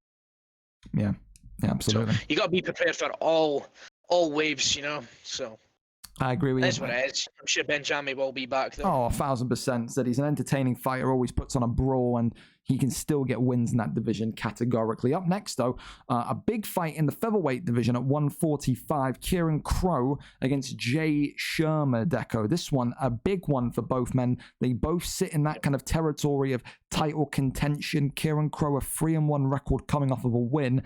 Jay Shermer, 3-3 kickboxer, coming off of a 2-fight win streak, hoping to make it 3. A 3-fight win streak in this division would be the current active longest win streak, which would therefore maybe fuel his argument for the next title shot. That's what he'll be feeling. A win for Jay Sherman today puts him 4-3, will put him above Lee 66 at number 1. A win for Kieran Crow would do the same. This has got the feeling of a number 1 contenders fight, but is it? Only you in that featherweight division, or you just watching in general by seeing the talents, will be able to be the judge of that. It's number 4, Kieran Crow, taking on the number 7 ranked Jay Sherman. We are up and over to it. Jay Sherman is live for us. Let's see. Of course, yeah, he's live, yeah. Jay Sherman. Well, I mean, they got a couple of minutes, I imagine, unless Kieran Crow has absolutely bottled it. But I don't think Kieran Crow is that guy. Dom, so thank you for the resub as well. For this one, Deco, it's interesting because these two will fight in such a similar way. Jay Sherman, known for his aggressive starts, known for his forthcoming pressure. Kieran Crow, the exact same. So many knockouts for Kieran Crow in rounds 1 or very early days into round 2. I feel like this one isn't going to last more than a round. I think this will be finished in 1 round. I do certainly feel so. Yeah, I agree. It's like, you know what I mean? You let 2 pit bulls, you let 2 big killers man at it. And they've got non-stop shit, mate. You know what I mean? Kieran Crow comes in with a kitchen sink. Jay Sherman, kitchen sink. If it does go past the second round, there'll be guys. This should be a banger of a fight. It might even take fight of the night just by pure violence. Absolutely. Well, we hope, of course, that Kieran Crow is alive with us. If not, there will be replacements. But again, for the sake of your predictor cards, we certainly hope so. And with that cut of audio, it feels like maybe the invite being accepted, or maybe I'm just an idiot. Just wait on Kieran. But he is here, Sherman, right? You've got comms with him. It's not like dead, is he? You've actually got comms with him. I don't need to start sourcing a replacement because there'll be many that will want this fight. There will be. No doubt. Remember as well, don't be too alarmed, fellas, but I will be live into the late hours of today. I'm going to, obviously, when this card ends, let it kind of process for 5 minutes and be back to do matchmaking for tomorrow's UFN. The last message was 6:51. If Kieran Crow isn't here, he will be replaced. So that's concerning. That's the wrong Kieran Crow. He's got 2 accounts, for Christ's sake, because he's a moron. Kieran Crow. Is it this one or the other one? Oh, it's 8:49 he last messaged. Oi. Oh, it is that one. Well, if he isn't here, he will forfeit that number 1 contenders fight. And then you could offer that to George, to Harry, to Jack Hanna, to Chaz. There's so many that would jump in and say yes. So we'll give it until 10:30. If Kieran Crow isn't here, then of course this fight will be void on your predictor cards, and we would get another fighter in. So we're gonna see. Give it to Jack. Jack. No, 1-0. No, it's got to be one of these guys up here. It would have to be. Oh, it's in Jack Hanna. I thought you meant Jack 9. No, Jack Hanna. I'd be intrigued in doing that. Him or Harry. I would be open to either. We'll see if Harry's here first of all, because that makes a little bit more sense. 2-fight win streak. 2-fight win streak. I wouldn't be too opposed to that. If not, Jack Hanna may have an instant gateway back to the belt. But there you go. Some people find the 10:30 p.m. slot too tiresome. Maybe the storm's blown out his internet. Maybe the young man has fallen asleep. Only he knows. Thankfully, this division at the top end is stacked. And this is not going to help Kieran Crow in that Discord. Kieran Crow, who likes to talk a lot on that Discord, is now going to be accused of ducking, of running. He's going to get all of it. Unfortunately not. Harry's not here. So with that, I doubt George is going to be here. George is an old man. He goes to sleep early. So it's looking likely to be Jack Hanna. So we'll go and see if he wants that. Can do main car comms. Oh, I've already that's from earlier. Let's go and see if Jack Hanna wants to fight. Boy, you're up. Let's see if he wants it. Ignore the pictures of food. It was from a cooking competition we did on VFL. Don't worry. You are Kieran Crow isn't here. You're in versus Sherma. Get on. If Jack Hanna ain't on, then we get passed down to the next available opponent, which I think is Chaz. I think Chaz is available and we down to fight. Okay. No problem. Down to Chaz it goes. So Jack Hanna can't compete because he doesn't have a working pad, doesn't have a left bumper, doesn't want to take the fight, so it's going to be number 6 v number 7. Chaz is coming up. Chaz is coming up. Kieran Crow dropping the ball, and with him dropping the ball, opportunity opens itself. And if Chaz is here, then I believe that is a rematch as well, which is not bad. Put Pismuir and he's basically featherweight. Wow.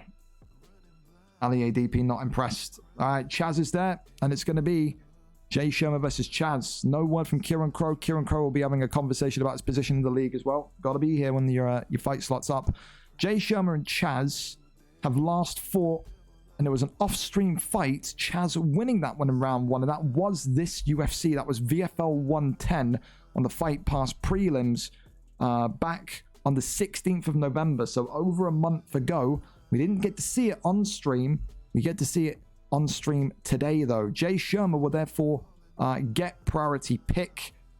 No, he wasn't. No, he won't. Sorry. Chaz will get priority pick. It's 3-2. Okay, so Chaz will get priority pick. And Sherma, of course, will have to adapt his game plan. A very different fight is Kieran Crow to Chaz. Chaz a little bit more patient than usual compared to someone like a Kieran Crow. But this fight will not count on your predictor cards. You can breathe a sigh of relief here. You will only need the other correct predictions to land the cash prize. Need to talk about your no-show when you see this. There we go. And I believe they're getting ready to go in here. Sherma and Chaz ready to... Mark, that's what I'm saying, man. A lot of people are going to fucking rib him for this. The guy's on Discord every single hour of every single day. So, did he duck? Did he fall asleep? Only he'll be able to say, but he's going to need to bear the brunt of that from that Discord. That Discord is like a pack of hyenas, man. They will never let anything go. You should know. You're one of the main instigators. Not always. If somebody wants to talk, let's wrestle, brother. So that's the way. But I meant Mark, but I mean you too, Deco. You go for it, man. You're a pack of mate, you got to. You got to. You know what I mean? It's one of them, mate. If people want to talk shite, let's talk shite. People want to call me out and be weird, mate. I'll fucking keep that going for until I'm dead, mate. I'm a cunt. I'm a good cunt, but I'm a cunt. There you go. Well, listen, this fight is official. Jay Sherma and Chaz 2. Like I said, the second time that these two fight in the last 5 weeks. And again, it's one of those... Chaz, yeah? Huh? Is Chaz Scottish? I'm sure he is. Chaz, no, he's English. English, I'm pretty sure. English. This is the interesting thing as well. I want to get your opinion on this, if you agree with Jakey. It always reminds me when we have close rematches, Deco, to what Jakey told me in UFC 4. When there's about a 4 or 5 week span, there's not a lot of time between a rematch. Does it always favor the man that won the last bout? Is Chaz very much the favorite here and less likely to lose because he won 5 weeks ago? Or do you not subscribe to that kind of same ideology? I don't, mate. The game's too unpredictable on UFC 5. You know what it's like. The tracking's fucking mental. And people could flourish within 4 to 5 weeks, mate. I can't lie. Like, I've been playing with some new guys and they've been getting better really quick. Some quicker than others, but fair enough. Some people are fast learners, some people aren't. But you can progress within that time frame if you're playing with the right people, etc. So I don't really agree with that one. That's fair. Well, listen, I mean, this is a big one today. Jay Shermer, the opponent changes, but the mission stays the same. If he wins here tonight, it would be the highest win streak in the featherweight division, and it even makes it more symbolic if he does it against Chaz, a guy that beat him 5 weeks ago. His Topuria in the red, Chaz opting with McGregor in the white, and you can see just how much Jay Shermer has improved from being that lightweight Nate Diaz back a couple of months ago, and now he's already rocked and dropped Chaz to the canvas here. I mean, this is the thing. Shermer said that when UFC 4 came in for VFL, he said like it felt like it had taken over his life. He wanted to become so good. He wanted to be at that next level when there's that big drop from Chaz, and now it's that ground and pound coming on in. And is Chaz going to get the finish here? No, he pulls him down. So far, Deco, a very open fight between these two. Absolutely. Obviously, we've seen Chaz get hurt and then Chaz's damage back. Again, McGregor, if this stays on the feet, obviously you've kind of got to edge it to McGregor. Not a lot, because again, like I said, Topuria can do everything on this game. We might be a couple of seconds behind. Hold up. Slip hook. Dropped him. And I guess it's a finish, because you've not spoke. Yeah, it's a finish. Wow. Is that unfortunate, or is that... What did you put that... I mean... Is that the game screwing Shermer, or is that deserved? It felt like it was just only a couple shots in ground and pound surprised me. I know, but when you get like, so for example, yeah, obviously you hit him with a slip hook. Shermer was obviously leaning to Ordy on one side, which leaves that whole side of the face exposed. It was a clean shot. He ducks into an uppercut, which drops him. It's McGregor that's hitting you. Ain't no sort of Anthony Pettis hitting you. Obviously, McGregor packs a punch. He's leaned into a couple of the strikes as well in the ground and pound. Didn't take the last one on the block. The last two on the block took them clean into the face. I ain't surprised, mate. Can't lie. Again, ground and pound on this game, pretty broken, pretty strong. And again, it's McGregor that's hitting you, so it's got to be expected. Well, listen, I'll tell you what, for Chaz, what a moment. He comes in, late notice, always ready. For you, really? Performance? We can give it. You think so? Mate, he got rocked at the start, then he just smashed him. He came on a short notice. I'd give it, mate. That's short notice, you know what I mean? The guys came off the couch. Guys came off the couch, fucking took off his bathrobe, you know what I mean? Hopped in his fight shorts and whacked the guy, mate. You know what I mean? That's it. It's a massive one as well, because like you say, like, he wasn't supposed to fight tonight. He's come in, he's just beaten a guy that, fair enough, is just only one position below him. He's now 4-2. That puts him into the top three. It puts him into the conversation. Being in the right place at the right time, it benefits you, especially when someone like Kieran Crow drops the ball. For Chaz, he could very much say he wants to wait for the next title fight. He could very much say he wants the number one contenders fight next. There's a lot of things now that Chaz has in his corner, and again, fair play to him. He came on early. He came on late notice, excuse me. He's got performance of the night, and he's just stopped a very, very dangerous kickboxer in Shermer. And I think Shermer as well can't be too disappointed. A very, very valiant effort tonight. Rocked him early. Seemed like the fight was going his way perfectly. But again, when you pick Topuria, Deco, it just feels like you're obligated at some point to initiate that wrestling, especially against the McGregor. Don't you agree? Oh, absolutely. He did try. But you see, obviously, Chaz defend the takedowns, etc. So you've got to give him credit again. Obviously, he got hurt, defended the takedown, then starts him. Yeah, as it is. But like you said, when you're fighting you do have a guy like Topuria. If you are struggling on the feet, or it's maybe looking a bit ropey, you know, you start wrestling if you can. Use the clinch game. You know what I mean? Sort of back McGregor up if you can, and if you can is the big words there. It's fair. It's fair. And of course, Shermer always classy in defeat. Says Chaz was a quality opponent. He'll be back. No doubt you will, Shermer. The improvement and the quality difference from now to even 2 months ago is wild. It is scary. So congratulations to you on that as well. Thank you for the follow, KWKSJKD. Sounds like you sneezed and typed your name. Thank you very much for the follow. Up next, though, it is a trilogy of a lifetime between Matimbu and Danny Wyatt. Let me tell you, this one, Deco, has been brewing and brewing and brewing. Matimbu, of course, and Danny Wyatt, they know each other very well. The history of this, Matimbu beating Danny Wyatt at VFL 83 by round 1 submission, that was back on the 6th of July. After that, Danny Wyatt had to earn his way back in that welterweight division while Matimbu won the gold. Their rematch was for the gold, where Danny Wyatt beat him, ended Matimbu's streak in welterweight. I think it was 7 wins in a row in welterweight he was on at VFL 99 on the 31st of August. So they have 1 win each today, a trilogy, a 5-rounder between these two, and with big consequences for the winner. Danny Wyatt comes in today as a 2-1 kickboxer. Matimbu comes in as a 3-1 balanced fighter.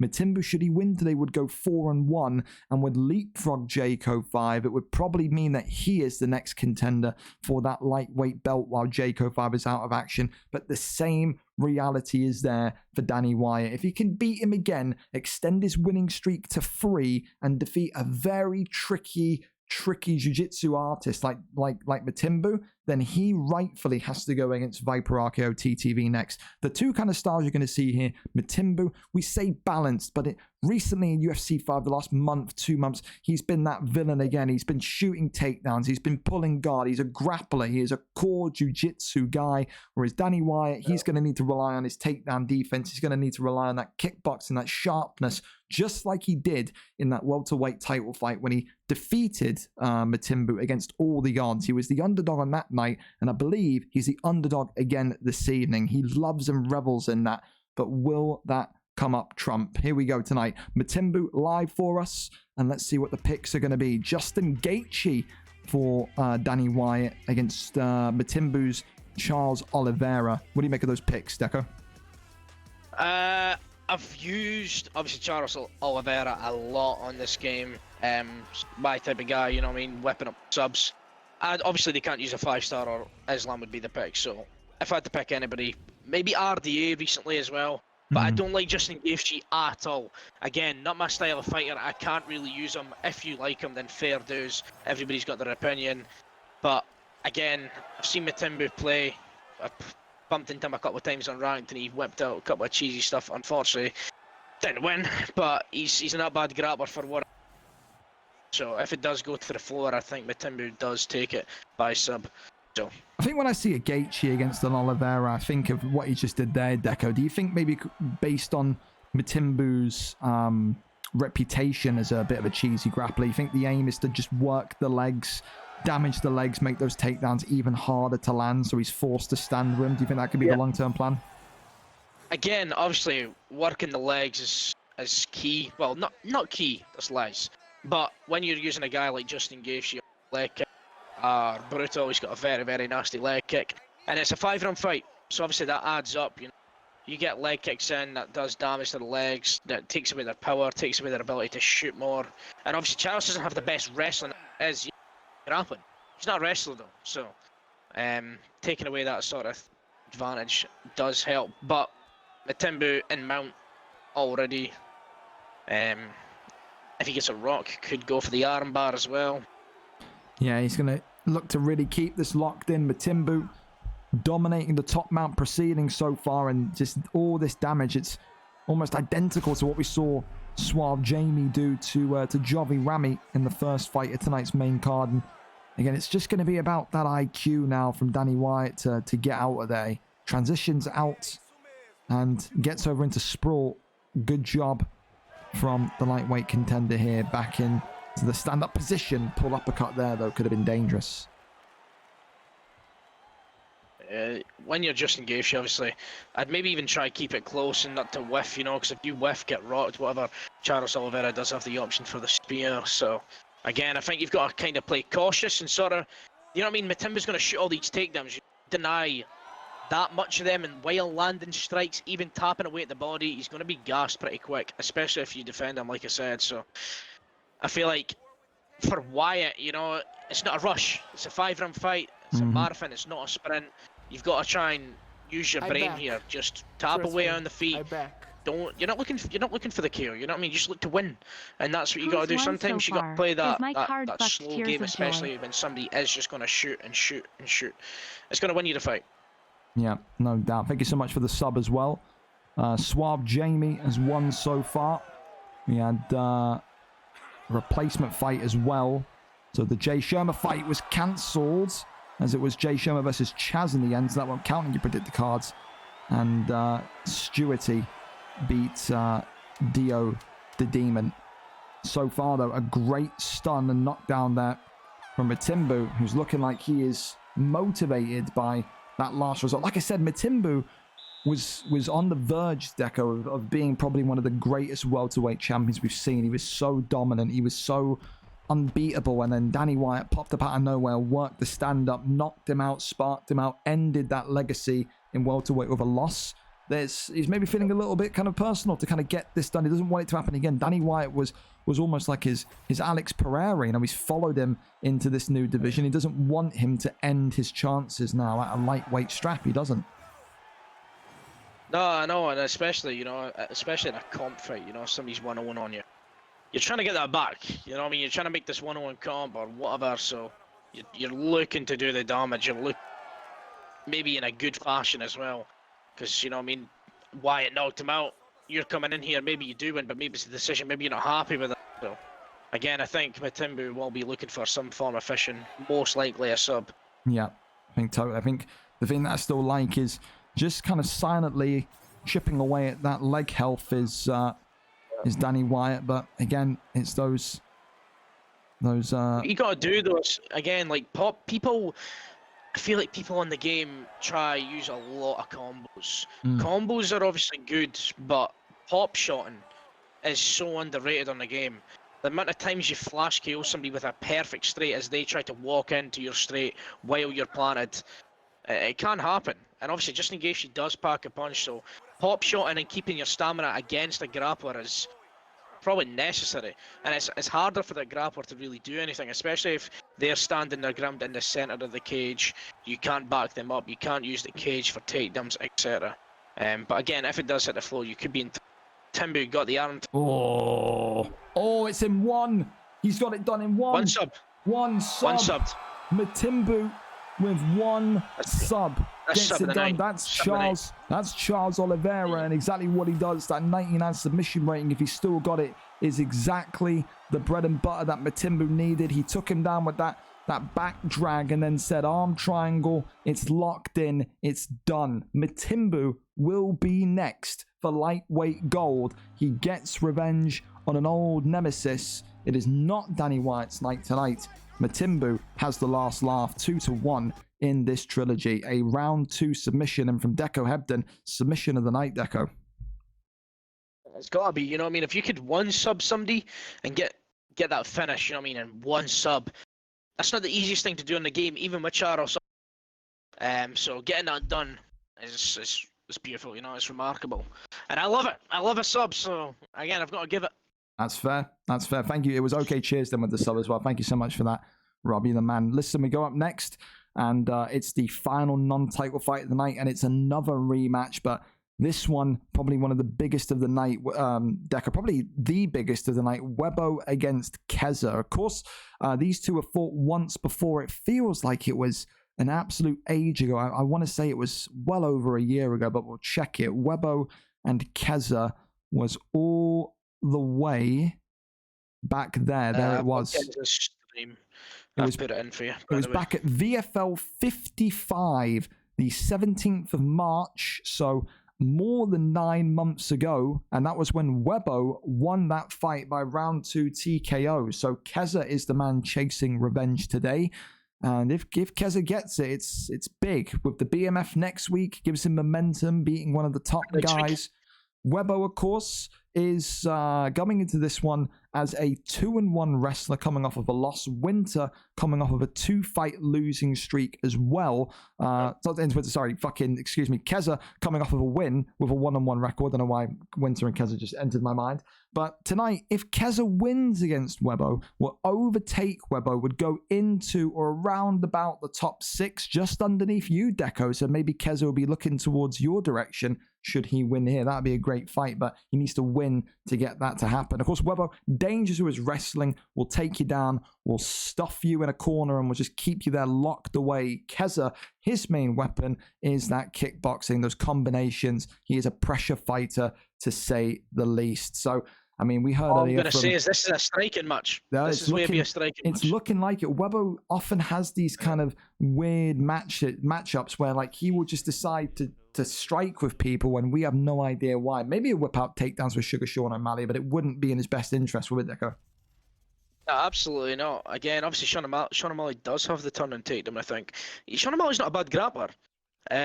So again, it's not the worst thing to do, but I did see in the chat there that they are looking to do just a striking match, so it's a bit exciting. Well, listen, that's something from Webbo, because again, a big win over Keza here would again put him 3-1, put him back in that kind of conversation about possible title shots, but I guess it all depends. Of course, Webbo today in the green with Sugar Sean O'Malley. Keza singing down the mic again, as he always does. The Tyson Fury of this league, we call him, in the black with Purita Yan. The Yan picks making a comeback, Deco. Couple of weeks now in a row we've seen Yan consistently. Do you respect that pick, or is that a bit of a meta pick for you? I wouldn't say he's meta on the game. Used a bit much on a game. Sean O'Malley, obviously, people think he is very good, but I think it just depends on the person that you're fighting as well. You know, obviously Sean O'Malley, I would use him if I want to strike, because I just like rangy people. You know what I mean? And Sean O'Malley's got flashy stuff, so if I could land someone flashy, then fucking let's go. But again, I love Peter Yan in real life. I feel he's quality. Obviously, with the couple of losses that he has took recently in real life, obviously he did get a nerf on the game in that, so I don't think he's that good on this game. Obviously, super meta last game due to like the force HR and the way the game played out. But I don't think he's all that good this year. That Song Yadong fight he's going to have is going to be brilliant, to be fair. I'm really excited for that one. That's a banger. It is. It was at UFC 300 Miami, I think it is March, April, something I think it's the one before. I think it's 298, 299, something like that. 298, yeah. 300. So, but yeah, that card's actually a cracker as well. It is, yeah. Well, listen, so far this fight's a cracker. I mean, Webbo, he's improved in his striking. You have to give him that props, don't you? Of course, mate. I'll give credit where credit's due, mate. So, again, he has obviously upgraded that striking quite a lot. You know what I mean? He didn't really strike at all. Obviously, he was just known for that sort of cheese ball style. So, again, if he does well to keep the range here, Keza might struggle to find the inside, but I feel like Keza could still win this just due to, I think Keza's the better player in the striking department. Yeah, no, totally. I think there was a month last UFC where Webbo effectively just quit wrestling in these fights in VFL and just became a kickboxer, and he wasn't winning fights, but he wasn't getting absolutely destroyed, and he pushed himself to do that to really kind of reinforce his striking as he was going for the belt at the next possible moment he could. And then when he reintroduced that wrestling into his game, combined with that newfound striking, he was almost like an upgrade of himself. It was really, really good. Good pull elbow there from Webbo as well. I mean, for Webbo as well, you think it's important that he gets that Sugar Sean pick because of the height. I think he's one of those guys that he really relies on the lengthier fighters when he wants to kickbox. I think it's, as I said, like pop shotting and stuff on the game is very good, but obviously you can whip up combos with Sean O'Malley, but again, it does seem like Webb will sort of start to have that range. But well, the ultimate question, Deco, is who's won that round? Yeah, it's a back and forward round. I was just going to say, that's why I said it. But Keza did get that sort of damage with the orange bandage on Webbo, so that might take it. But again, there was nothing one-sided or sort of dominant in one's favour. So I don't know. It's a tough one to take. I don't know who won that. Well, listen, I think if if people maybe had doubted Webbo's pick, they've been given a breath of reassurance, because he like Deco's echoed, and like I'll continue to say, Webbo has not looked bad whatsoever here tonight. He's just got to be patient. He's got to make it work, because again, that cut is only going to get worse, and every single time that Keza enters that pocket, he is absolutely lighting Webbo on fire, in fairness, and he has stunned him, dropped him there, and against the cage here, no finish yet, but Webbo is starting to look in deep trouble. Oh, body shot. He's going to go upstairs with a head kick. Now, see, obviously Webbo's been hurt, but I feel like he's too much on the front foot with Sean O'Malley. I feel like sort of playing that range and using that length to your ability is way better than just sort of rushing forward and expecting to land. Because obviously when you're in the pocket, Sean O'Malley's going to be harder sort of in the pocket against a Peter Yan. Perks obviously help too, so... Is this the point though where is this the point, Deco, where Webbo just embraces his inner bad guy trait and just says, "Alright, fuck it, we're wrestling"? Like, what? I mean, what does he need to do here to survive and to get back on the front foot? Just stay at range for you, or is there more? Again, it would be, you know what I mean, but he is a bit hard. Again, if they fully agree to, obviously, just a striking match, then that's the oh my god! Hang the fuck on! Bang, bang. Well, well, look what we've got here. Look what we've got here, Deco. Look what Keza's having to deal with here. Yep, Webbo's turned into a rat. He turned against his word. Does anything for a win. You know, here we go. It's kind of ratty though, you know what I mean? I don't dig it. You know what I mean? Like, if you've agreed with someone, mate, then don't go on your agreement. It's gentleman's agreement at the end of the day. Literally 0 point. You can't. Stupid. Again, like I said, comp's comp. You know what I mean? If you don't have an agreement with that, by all means do it. But yeah, this could be it here. This could be it here. Yeah. Oh, it's it. And Webbo has done it. It was a conversation about kickboxing only. Webbo gets the drop. Webbo gets top mount. Some will say you do what you have to do in a top level against guys like Keza, who is just so dangerous. And in the end, he finishes it with that trademark Webbo ground and pound. The Deco not impressed, but Webbo will be saying he's not here to impress people. He's here to get back to the top of the mountain, the top of the division. A 3-1 record. His striking has improved, Deco. It was those body shots that really did well against Keza. But in the end, like you said, you're not so impressed with his breaking of the agreement of to go striking only. I ain't, you know what I mean? You were doing so well on the feet, and why? You know what I mean? Why do that? You know what I mean? I understand jumping because Keza jumped on him against the cage. By all means, jump. You know what I mean? If that's what you're doing, jump. But just stand back up. You know what I mean? Just stand back up. If you're having that agreement, just do that. Win or lose, you know what I mean? You've went into that agreement. It's one of those kind of. It's one of those kind of topics, you know. It's one of those things where people will say, "Well, it's a comp fight. These agreements don't really mean anything. You got to go, especially in that division. You got to go your maximum, play to your strengths." Webbo saying there he only jumped because Keza jumped him on the cage. Is that a valid response? Do you think, or not? Well, again, if they were doing a striking match with jumps, by all means, like that's what's on the cards. Keza jumped on him and he backed off, then it was a striking match again. Webbo had the opportunity to jump on him and stand back up, and he didn't. So I don't know what the agreement was. If no jumps was the agreement, he's saying. No jumps. If no jumps was the agreement, then he's got every right to do that then. I can't lie, because obviously Keza did jump. Then I'll eat my own words, you know what I mean? But I just seen it was a striking match. I didn't see there was no... If that was the case, then Webbo... Hey, well, listen, it's got Floyd Mayweather vibes, isn't it? Protect yourself at all times, you know. That's one of those. True. One of those. And Webbo, again, a big victory for him. He now shoots himself back up to 3-1. Said his idol, Colby Covington, didn't get the win against Leon this week, but he has, of course, brought some pride back to Trump planned 3-1 back into the top 3. And Webbo will be keeping a very firm eye on some of those names. Maybe that Ken Muir fight, maybe that Ali fight, both very tempting, but back into the winners column. And for Keza, 1-2 now, the BMF champion, he will of course defend his BMF belt in the Grand Prix next week, so keep your eyes peeled for that one. But now Deco, it's time for the title fight. So again, you told me that your main interest was in this Suave and Adversary fight. What do you think is the kind of main winning point for each? How do you see that one going, and why is that your pick? I don't want to say too much on how Adversary could win. Because obviously Suave under the grapple chapel, you know, Adversary could be listening to it. Don't want to give off too much. But there's a few things in that fight. I don't want to say much. Obviously, Adversary is listening. He might just change up his game plan there. So, but I think Suave knows. He definitely knows what he going forward in this fight. Both very, very. Suave's got better on the feet.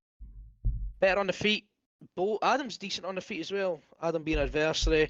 Obviously, both can grapple. It's like a coin flip. But I am confident Suave does get it done.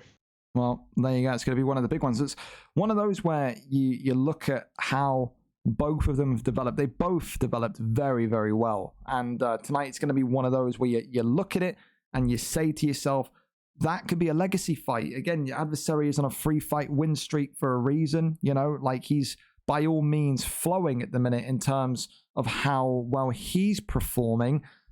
But again, Suave, there just feels to be something different about him. He said in the Discord earlier on today, he said when he spars people, Deco, he feels like he's at that featherweight level. Could you see him making the move to featherweight, or is he just getting ahead of himself and just hyping himself up? Again, he's getting good, mate. I can't lie. Whether he shows up on the night, but in spars and ranked, you know, he's pulling off performances and he is getting better. So I can't see him being there. You know what I mean? I can't. Even if he has to go to lightweight, then featherweight. You know, I can definitely see him getting better. Like I said, he has improved recently ever since I started playing with him. Well, he's got numerous people helping him now, so he's a killer. Will be interesting to see how he copes with the pressure and maybe that self-inflicted pressure he's put on himself. Of course, the main event tonight, EASYWORKGG and Tomaselli. For Tomaselli, he believes that this is the final checklist thing to mark off for him to be in the Hall of Fame for the UFC.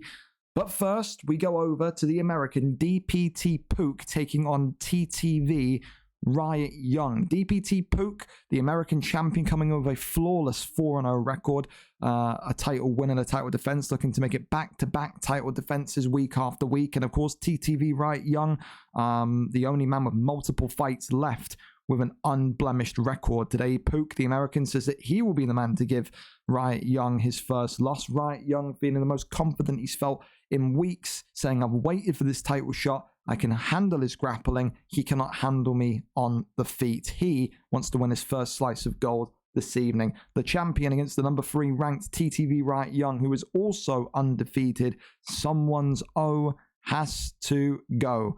And we are up and over to this one. I think DPT Pook. Haven't heard from Riot Young. He hit me up. Okay, link please. So we're waiting for that stream to be set up. There is a link. There is? Where?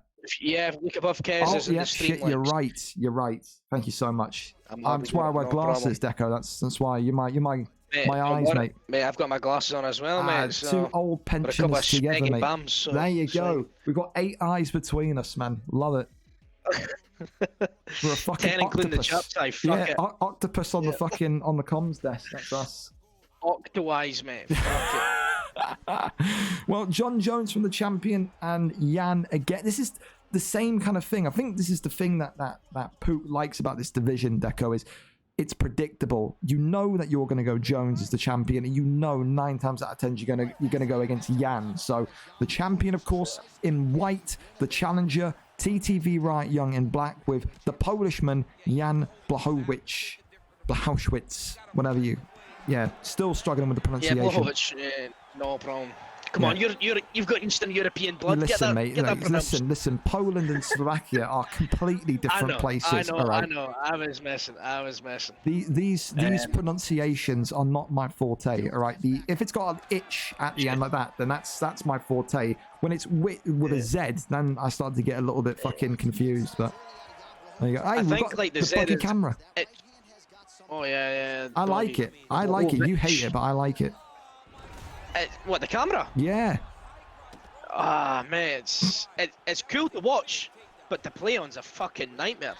Yeah. Well, listen, I don't. Listen, same thing happened. Good for them. All right, I love it. Right, I'm watching it, so forget them. Hey, winners win. You know.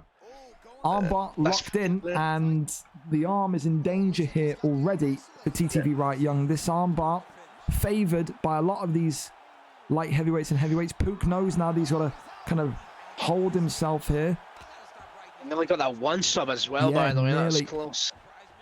And this is exactly what Pook said he was going to do. He said, I'm the greatest light heavyweight champion that there's been. I will tap out any single person. He tapped out Holdy. He's blocked the arm triangle here. And this is going to be game, set, and match just like that. It is echoing the title run of She Love Yazan when we saw him in the heavyweight division. DPT Pook making all of these light heavyweight contenders just look average. He wins again, and in record time this evening, Deco Hebden. What a performance. I'd give that performance. I think so. I'm sorry, Chaz. I think so.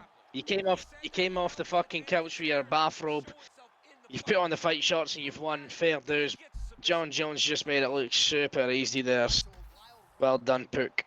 Yeah, and an arm triangle as well. A rare kind of submission. Don't get to see too many arm triangles anymore, but he gets it done. Like I said, he's on a mission, man. He said, I am the best light heavyweight champion that this league will find. No one is stopping me. He continues to make it look easy. He is now 5-0. He said he wanted to run through the entire division. He said the next person he wants is VRL Kieran. He said he will make Kieran look average despite that winning streak as well. He's got his confidence back. He is undefeated in this division. He's looking likely to move into those better weights, the middleweights, the welterweights of the world when January hits, and you can't say he doesn't deserve it. He has absolutely blossomed in confidence in that light heavyweight division. Congratulations to the champion and still DPT Pook. Up next, we go over then straight to your boys' fight, Suave against Adversary. Again, Suave coming in today with a 4-0 record as the champion, undefeated. You heard the compliments of Deco Hebden saying that he's improved tenfold. He's become so much better, so much well-rounded. Today, though, Adversary on a 3-fight win streak as a jiu-jitsu sensationalist will be saying that he is just that little bit better.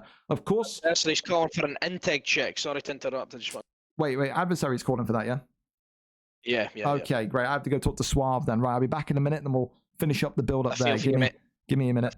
Right, so an integrity check, people that are watching for the first time, is basically if you're maybe concerned, worried that the person that you're fighting isn't the person, maybe the person's given his account to someone, paid someone to play for him, we can go on, we can check that it's the person behind the controller, make sure X, Y, and Z is all kosher, and then of course from there we can move onwards. Of course, if Suave for some reason rejects the integrity check, which he can do, then it will be down to Adversary to either say he'll do the fight anyway or the fight's off. So, and of course, if that happens, then Suave will of course be stripped of the title. So it's one of those. It's just a championship type thing.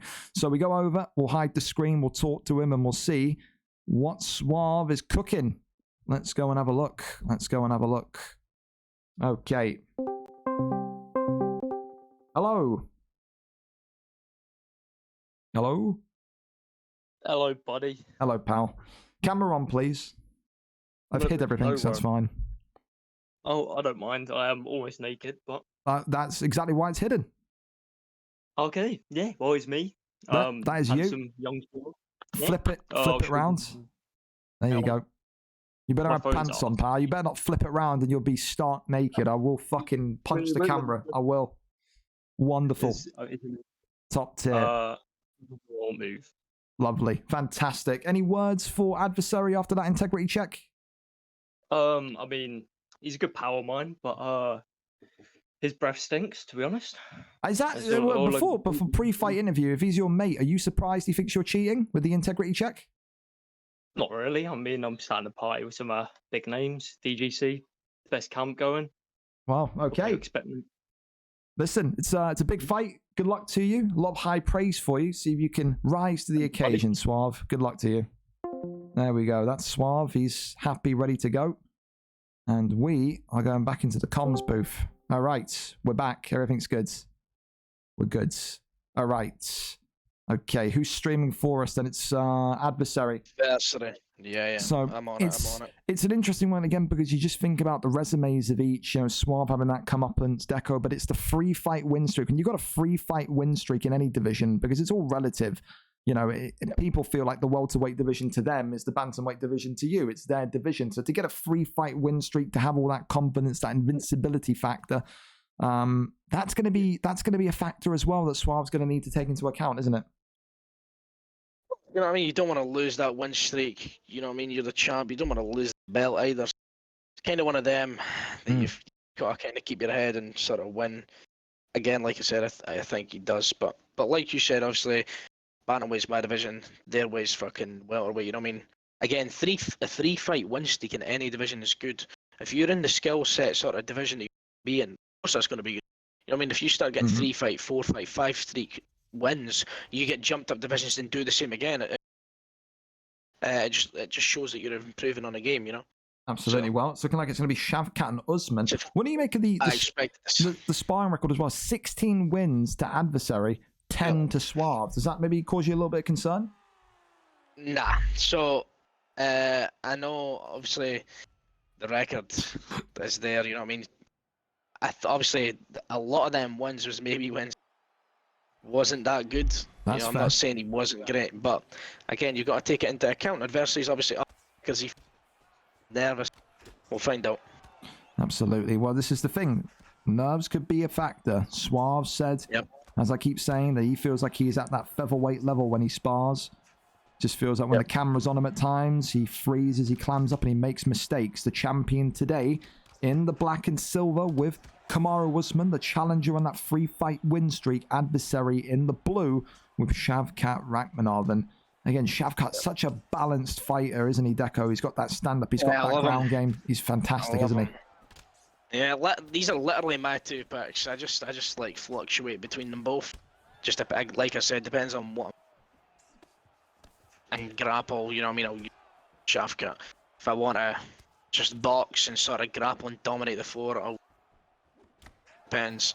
But Shavkat is good. That's the question as well. With Shavkat, it's Shavkat's reach against Kamaru Usman's 5-star jab and straight, isn't it? When you've got to go up against the Shavkat today, you think Suave's just got to keep it simple on the feet, work off those double jabs, straight combinations. What do you think he's got to do on the feet? Well, because adversary is obviously in the fight, he can't really change up his game plan now, so we'll talk. We know adversary pulls a lot and uses a lot. Suave has been, we've pretty much opened his fucking brain and drilled into his head. You need to use the jab and the straights against him because obviously some people like to slip, you know. So the jab rear hook slip, you know what I mean. But adversary pulls, so the straight while somebody pulls, it's just going to do more damage because I know you're pulling away from it, but it's 5-star straight and you're not blocking, so it's going to do that damage. And especially if Suave could sort of mix in the overhand and time that when he leans back. As long as he keeps mixing up, I'm likely to see a win. Again, obviously, we're on the floor now. Suave definitely got better on the floor of recent times. He just needs to be patient and remember the basics. And I feel like that's a big deal. Some people rush transitions. Some people rush to move. If you're on the top, I mean, you got to be. I know obviously Suave's on the bottom, right? But if you're on the top, for example, like adversity, be patient. The sub here though. Out of it, he gets out. Wow, I'm amazed he's managed to survive that one. I don't know how he's got out of that, by the way. Wow. The game is so stupid for that. He's literally got 2 denies in that position and couldn't sub him. The game is rotten. I can't lie. He goes into the arm triangle. Oh. Yeah, goes into the arm triangle here. And now adversary. Needing to be a little bit careful of on flu. There you go. Hey, the jiu-jitsu guy's here for a reason. Well, listen, a very back and forth round 1 though, Deco. I mean, no one locking in a confirmed sub. That's a difficult round to judge. So, again, right, so I didn't know this. I don't know how true it is, but everybody said it. So when I put you in a sub and you escape and it said a late escape, that pretty much gives you the judge's scorecard as well, doesn't it? You obviously locking in the sub better. Yeah. I didn't know that. So late escape subs literally go in your favour. So obviously he drained them to nothing, denied 2 things, and went for the sub, and it was a late escape. So that will actually go in Suave's favour, even though he was on the back. Again, it could even be a draw just due to the. I think Suave takes it just due to that, you know. Well, there you go. Oi, big uppercut Tough there. one. Tough one, though. The judges are wild, so it's a tough one. Yeah, no doubts. Whoa, and there's that cut that opens up on adversity. Yeah. And you can see now it's going to be something where he's got to really make use of Shavkat's reach. He has to himself, adversary. He's got to work off those jabs. He doesn't seem like he's able to just find that ideal, perfect reach for Shavkat constantly. He's finding it somewhat, but he's not consistently finding it, and that's the difference so far I'm seeing. Big overhand comes in from Suave, uppercuts as Suave is getting more and more confident now, throwing in that overhand. And that's the thing, he builds in confidence in all of his fights, the champion. He has a period where he gets a cut, he gets a stun, and then it just seems like he goes from gear 2 to gear 3, but that's a great flurry from adversary, who gets the stun on Suave. Shoots the takedown and stops the takedown with his own trip. And now adversary back on top. Yeah, he needs to be careful, you know what I mean? I think Suave's transition. Well, not rush the transition, sorry, like rush the takedown, you know what I mean? He keeps doing the same thing. He always looks bail, you know? Kind of silly. I tell him all the time, just go for something normal. But the guillotine again. Yeah. Is that a surprise to you? Yeah, no. Again, obviously, if you can get a sub in and lock it at any time, then by all means go for it, you know? Has he got out this one? He has. He did again. There's good defense. To be completely fair for adversary, he has given the champion a tough go here. This is where your legacy's made. This is how you become the greatest, by having these tough fights. Little taps here, gets the deny there. Wonderful stuff. Goes back over into top mount. Shimmies over to the right. No deny. Yep. Now mount, obviously, a hard place to get out of. Really is a hard place to get out of. This is the thing, isn't it? It just feels like if adversary can get back to top mount, Deco, and just have those kind of reactions like a Jamie or like a Matimba we saw earlier on, and he just gets that one deny, that could maybe force Suave to panic a little bit. He's got to find that deny in his locker, doesn't he? Yeah, absolutely. You know what I mean? If you can deny one or two, you're in the flow. It's literally flow. Keep pushing up, bat on their head, keep pushing up. It's a tough ride. So this is a fantastic round, to be fair, from adversary, who's just maneuvering on Suave's Usman like a twister board. He really is, but he gets up. All that positive movement on the ground, and he says, last 10 seconds, up we get. Works the body. The body of Suave maybe a little bit overly compromised as well, Deco. Are you surprised with that? The body health not looking too fantastic either on Usman. It's not the best, not the worst though. Again, obviously, but if this does go to the championship realms, Usman will stamina boost, and stamina's looking a bit bad there. Obviously, you don't get a health boost, but with force of nature on Usman, kind of all that damage on him. So I feel like he's just got to defend his body a little bit more and keep applying that jab straight in there. Well, it's going to be interesting to see because, like I said, in that round, it felt like the striking exchanges benefited the Shavkat pick more. You see he's mixing in those body kicks more and more, but both of them now equally cut open. Is Suave looking like this is the first sign of those nerves that he talked about, Deco? Is he looking a bit nervy to you now in these last two rounds? Oh, never mind! He's hooked him! He's uppercutted! Oh, my goodness me. Commentator's curse was nearly fully alive, Deco. Jesus Christ. It nearly was. Yeah, but like you said, though, I feel like the nerves are still slowly. He is socking that body. He is.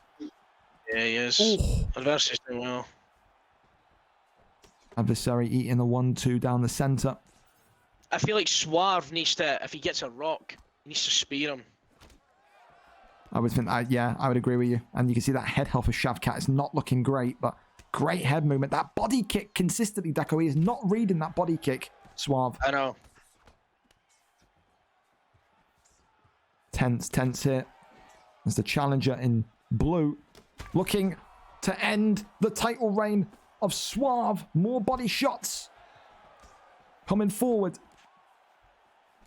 Adversary working off those 1-2s. Works the body shots once again. Suave looking like he's now in a period of the fight where he's going to need to show his championship minerals. Yeah, that way. Body kick again. Body kick after body kick. Depleting the body health, depleting that stamina. The block is not overly damaged, but just feels like there's more control here for adversary. Head health is lower, albeit, but his last 2 rounds, he's been so confident. Yeah, the confidence has got to be sky high for adversary, but again, the head health's still low. Anything can happen, but again, if I'm Swerve, I've got to be switching on. I've just had words from the corner that he's not really listening. And again, that's the nerves kicking in.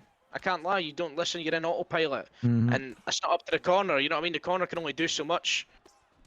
Oh, big straight though from Suave. So I think the big thing the corner's got to tell him and try and make him listen to is just to basically calm down, to slow down. He needs to regain momentum if this gets to round 4. Yeah, literally. Adversary just eating shots, but another body kick. Yeah. And it's only a matter of time now before one of those rock him. Has to be.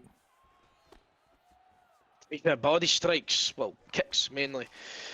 They obviously do sort of that long-term damage, but there's Nearly no a actual stun. stopping power on them really, unless it's like a big spinning one. To be honest, kind of annoying. Well, I'll tell you this, Deco. I'm gonna say that I'm gonna say Suave won round 1. The last 2 rounds, though, it's been all adversary traffic. I've got this one 2-1 to the challenger going into round 4. Yeah.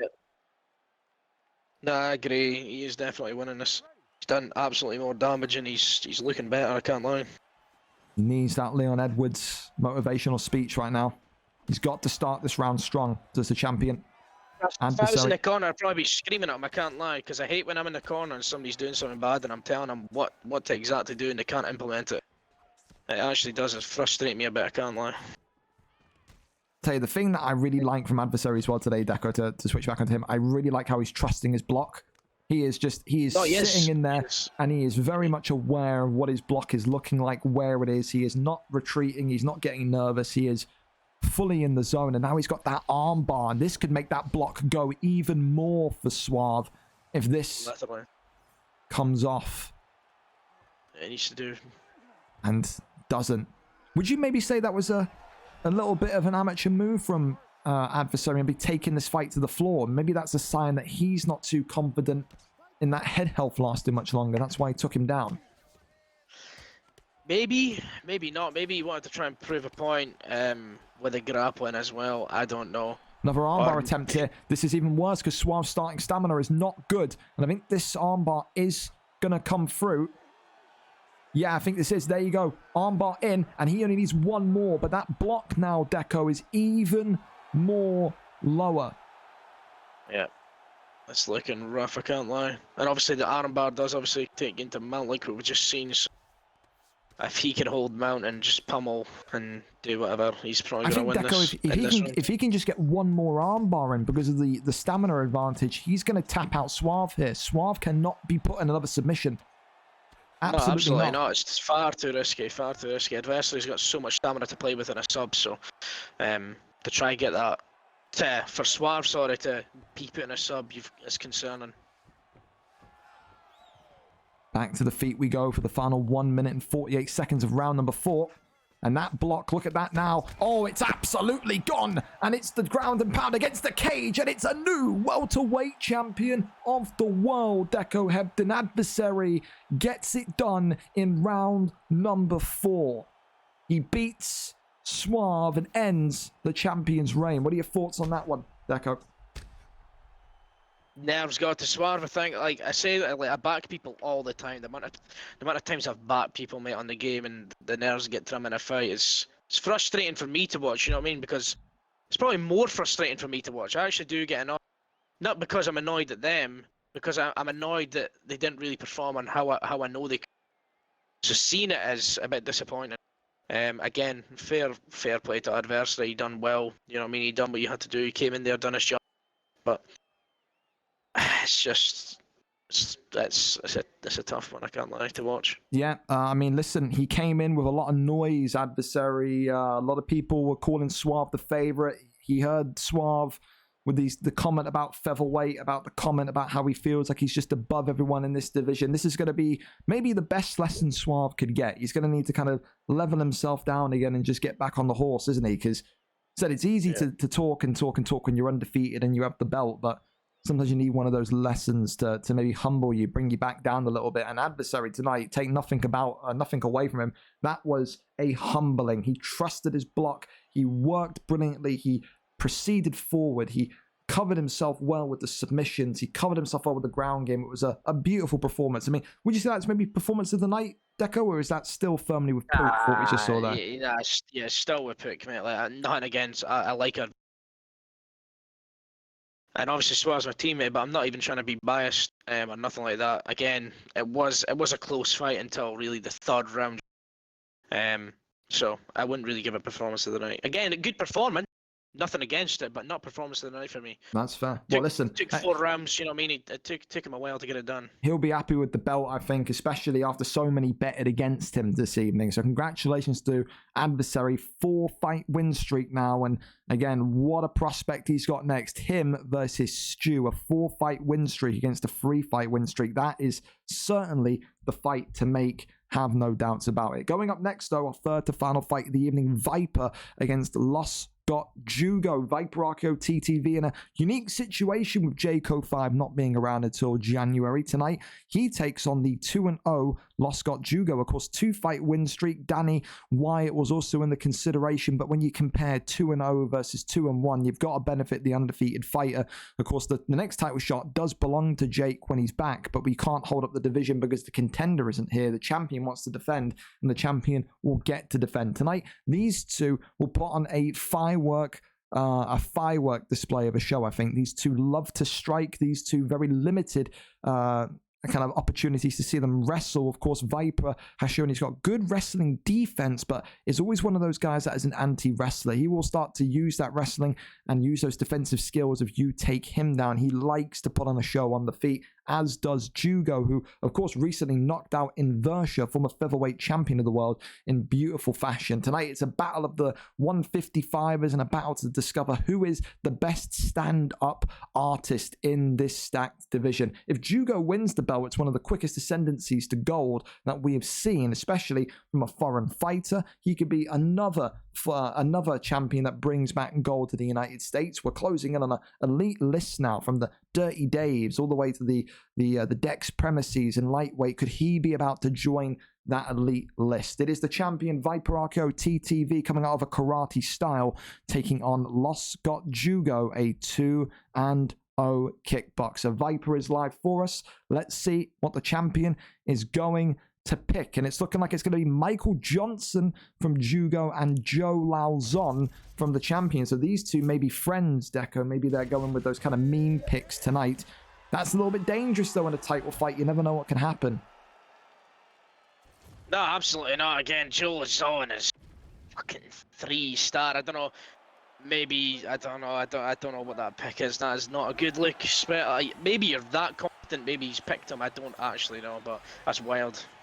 Well, listen, I mean, said sometimes we saw it from Viper before. He did it in the welterweight division when he was in there. I can't remember who it was, but he picked someone that was a complete mean pick, and he got the job done in dominant fashion. Maybe this is an indirect way of showing how good he truly is. If you win and defend the title with Joe Lauzon, I mean, that would be the first ever Joe Lauzon champion, but it would also signal exactly how good you are on the feet. But again, think of it from the challenger's perspective, Deco. I mean, Jugo coming in a very, very weird position. He's getting the title shot because Jake isn't here, and he's standing across from the champion using a Lauzon pick. This is the best possible opportunity he's going to get to win gold, isn't it? Yeah, absolutely. And Michael Johnson, you know what I mean? He's good. He's not bad. He ain't that bad.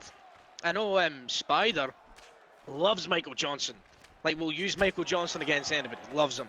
Obviously, Spider, arguably the most unique striker on the but he is the most unique striker on the game. So Viper, I don't know, and I don't know what Joe Lauzon's wrestling. I know Viper can grapple, so. Well, it's the counter strikes from Viper. That's his bread and butter, and he's already kind of stunned Michael Johnson here, and now he's cut him open. And I'll tell you what, this is exactly maybe Viper looked at that that kind of record, looked at the resume of 2-0 and said, you know what, I'm not impressed. I'm going to go with a Lauzon pick. I'm going to show people exactly how good I am with my hands, and he's hanging on in there so far. Both of them equally cut. Maybe Viper just a little bit brighter orange than Jugo, but he's very much in this fight. I think if Jugo had any wrestling, now it's the time to maybe kind of initiate that and show us what you've got with Johnson, because that could be the difference between walking out with the gold and walking out with nothing. No, absolutely. But again, Viper, you got to be careful that Michael Johnson doesn't hit you with that left hand. That left hand is a weapon. I'll be surprised if this goes over 2 rounds. I think it just survives the first near the end of this round. Cuts and damage. You may have just called that. Hang on a minute, because the overhands come in from Michael Johnson. Viper nearly ducking into the uppercut as well. It's a big... that left paw. That left paw of Michael Johnson is no joke. That's a big reply from Jugo, who was stunned moments ago, and now working off that extended reach to get that jab going on Viper. Body kick comes in from Viper. Just out of range now is Jugo, and he's been clipped here. Big left hand from Joe Lauzon. Can't get through the block, though. Both of them staring into each other's souls. Overhand comes in there, nearly an uppercut. Lifts his jaw off to Mars, but... Oh, another clip there, and Jugo has been dropped and down. And you, Deco, have absolutely called this almost to the T. It just barely survives round number 1. And Telling you, mate, trouble. I know the game. I know the game, mate. I said the left paw of Michael Johnson, it happens. Obviously, Michael Johnson that gets dropped right at the end of the round, and it is a bad drop. Not a double drop, but still a bad drop, you know what I mean? So, I feel like this is a crazy fight. Well, Viper, so far so good for the champion. He's caught Jugo in a bit of discomfort with Joe Lauzon. And it's that big straight again, and he's hooked him, and he's dropped him. Refuses to jump, does Viper. And this is now going to be where those thoughts start to get to Jugo. What am I doing wrong? What do I do? Am I in trouble? Am I not? He's got to find a way to get out of this one, because he is in deep, deep trouble. Michael Johnson pick continuing to show maybe... Oh! Thought that overhand was going to be it, and he's clipped him, dropped him again. And Jugo is running out of time here. Oh! Pause from both. Oh, he's dropped him again. Referee, stop this madness. Overhand comes in. He's got no power left. Does Michael Johnson. He's barely throwing now. He's been dropped again. It is a Lauzon show from Viper RKO. Standing directly in front of him, his head held flashing. Head kick there from Michael Johnson. Oh. Overhand. Locks up well. Tries to go for that overhand into the straight. Nearly a great little combination play there. And the doctor coming in to have a look at Michael Johnson. No stoppage yet, Deco, but that's a warning sign to Jugo. Yeah, he has got an axe wound in his forehead. Close. He cannot take too much more, and he has to keep this fight close quarters now, like you said before. That is his warning. He could be on the verge of losing when he got the stoppage. You know what I mean? Michael Johnson's a not bad wrestler. Again, obviously Viper is a decent grappler, and obviously Joe Lauzon has got a decent sub, so maybe he's scared of that threat. I actually don't know. 2 minutes and 16 left of round number 2. As Viper continues to just ease into things and feel more and more comfortable. Oh, pause there. Body shots coming in. Oh, big straight down the middle again, though. Uppercuts being evaded. Tries to go with that aggressive push again. Straights. The block of Jugo is absolutely... Oh, he's dropped him! Jugo with the knees. Oh, he's gone too much. He's gambled. Oh! Oh, Oh my God. Oh my God. Wow. Yikes. A Joe Lozon winner's poster in a very, very, very tense finale that as it just felt like Jugo was getting right back into it. He had suffered that cut. He had got that big stun off. But the damage was done. Joe Lauzon getting it done. And Viper RKO continues to show people that nobody in this division can outstrike him. He's looking good. He's looking confident. And he's looking like, again, this is a guy that's going to be in that kind of shortlist for one of the most improved fighters of the year. You go back to earlier 2023, he was competing in middleweight, losing 3 rounds out of 4 against Charge, and then getting a freak knockout to win the belt. He is now looking like one of the bona fide greats of 155. He is on cloud 9, another title defense, another win. Who can stop him? Jayco 5, he will be waiting for you, it feels like, because no one in that division seems like they can handle them. Up next for Viper, pretty much it's looking like it's going to be Matimbu again, if that fight makes sense. Matimbu may have to wait a little bit because he's just beat Matimbu as Viper to win the belt, you know? I mean, that I think that was the fight that he had for the belt. Yeah, he just beat Matimbu at VFL 113. So does that fight make too much sense to run back? I don't think it does. I think Matimbu's just got to kind of wait in line and sit on his title fight. Even if he gets one more win, you know what I mean? Then dude, he's cleaned that. Yeah. He's cleaned that division, Viper. Like, the reality is the only person left to fight is Jayco 5. He may have cleaned that division out. There's no one that's looking like they're close towards a streak. There's no one that's here readily active. Jayco 5 isn't here. Jugo just lost. Danny Wyatt just lost. Red Dot hasn't got a controller until January. Konzi can't fight on stream. He's cleared out this division. He's killed the 155 division. He really has. And that's a testament to him because, like I said, this guy was nowhere near as good as when he was, back in like February, March when he was first fighting in middleweight, and he's absolutely stormed that lightweight division. So congratulations to him. He's Randy Orton. He's lived up to his name. He's RKO'd the entire fucking division. So who's next? That's a headache for me, the matchmaker. But we go over to our co-main event of the evening, and it's another big rematch. This one, Deco, of course. Lee 66 against Maikinho, 2 veterans of this league, of course. 2 very different fight styles as well. Mike, a freestyle wrestler. Lee 66, a kickboxer that starts off fights very aggressively.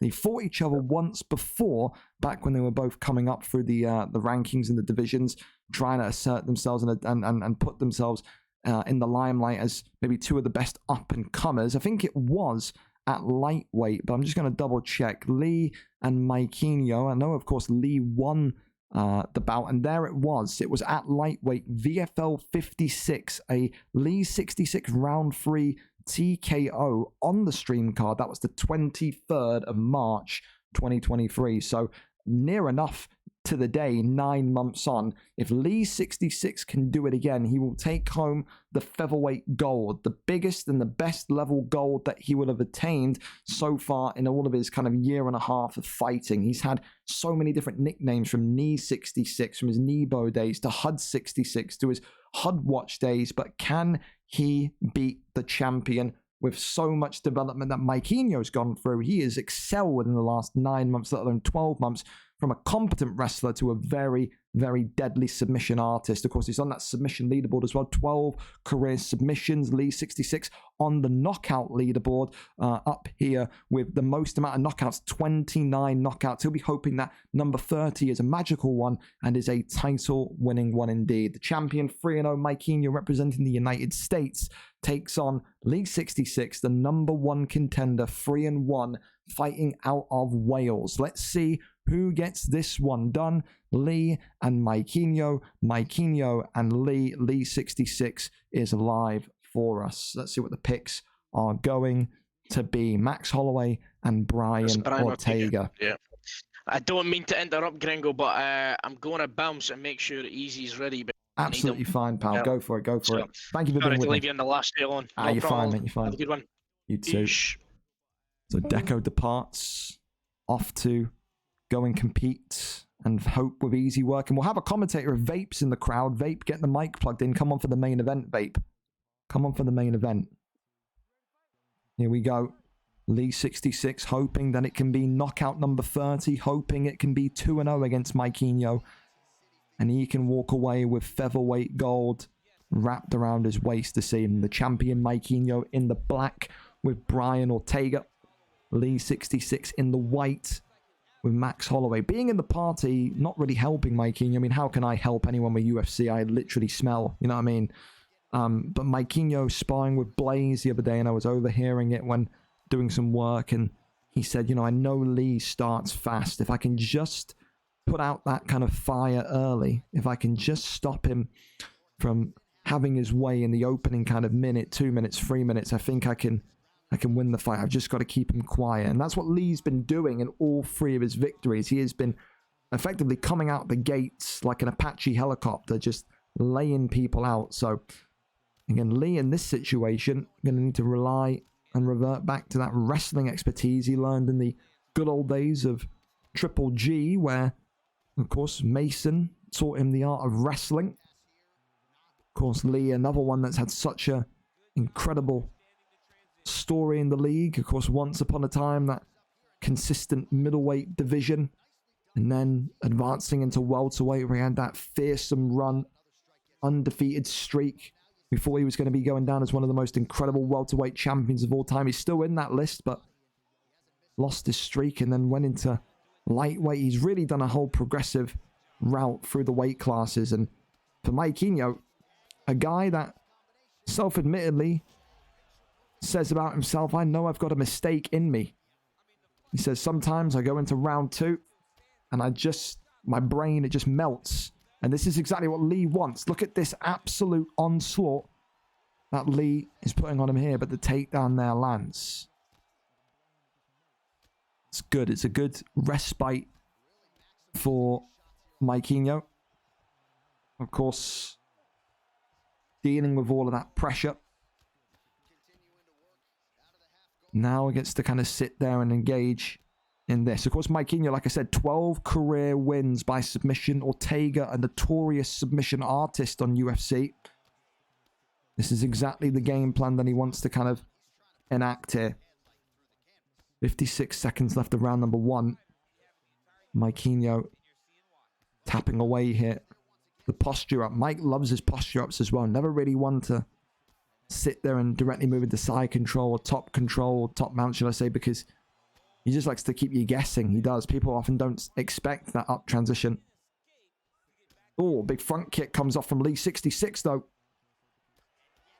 Uppercut there. Over into the overhand. Oh!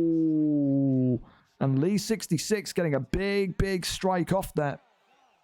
That head kick nearly turning the lights off for Maikinho. The champion will be feeling very happy with his wrestling, but Lee 66 equally will be feeling very happy with his kickboxing so far. He is causing the champion problems. Although the control time is there, I still think Lee's probably won that round based on damage. I do. Even there, Maikinho saying close one. He knows how close that was. The front kicks right there again. The uppercuts. And this is the round. This is the danger round that Maikinho says that he expects. This is the round where he says he makes that mistake often. And Lee 66 is taking control here. Spinning elbow attempted. Uppercuts there. And Lee 66 against the cage. Has he done it? No, not quite yet. Maikinho. Oh, he's down and against the cage. Lee 66. Not yet. Oh my God. Defend yourself, Mike. Takedown lands. How is Maikinho still alive? How is he conscious? Half guard.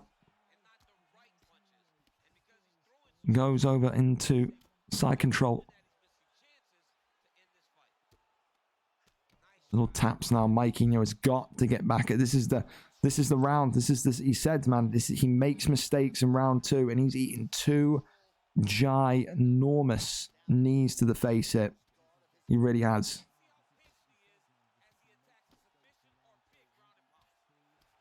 Fakes left and right, goes back over.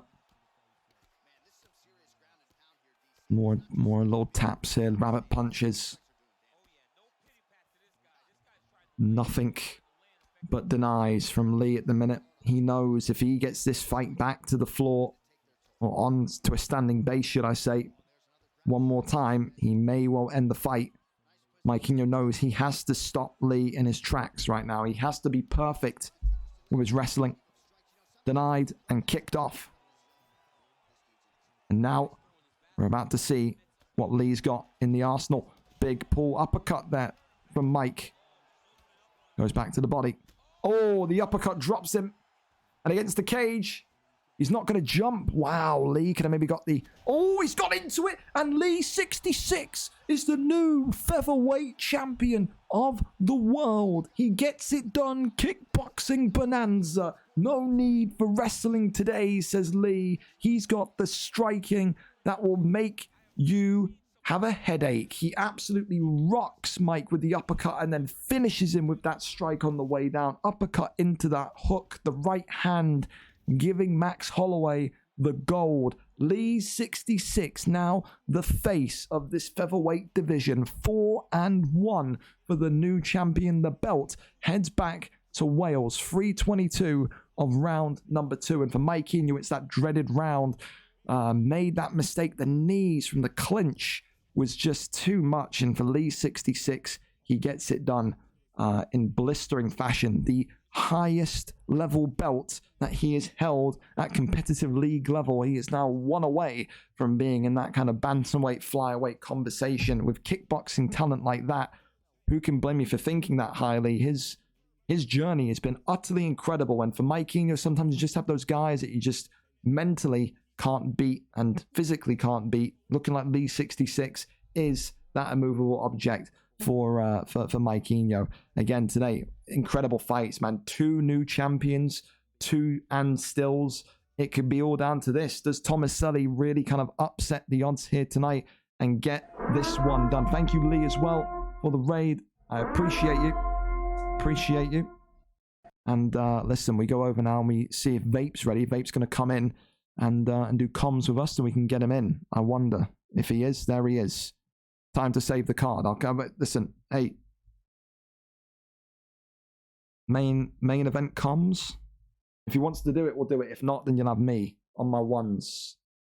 We'll go and ping one more time as well for the Discord. Vape's ready for it. Vape's down for it. It's not really a bad ping because it's before midnight. So there you go. So the main event about to get going. VFL UFC main event is now live. So of course, a big moment. Of course, Tomaselli, one of the most entertaining, one of the most emphatic fighters in the division. This guy never has a boring fight. He believes that tonight it's his turn to not only hold elite level gold, but it's also his turn to get into the Hall of Fame. He's on that fight of the night leaderboard. He's on that knockout of the night leaderboard. This tonight feels like a potential homecoming for Tomaselli, because if he can get it done, there's no doubt about it. He would have defeated the most in-form, dangerous kickboxer in the whole of Europe. He would have finally achieved the belt. You would have to put him in the Hall of Fame. You'd have to. I can hear Kemmuel screaming from here, but yeah, it's one of those. You have to kind of respect him if he gets the job done. He's a heavy underdog coming into this fight. Have no doubts about it. But that's what Tomaselli always shines, man. He always shines when he is the underdog. So let's get in Vape and do I need to tell? No. You don't have to. We'll just do a normal. Oh, my ears. I called you and the ringtone just absolutely fucking melted my eardrums. We're here. Okay, so Easy Work coming into this one tonight as a 5-1 champion, 5 straight wins since he took that loss to Rep, a double champion yet again, recent Hall of Famer. This is the best possible week that Easy Work could have, and he said he will take on absolutely anyone in either division. He said Tomaselli, Blessed Style, both in one night. It's Easy Work. Tonight, though, Tomaselli will come in and will be looking to prove everybody wrong that says he is just an entertaining fighter with no title credentials. A 3-0 kickboxer yet to lose in UFC 5. Can he stop Easy Work's streak, and can he become the new bantamweight champion of the world. The champion takes on the number 1 contender. Vape, who you got on this one? It's a really, really tough one, in my opinion. I mean, we've seen Easy Work make easy work of the entire Bantamweight Fly division, with his biggest test being rep, I'd say, to date. And Tomaselli, I think, when it comes to the stand-up, I think he has the potential to be the scariest fighter. I mean, you could say he definitely could be the scariest fighter in this division. We've all seen him, we all know him, we all love him. That gas tank is gone in half a round, and so is your entire head health. So it's really going to be interesting to see what he does. And this Jan pick, interesting, I'd say, from him. You've seen a lot of people kind of go for that Corey Sandhagen counter, the Sean O'Malley. Not too much Jan recently, especially without him having the Force of Nature perk this year. But you can never count out Tomaselli. Yeah, it's going to be interesting. I'm going to say easy work round 3. It's round 3. Jesus Christ, you got a lot of hope. But it's going to be interesting to see how Easy Work in the black and gold, the champion, defends Tomaselli's incredible forward-moving pressure in round number 1, because we've never seen Easy Work effectively take a round off. We've always said for Tomaselli, his style, it would always benefit someone that's just going to sit there and just effectively just walk backwards, throw limited strikes, and not be engaged into a firefight. Because like you said, that gas tank from Tomaselli, the way he fights, always goes pretty quickly. And I think if you're our Easy Work here, like this O'Malley pick obviously works into your favor. You want to use the distance. You want to use the kicks. You want to push him back, work that body, and get him to swing and miss just right there. Beautiful head movement so far and counter-striking. This is exactly what you want to do when someone's walking you down, especially with this Jan selection here. 100%. I think as well, Tomaselli is going to need to really be tricky and really need to be dangerous, make the most of his exchanges when he's in that pocket with Jan, because again, like you've alluded to, and like you've said, it's that size difference between Jan and O'Malley. That's why a lot of people prefer that Sandhagen pick. And yeah, Tomaselli will know he's got power in Jan's hands, but he's got to make it count, because if he's whiffing shots, the stamina will drop quicker. If he's, again, effectively being walked backwards by Easy Work, then that's never going to go too well. And you can see the combinations just flowing from Easy Work, who looks like he's in a fantastic bit of flow state. The minute that cut opens up Tomaselli as well, and that's not what you want to see if you are the Italian here in round number 1. I will say this is probably the least amount of output we've seen in a Tomaselli fight so far. So I think he's coming into this with a little bit of a I'm about to see it. Oh, uppercut there, Tomaselli.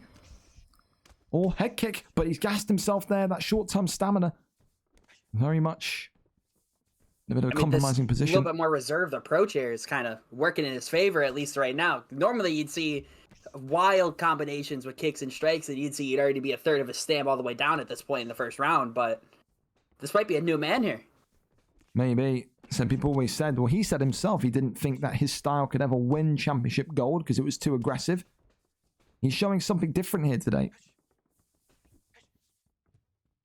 Just a minute left in this first round.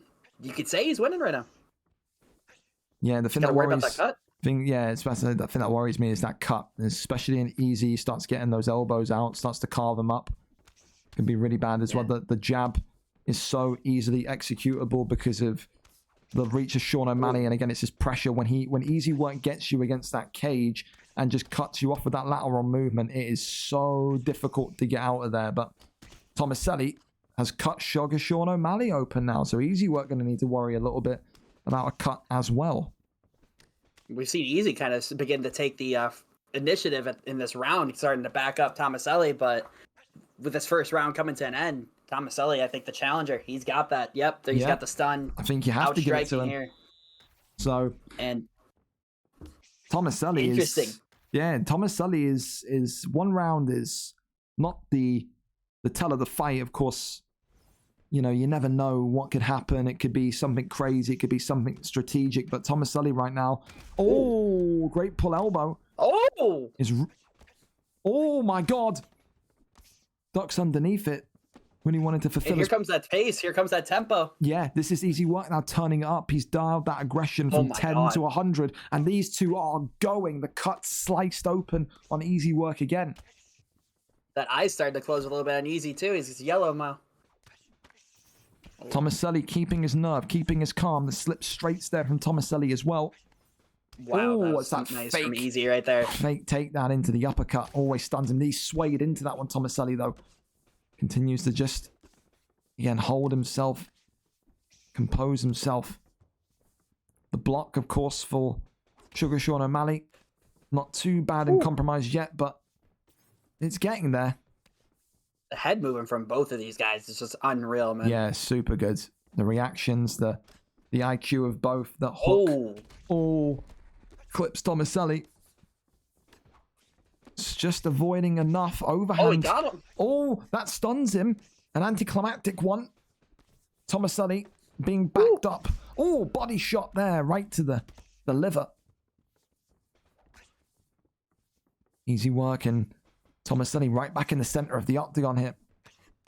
This might be the most composed Tomaselli we've seen. Oh, it's that fake takedown. And there's that uppercut. And this could be the commentator's curse here from Vape. He's walking him down. The cut now worse than ever for Tomaselli. He's being stalked. He's being followed. Oh, that block is getting eviscerated here. As his eye now is absolutely turned into mashed potato. That nose as well. Yeah, absolutely. Sways round. Tomaselli doing an excellent job, though, of keeping this in the center of the octagon. He really is. Big hook comes in. He's really got to worry for that head health, though. Oh, my God, that head movement. Tomaselli. He's starting to be on death's door. Starting to get dangerous. Yep, that head health is flashing. Oh, the taunt! Oh, and he hands behind the back, and he points at him and laughs. He says, "You're not good enough for this title opportunity." Gave up the first round, and now he's starting to run away. Oh my God! Oh my God! I'm just gonna shut up. Tomaselli, not giving up yet. Oh, elbow skimming off the temple. This is why we say Tomaselli's got all those Fight of the Night awards. He provides the action, jumping knee attempt there. Drops him against the cage, though. And Easy Work GG with top mount. This could be it here. This could be GG. Easy Work has retained. He gets it done in round number 2. 4 minutes and 45 seconds in. Probably the most intense fight that we've seen Easy Work have since Ali ADP, but it's still not enough. No one can stop Easy Work GG. Vape, thoughts on that performance from the champion tonight? It's kind of like we've seen a lot, like more in UFC 4 with Easy Work. He can tend to be a bit of a slow starter in the first round to kind of pick up, okay, what is my opponent doing? And kind of pick up on the tendencies. And you saw with the second round, when it began to rain from him, it absolutely poured. And just stun after stun. And 3 knockdowns in that round as well from the champ. Jumps on him on that final one and gets the finish. Job well done there from Easy. But with how that first round was going, I think it maybe got into the challenger's head there with Tomaselli. I think he was like, okay, I'm a round up. I think maybe the nerves started to build up a tiny bit and left an opening there for Easy to secure the win. But you got to give him credit where credit is due. Quality performance. Yeah, I think as well, it's stolen Fight of the Night on the last kind of hurdle as well. I think that had everyone on the edge of their seats. And again, Easy Work GG just saying he is not going anywhere anytime soon. I think guys like Frosty will be looking at him. I think guys like Kemmu will be looking at him. But again, a really, really dominant performance tonight. And for Easy Work GG, he's now becoming one of the very best ever to compete at bantamweight level. You think he's on effectively 6 title defenses now. He is on 6 title defenses. He lost his flyweight title to Rep and then he defended it against Rep. So yeah, he's on 6. He's going to be on that title defense leaderboard. I need to go and double check exactly how many it is, but it will be 5 or 6. He's on that title defense leaderboard for guaranteed sure though, and he joins guys like he overlaps guys like Jakey B. He overlaps guys like Jamie Bucks, and he may well be tied with Kiss George. That's how kind of how imposing he's been on that division. So the champion still Easy Work GG, and of course maybe we'll see him as soon as next week defending that flyweight belt against Blessed Style. But he has just got absolute talent in terms of his pacing, in terms of his adjustment, in terms of his combinations. We've never, like Vape said, we've never seen Easy Work take a round off with such limited output like we did before. I think he expected Tomaselli to come in like a tornado, come right towards him and just lay him out. And to be fair, Tomaselli was close 2 or 3 times, but it's all about these fine margins in that bantamweight and flyweight division. Those two know more than anyone. But there you have it. So a recap of your title fights tonight, and still bantamweight champion EASYWORKGG, and new featherweight champion Lee 66, and still lightweight champion Viper Archeo TTV, and new welterweight champion Adversary, and still light heavyweight champion of the world DPT Pook. Your performance bonuses tonight: fight of the night, Easy Work versus Tomaselli. Submission of the night went to Matimbu with Charles Oliveira. His victory over Danny Wyatt. Performance of the night went to DPT Pook. And knockout of the night tonight going to Jakey B's Cody Garbrandt. The sickening elbow into the hook KO as he was falling down. Vape, thank you for joining me for the main card, or the main event, should I say. You're always welcome back. Elite as ever. The NAFC, or former NAFC owner, maybe he brings it back one day, maybe he doesn't. I'll speak to you soon, Vape. Yep. Goodbye.